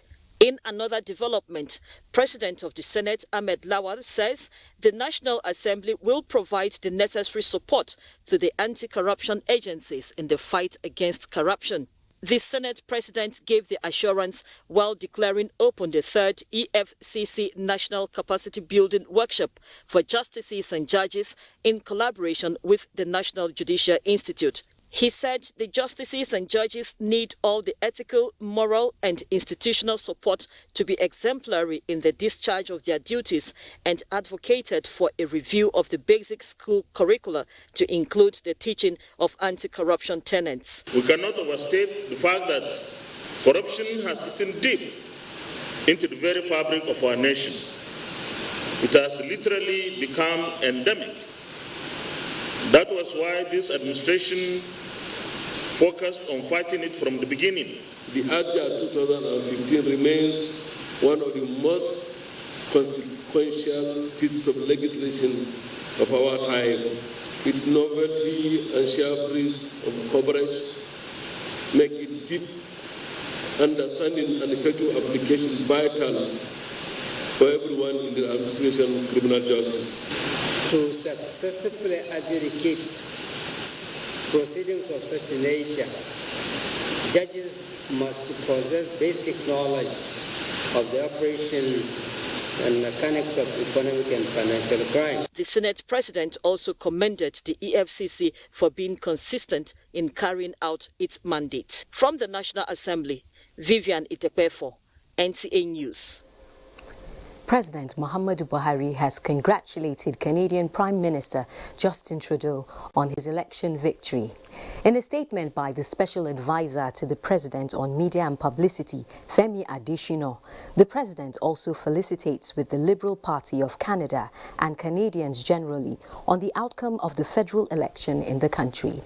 It adds that as a major trading partner with Nigeria, President Buhari looks forward to sustaining the relationship with Prime Minister Trudeau across a wide range of shared values and interests. Emphasizing the common membership of Nigeria and Canada in the Global Counter-Terrorism Forum and several other international organizations, the Nigerian leader trusts that both countries will continue to stand together on issues of peace and security that guarantee a better and more secure world for all.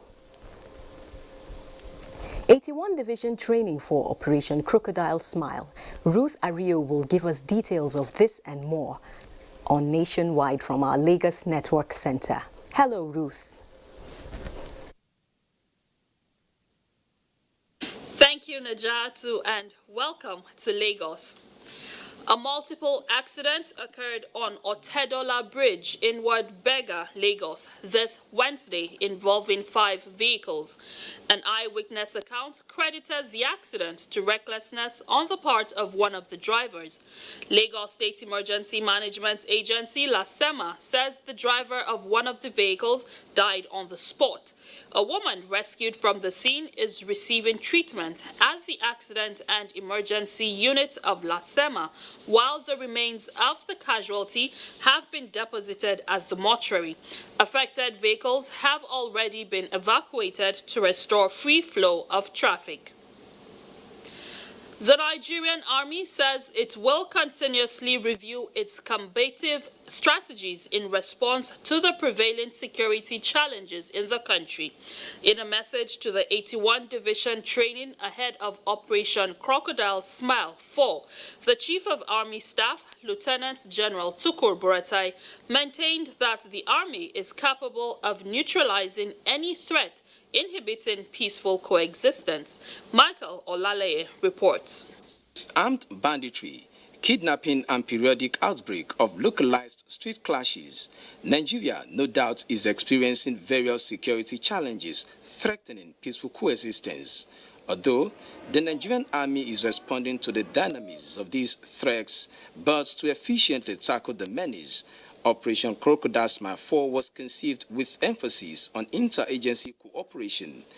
Part of the objective of the exercise is to improve troops and relevant security agencies' operational capacity, as well as strengthen cooperation and synergy in tackling common security challenges confronting our dear nation. In the strategic vision of the Chief of Army Staff, he has identified the need for all of us to synergize to ensure the security of our area of responsibility.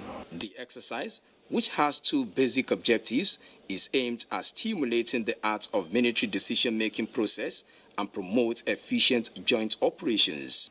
The conduct of the exercise proper is expected to feature aspects of civil-military cooperation, media, psychological operations, rules of engagement, and observance of international humanitarian law that are applicable in the conduct of operations of this nature. The military operation, codenamed Exercise Crocodile Smile, was first conceived in 2015 in the Niger Delta to curb cases of militancy, kidnapping, armed robbery, cultism, and other forms of illegality. This 4th exercise, which will commence on 8th of November, is expected to metamorphose into real-time operations in combating security threats to a standstill. In Lagos, Michael Olaleye, NT News. That's our contribution from Lagos. Nationwide continues after the break. Do stay with us.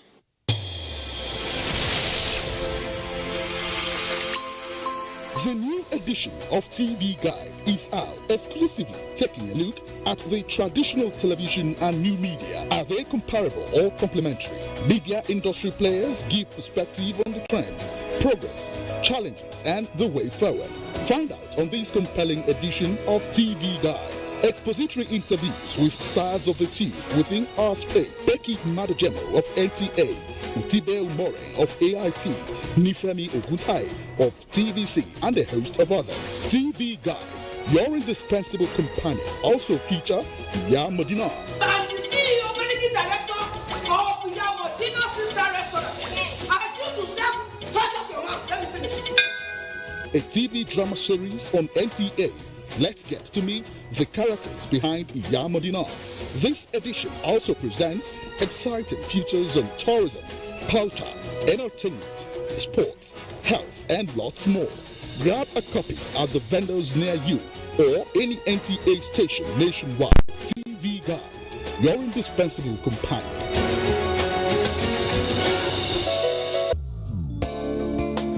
When you think about hospitality and affordable luxury away from home, then you talk about Sharon Ultimate Hotels, a secured and serene environment that offers kingly services such as 24-hour room service, impeccable security with CCTV surveillance, parking lots, free Wi-Fi internet service, free complimentary breakfast, restaurants that offers continental and local dishes, well-equipped fitness center with instructors, swimming pool, 350 capacity multipurpose hall, laundry service, pastry corner, mini mart, and our suites are breathtaking.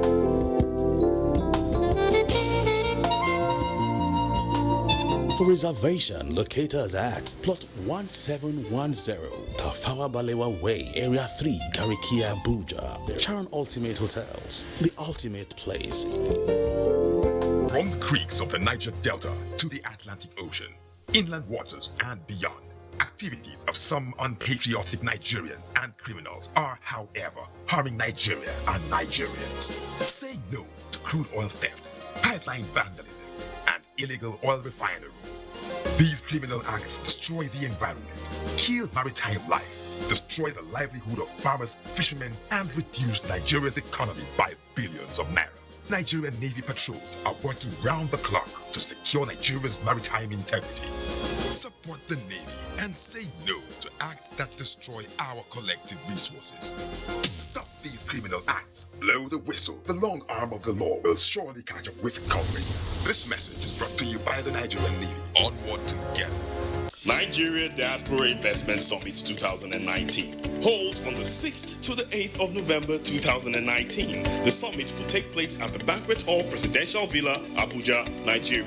Theme: leveraging diaspora resources for economic growth. Sectors: agribusiness, education, training, healthcare, entertainment, sports, hospitality and tourism, infrastructure and real estate, manufacturing, extractive industries, telecommunications, technology and innovation, waste management and environmental remediation, transportation. For registration, visit www.ndis.gov.ng. For participation and sponsorship, please call 090-177-77008, 0817-2244-660. Convened by the Nigerians in Diaspora Commission.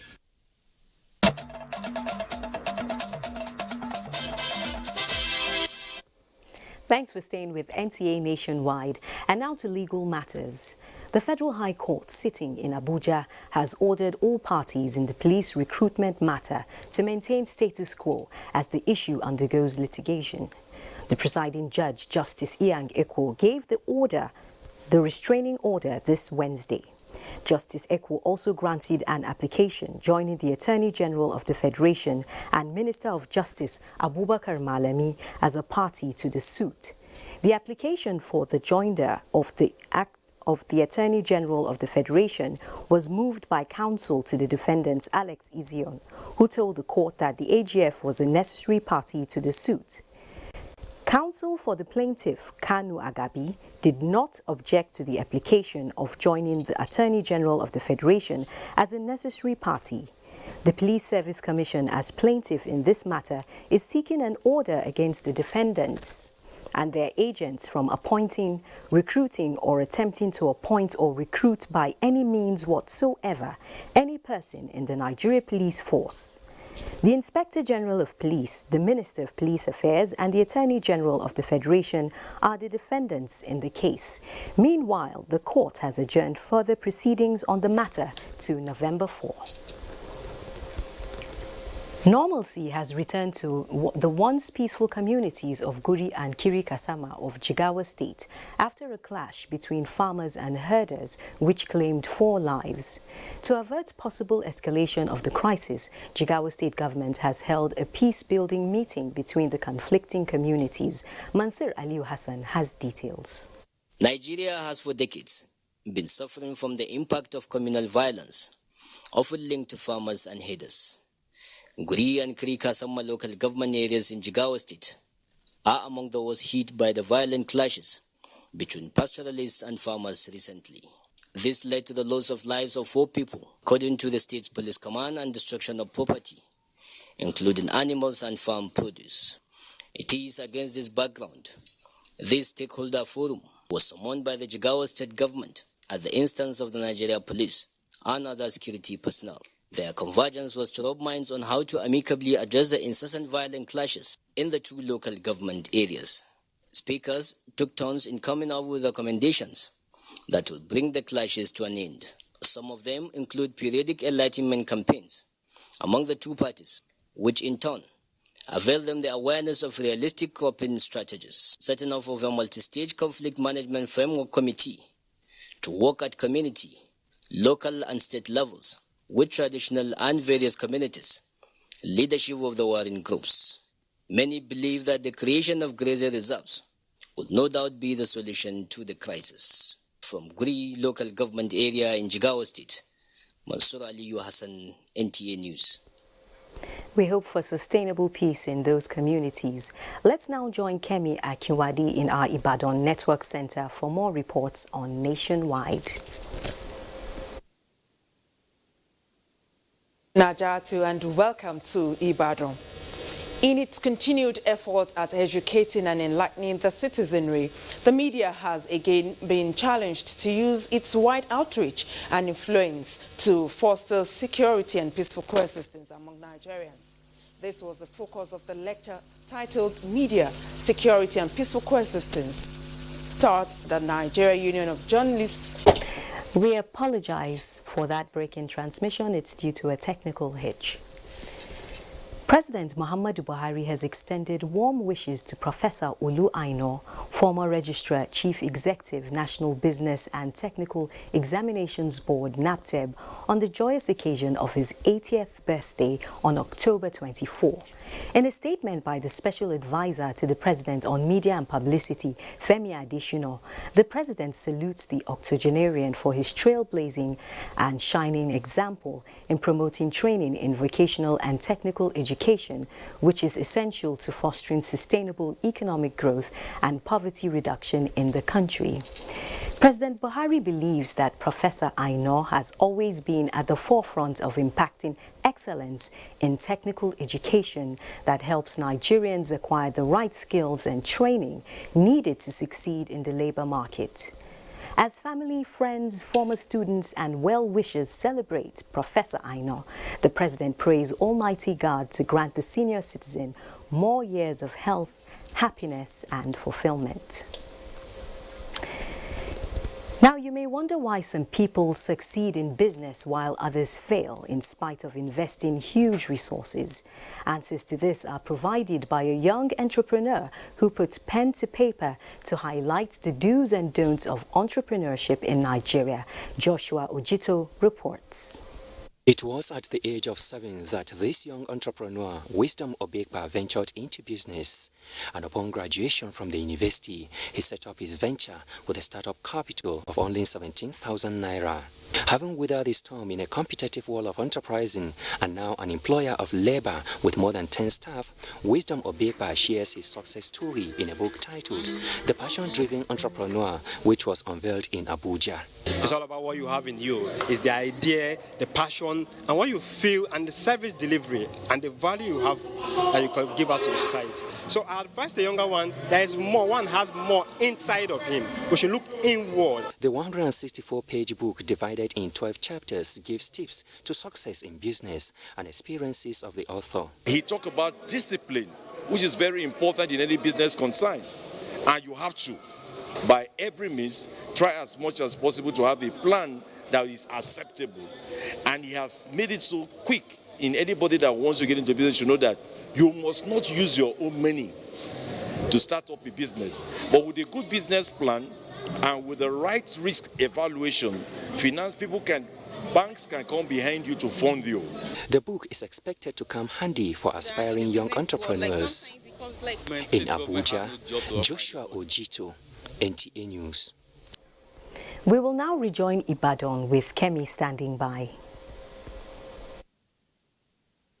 Thank you once again, Najatu, for rejoining us in Ibadan. In its continued effort at educating and enlightening the citizenry, the media has again been challenged to use its wide outreach and influence to foster security and peaceful coexistence among Nigerians.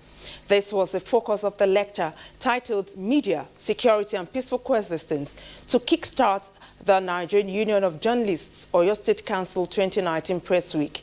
Kemi has more.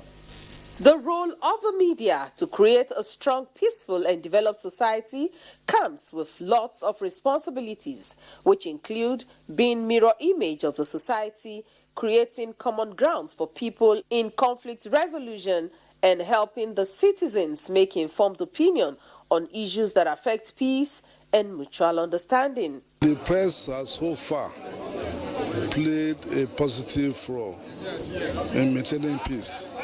Journalists in Nigeria, we are doing our bit. In a lecture written by Ahmed Raji, Senior Advocate of Nigeria, on the topic Media, Security and Peaceful Coexistence, media practitioners and proprietors should consider a paradigm shift by using their content to give sense of belonging to every citizen, irrespective of ethnic and religious affiliation. You, as the press, you are expected to shape opinions.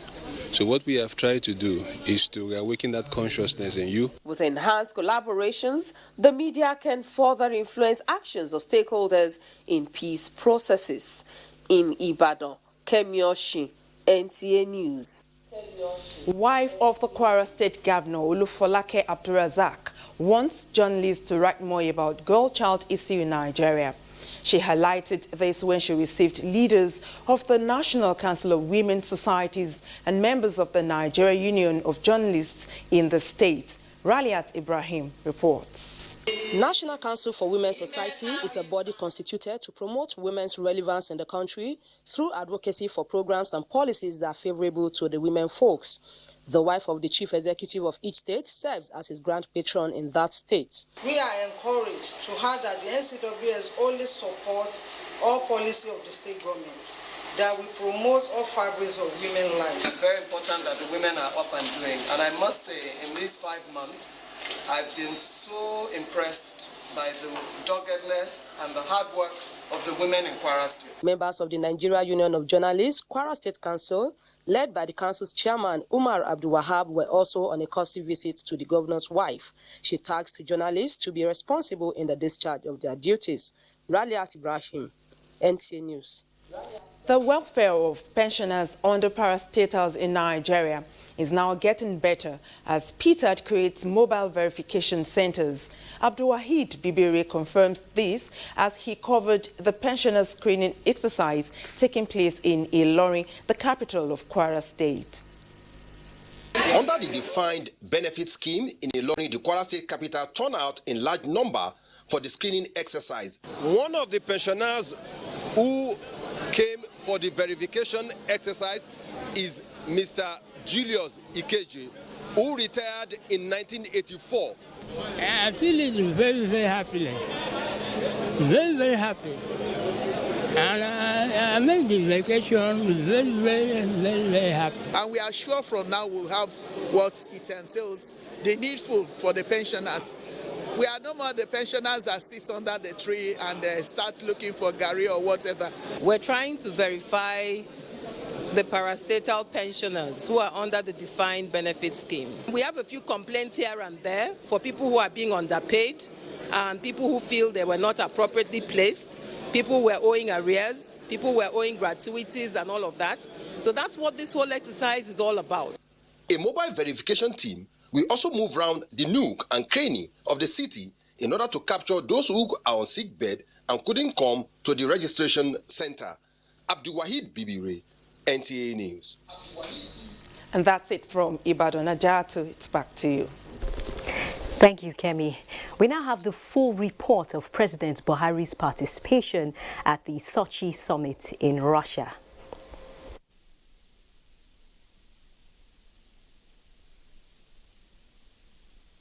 Over 2,000 Russian and foreign companies have stood to be counted at the historic summit, reflecting the new push by the Russian Federation to expand its clout on the African continent. President Muhammadu Buhari and 42 other African heads of state and government, experts, leading industrialists and businessmen are also participating. President of the Russian Federation, Vladimir Putin, while declaring open the summit, said economic issues are not only indispensable but essential part of his country's relations with Africa, which he said is becoming the core center of economic growth in the world.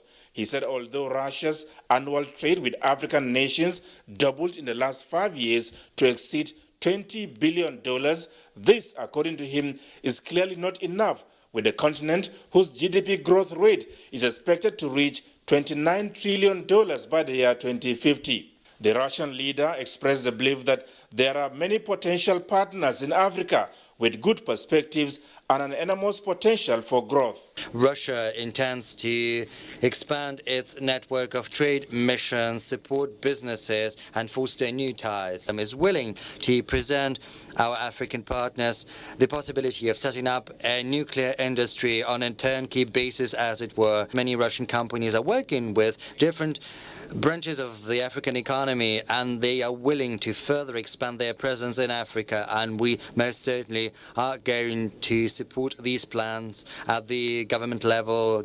The chairman of the African Union and president of Egypt, Abdel Fattah al-Sisi, encouraged Russian companies to expand their investments in Africa, saying there is an opportune moment for that now.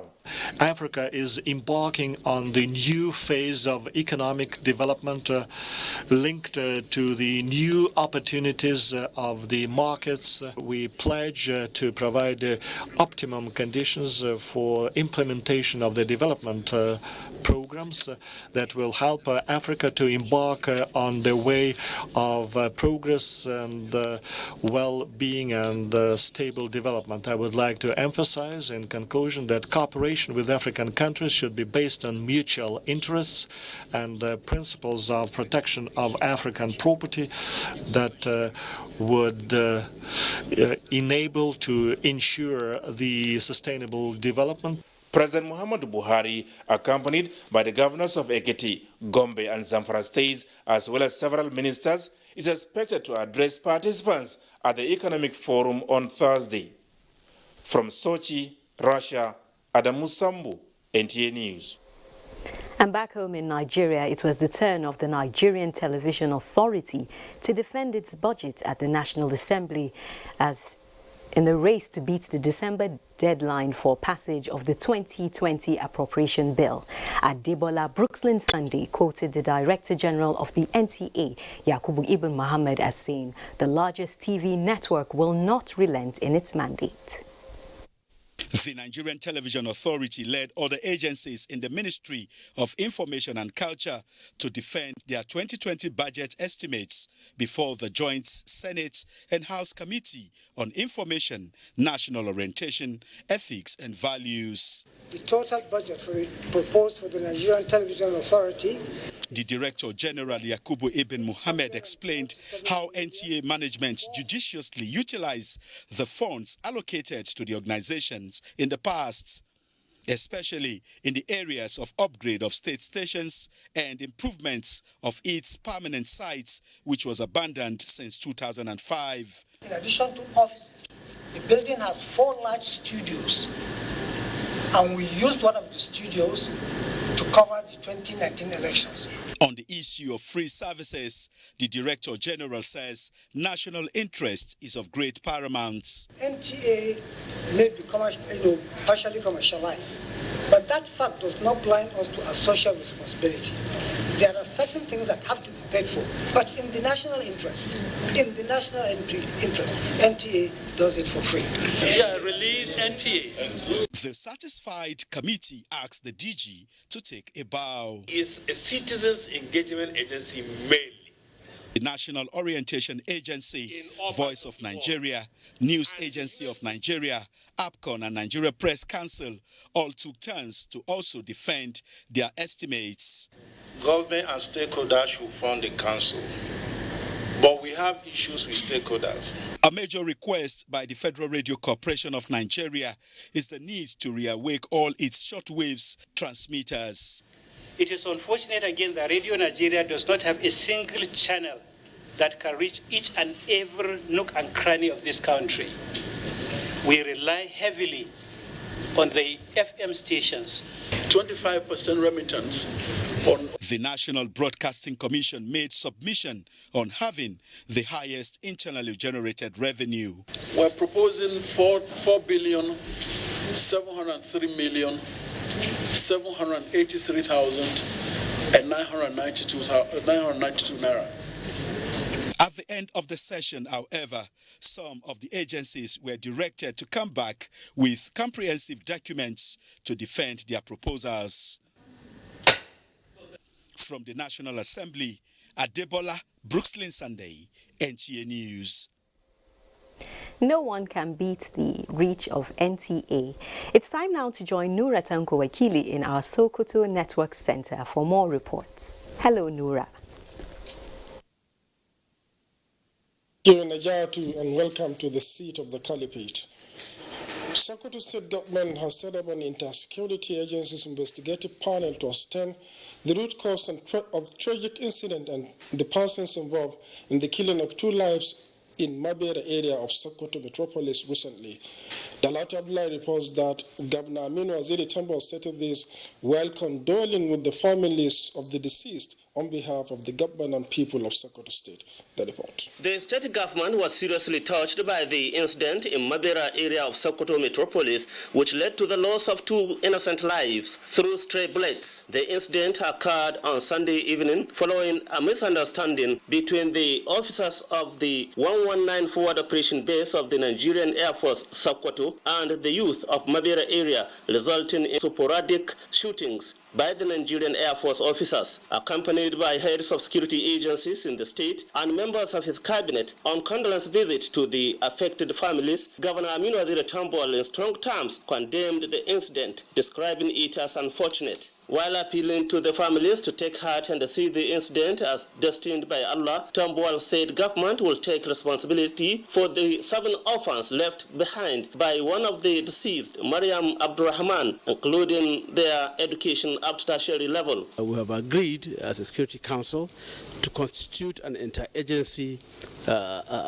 investigative committee that will now go into this matter within the next 1 week, and we shall receive a report from them by 29th of this month, and then appropriate actions will be taken thereafter. The second deceased, identified as Abdul Salam, was a student, while some others were left with gunshot injuries. In Sokoto, Dalata Abdullahi, NTA News. Now fewer than 50 inmates of the Medium Security Custodian Center, Gusau, have regained freedom following the review of their cases by the Zamfara State Chief Judge, Justice Kulu Aliyu. The released inmates are mostly those who spent 1 to 5 years awaiting trial at the center. Haliru Muhammad Umar reports. Zamfara State Chief Judge Justice Kulu Aliyu recently embarked on a prison visit to Gusau Medium Security Custodian Center. The visit, which lasted for 3 days, saw the release of no fewer than 50 inmates who had spent 1 to 5 years awaiting trial for alleged committing various criminal offenses. The Chief Judge reviewed cases of the inmates one after the other before she eventually released the low-key ones. She also granted bail to some few others. Some of those who regained freedom were released for lack of evidence to prosecute them by the police, while others had stayed longer than the period they would have served were they appropriately convicted. Some of them who spoke with NTA News expressed gratitude to Allah and all those who facilitated their release. Meanwhile, the state chief judge has reviewed cases of some juveniles detained at the Gusau remand home. She did not, however, release any of the 12 juveniles at the center. In Gusau, Halliru Muhammad Umar, NTA News. And that's it from Sokoto. Is back to Nigeria in Abuja for more Nationwide. Thank you, Noura. We'll go on to health matters now. The wife of the Ondo State Governor, Mrs. Betty Anyanwu Akeredolu, has advised women to carry out regular self-examination on their breasts for early detection of cancer. She said this at a Jog for Life exercise organized to sensitize women on breast cancer. The report. CS Jog for Life kicked off at Nepa Market through Arakale to Isiko Market before it climaxed at the Democracy Park with practical sensitization from major stakeholders for women to always check their breast to safeguard their future. Ms. Akeredolu noted that breast cancer has been killing women as a result of ignorance, urged them to seek help at the hospital as breast cancer is not a spiritual attack. On the need to support the initiative, the Breckham founder called on Nigerians within their individual capacities to give helping hands to those who are falling victims of the disease. There's nothing extraordinary about it. And why we say that is because people are surviving this disease because they did the right thing at the right time. The entry point is to check your breast monthly because early detection saves lives. Anytime we see anything that looks strange, like having pus, like water showing from the nipples, like blood showing from the nipples, you must do something important, and that is to go and visit the doctor. This year's Jog for Life was the third edition in Ondo State. In Akure, Tony Batire, NT News. Similarly, the fight against cancer is receiving an iron fist as more stakeholders are galvanizing efforts to create awareness on the prevention of the disease with a view to ending the plight of victims. This was the focus of a meeting between the wife of Kebbi State Governor and the Ministry of Women Affairs on mapping out strategic ways for effective cancer awareness. Momso Damien Dati has details. The World Health Organization records has it that cancer accounted for about 9.6 million deaths globally in 2018, making it the second largest cause of death in the world. Cancer as a disease varies from prostate, breast, cervix, and lungs, among others. Now, creating awareness, especially in rural areas, as advocacy for the National Breast Cancer Awareness Month is what informed this visit, spearheaded by the wife of Kebbi State Governor and Chief Executive Officer of Medicaid Cancer Foundation, Dr. Zainab Bagudu. Awareness about cancer is poor. Treatment is poor. Diagnosis is poor. Control generally is poor. So we focus on talking about it. We focus on all the cancers. The Minister of Women Affairs assures the women that no stone will be left unturned in advancing the general well-being of Nigerians. We have this pain of losing so many loved ones and friends with cancer, and it's a responsibility of every well-meaning Nigeria to join in this campaign to fight against the scourge of cancer. The belief here is that this collaboration will translate to actions that will reduce deaths caused by cancer in Nigeria. October every year is declared as Cancer Awareness Month. Momso Damien Ati, NTA News. Meanwhile, environmentally friendly life and living activities need to be communicated sufficiently to citizens to enable them maintain and enjoy a healthy living environment. Similarly, gainful employment alone for citizens can expand the grid of sufficient growth and overall development of a state. These were the issues upon which the visit by the Director General of NESRIA and Special Advisor to Zamfara State Governor on NTA's management were premised. Kolo Mohammed reports. For maximum national demographic interaction, resulting in overall growth and development, Zamfara State is working to open more doors of employment towards its citizens. The special advisor to the governor on recruitment and quota system revealed how appreciative of the NTA the Zamfara State government is while appealing for more, especially in the area of employment. The Director General of the NTA, who was represented, appealed to the special advisor to work on the psyche of will-be employees to accept humble beginnings. Let us go back home also and resensitize them that it is not as bad as they thought. It is not the day you lay the foundation of a house that you start sleeping in it. The Director General added that federal character principle is strictly adhered to in NTA processes. A graphic representation of the last employment process was presented to the special advisor to confirm the quota allotted to Zamfara State. Shortly after, the Director General, National Environmental Standards and Regulations Enforcement Agency, NESRA, came in on a courtesy visit. Our mandate is to ensure a cleaner and healthier environment that touches everybody. So I wish to seek for your support. That yes, we may be partially commercialized, but that fact does not blind us to our social responsibility. We have the responsibility, to work with agencies such as yours, in our efforts to move this country to the next level. With the two visits, a revitalized and progressive collaboration of the NTA, Zamfara State, and NESRA was formed. Kolom Muhammad, NTA News. Let's take another break. Nationwide continues shortly. The NTA and the village headmaster family are pleased to announce the commemoration of the 50th anniversary of the award-winning Village Headmaster television series. Monday, 28 October 2019, command performances of the Village Headmaster at the Terraculture Arena, Victoria Island, Lagos. Red carpet, 5 p.m. and live performance, 6 p.m. Tuesday, 29th October 2019 at 10 a.m. Roundtable discussion at Freedom Park, Broad Street, Lagos. Theme: Drama, a tool for national development. Join the NTA and the Village Headmaster family as we celebrate this Golden Jubilee.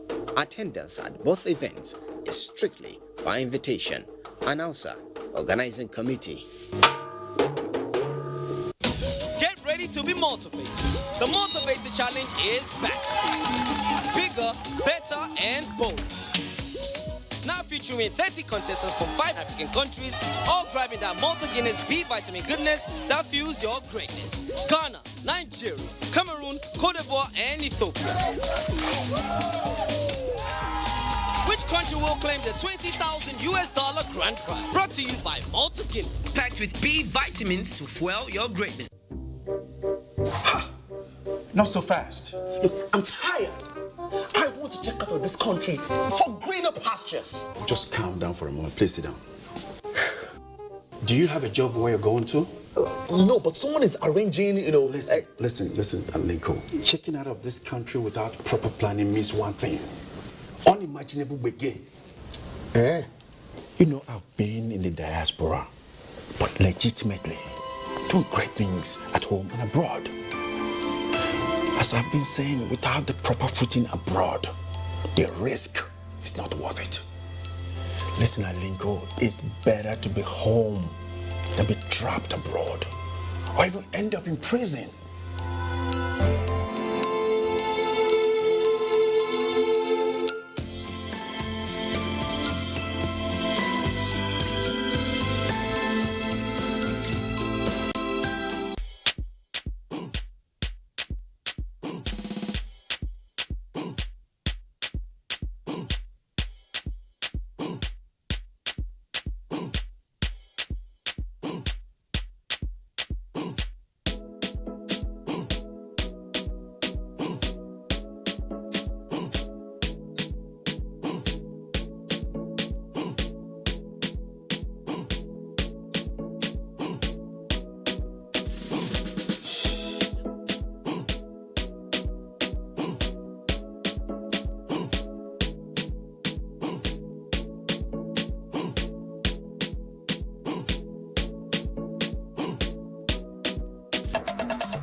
Thanks for staying with NTA Nationwide.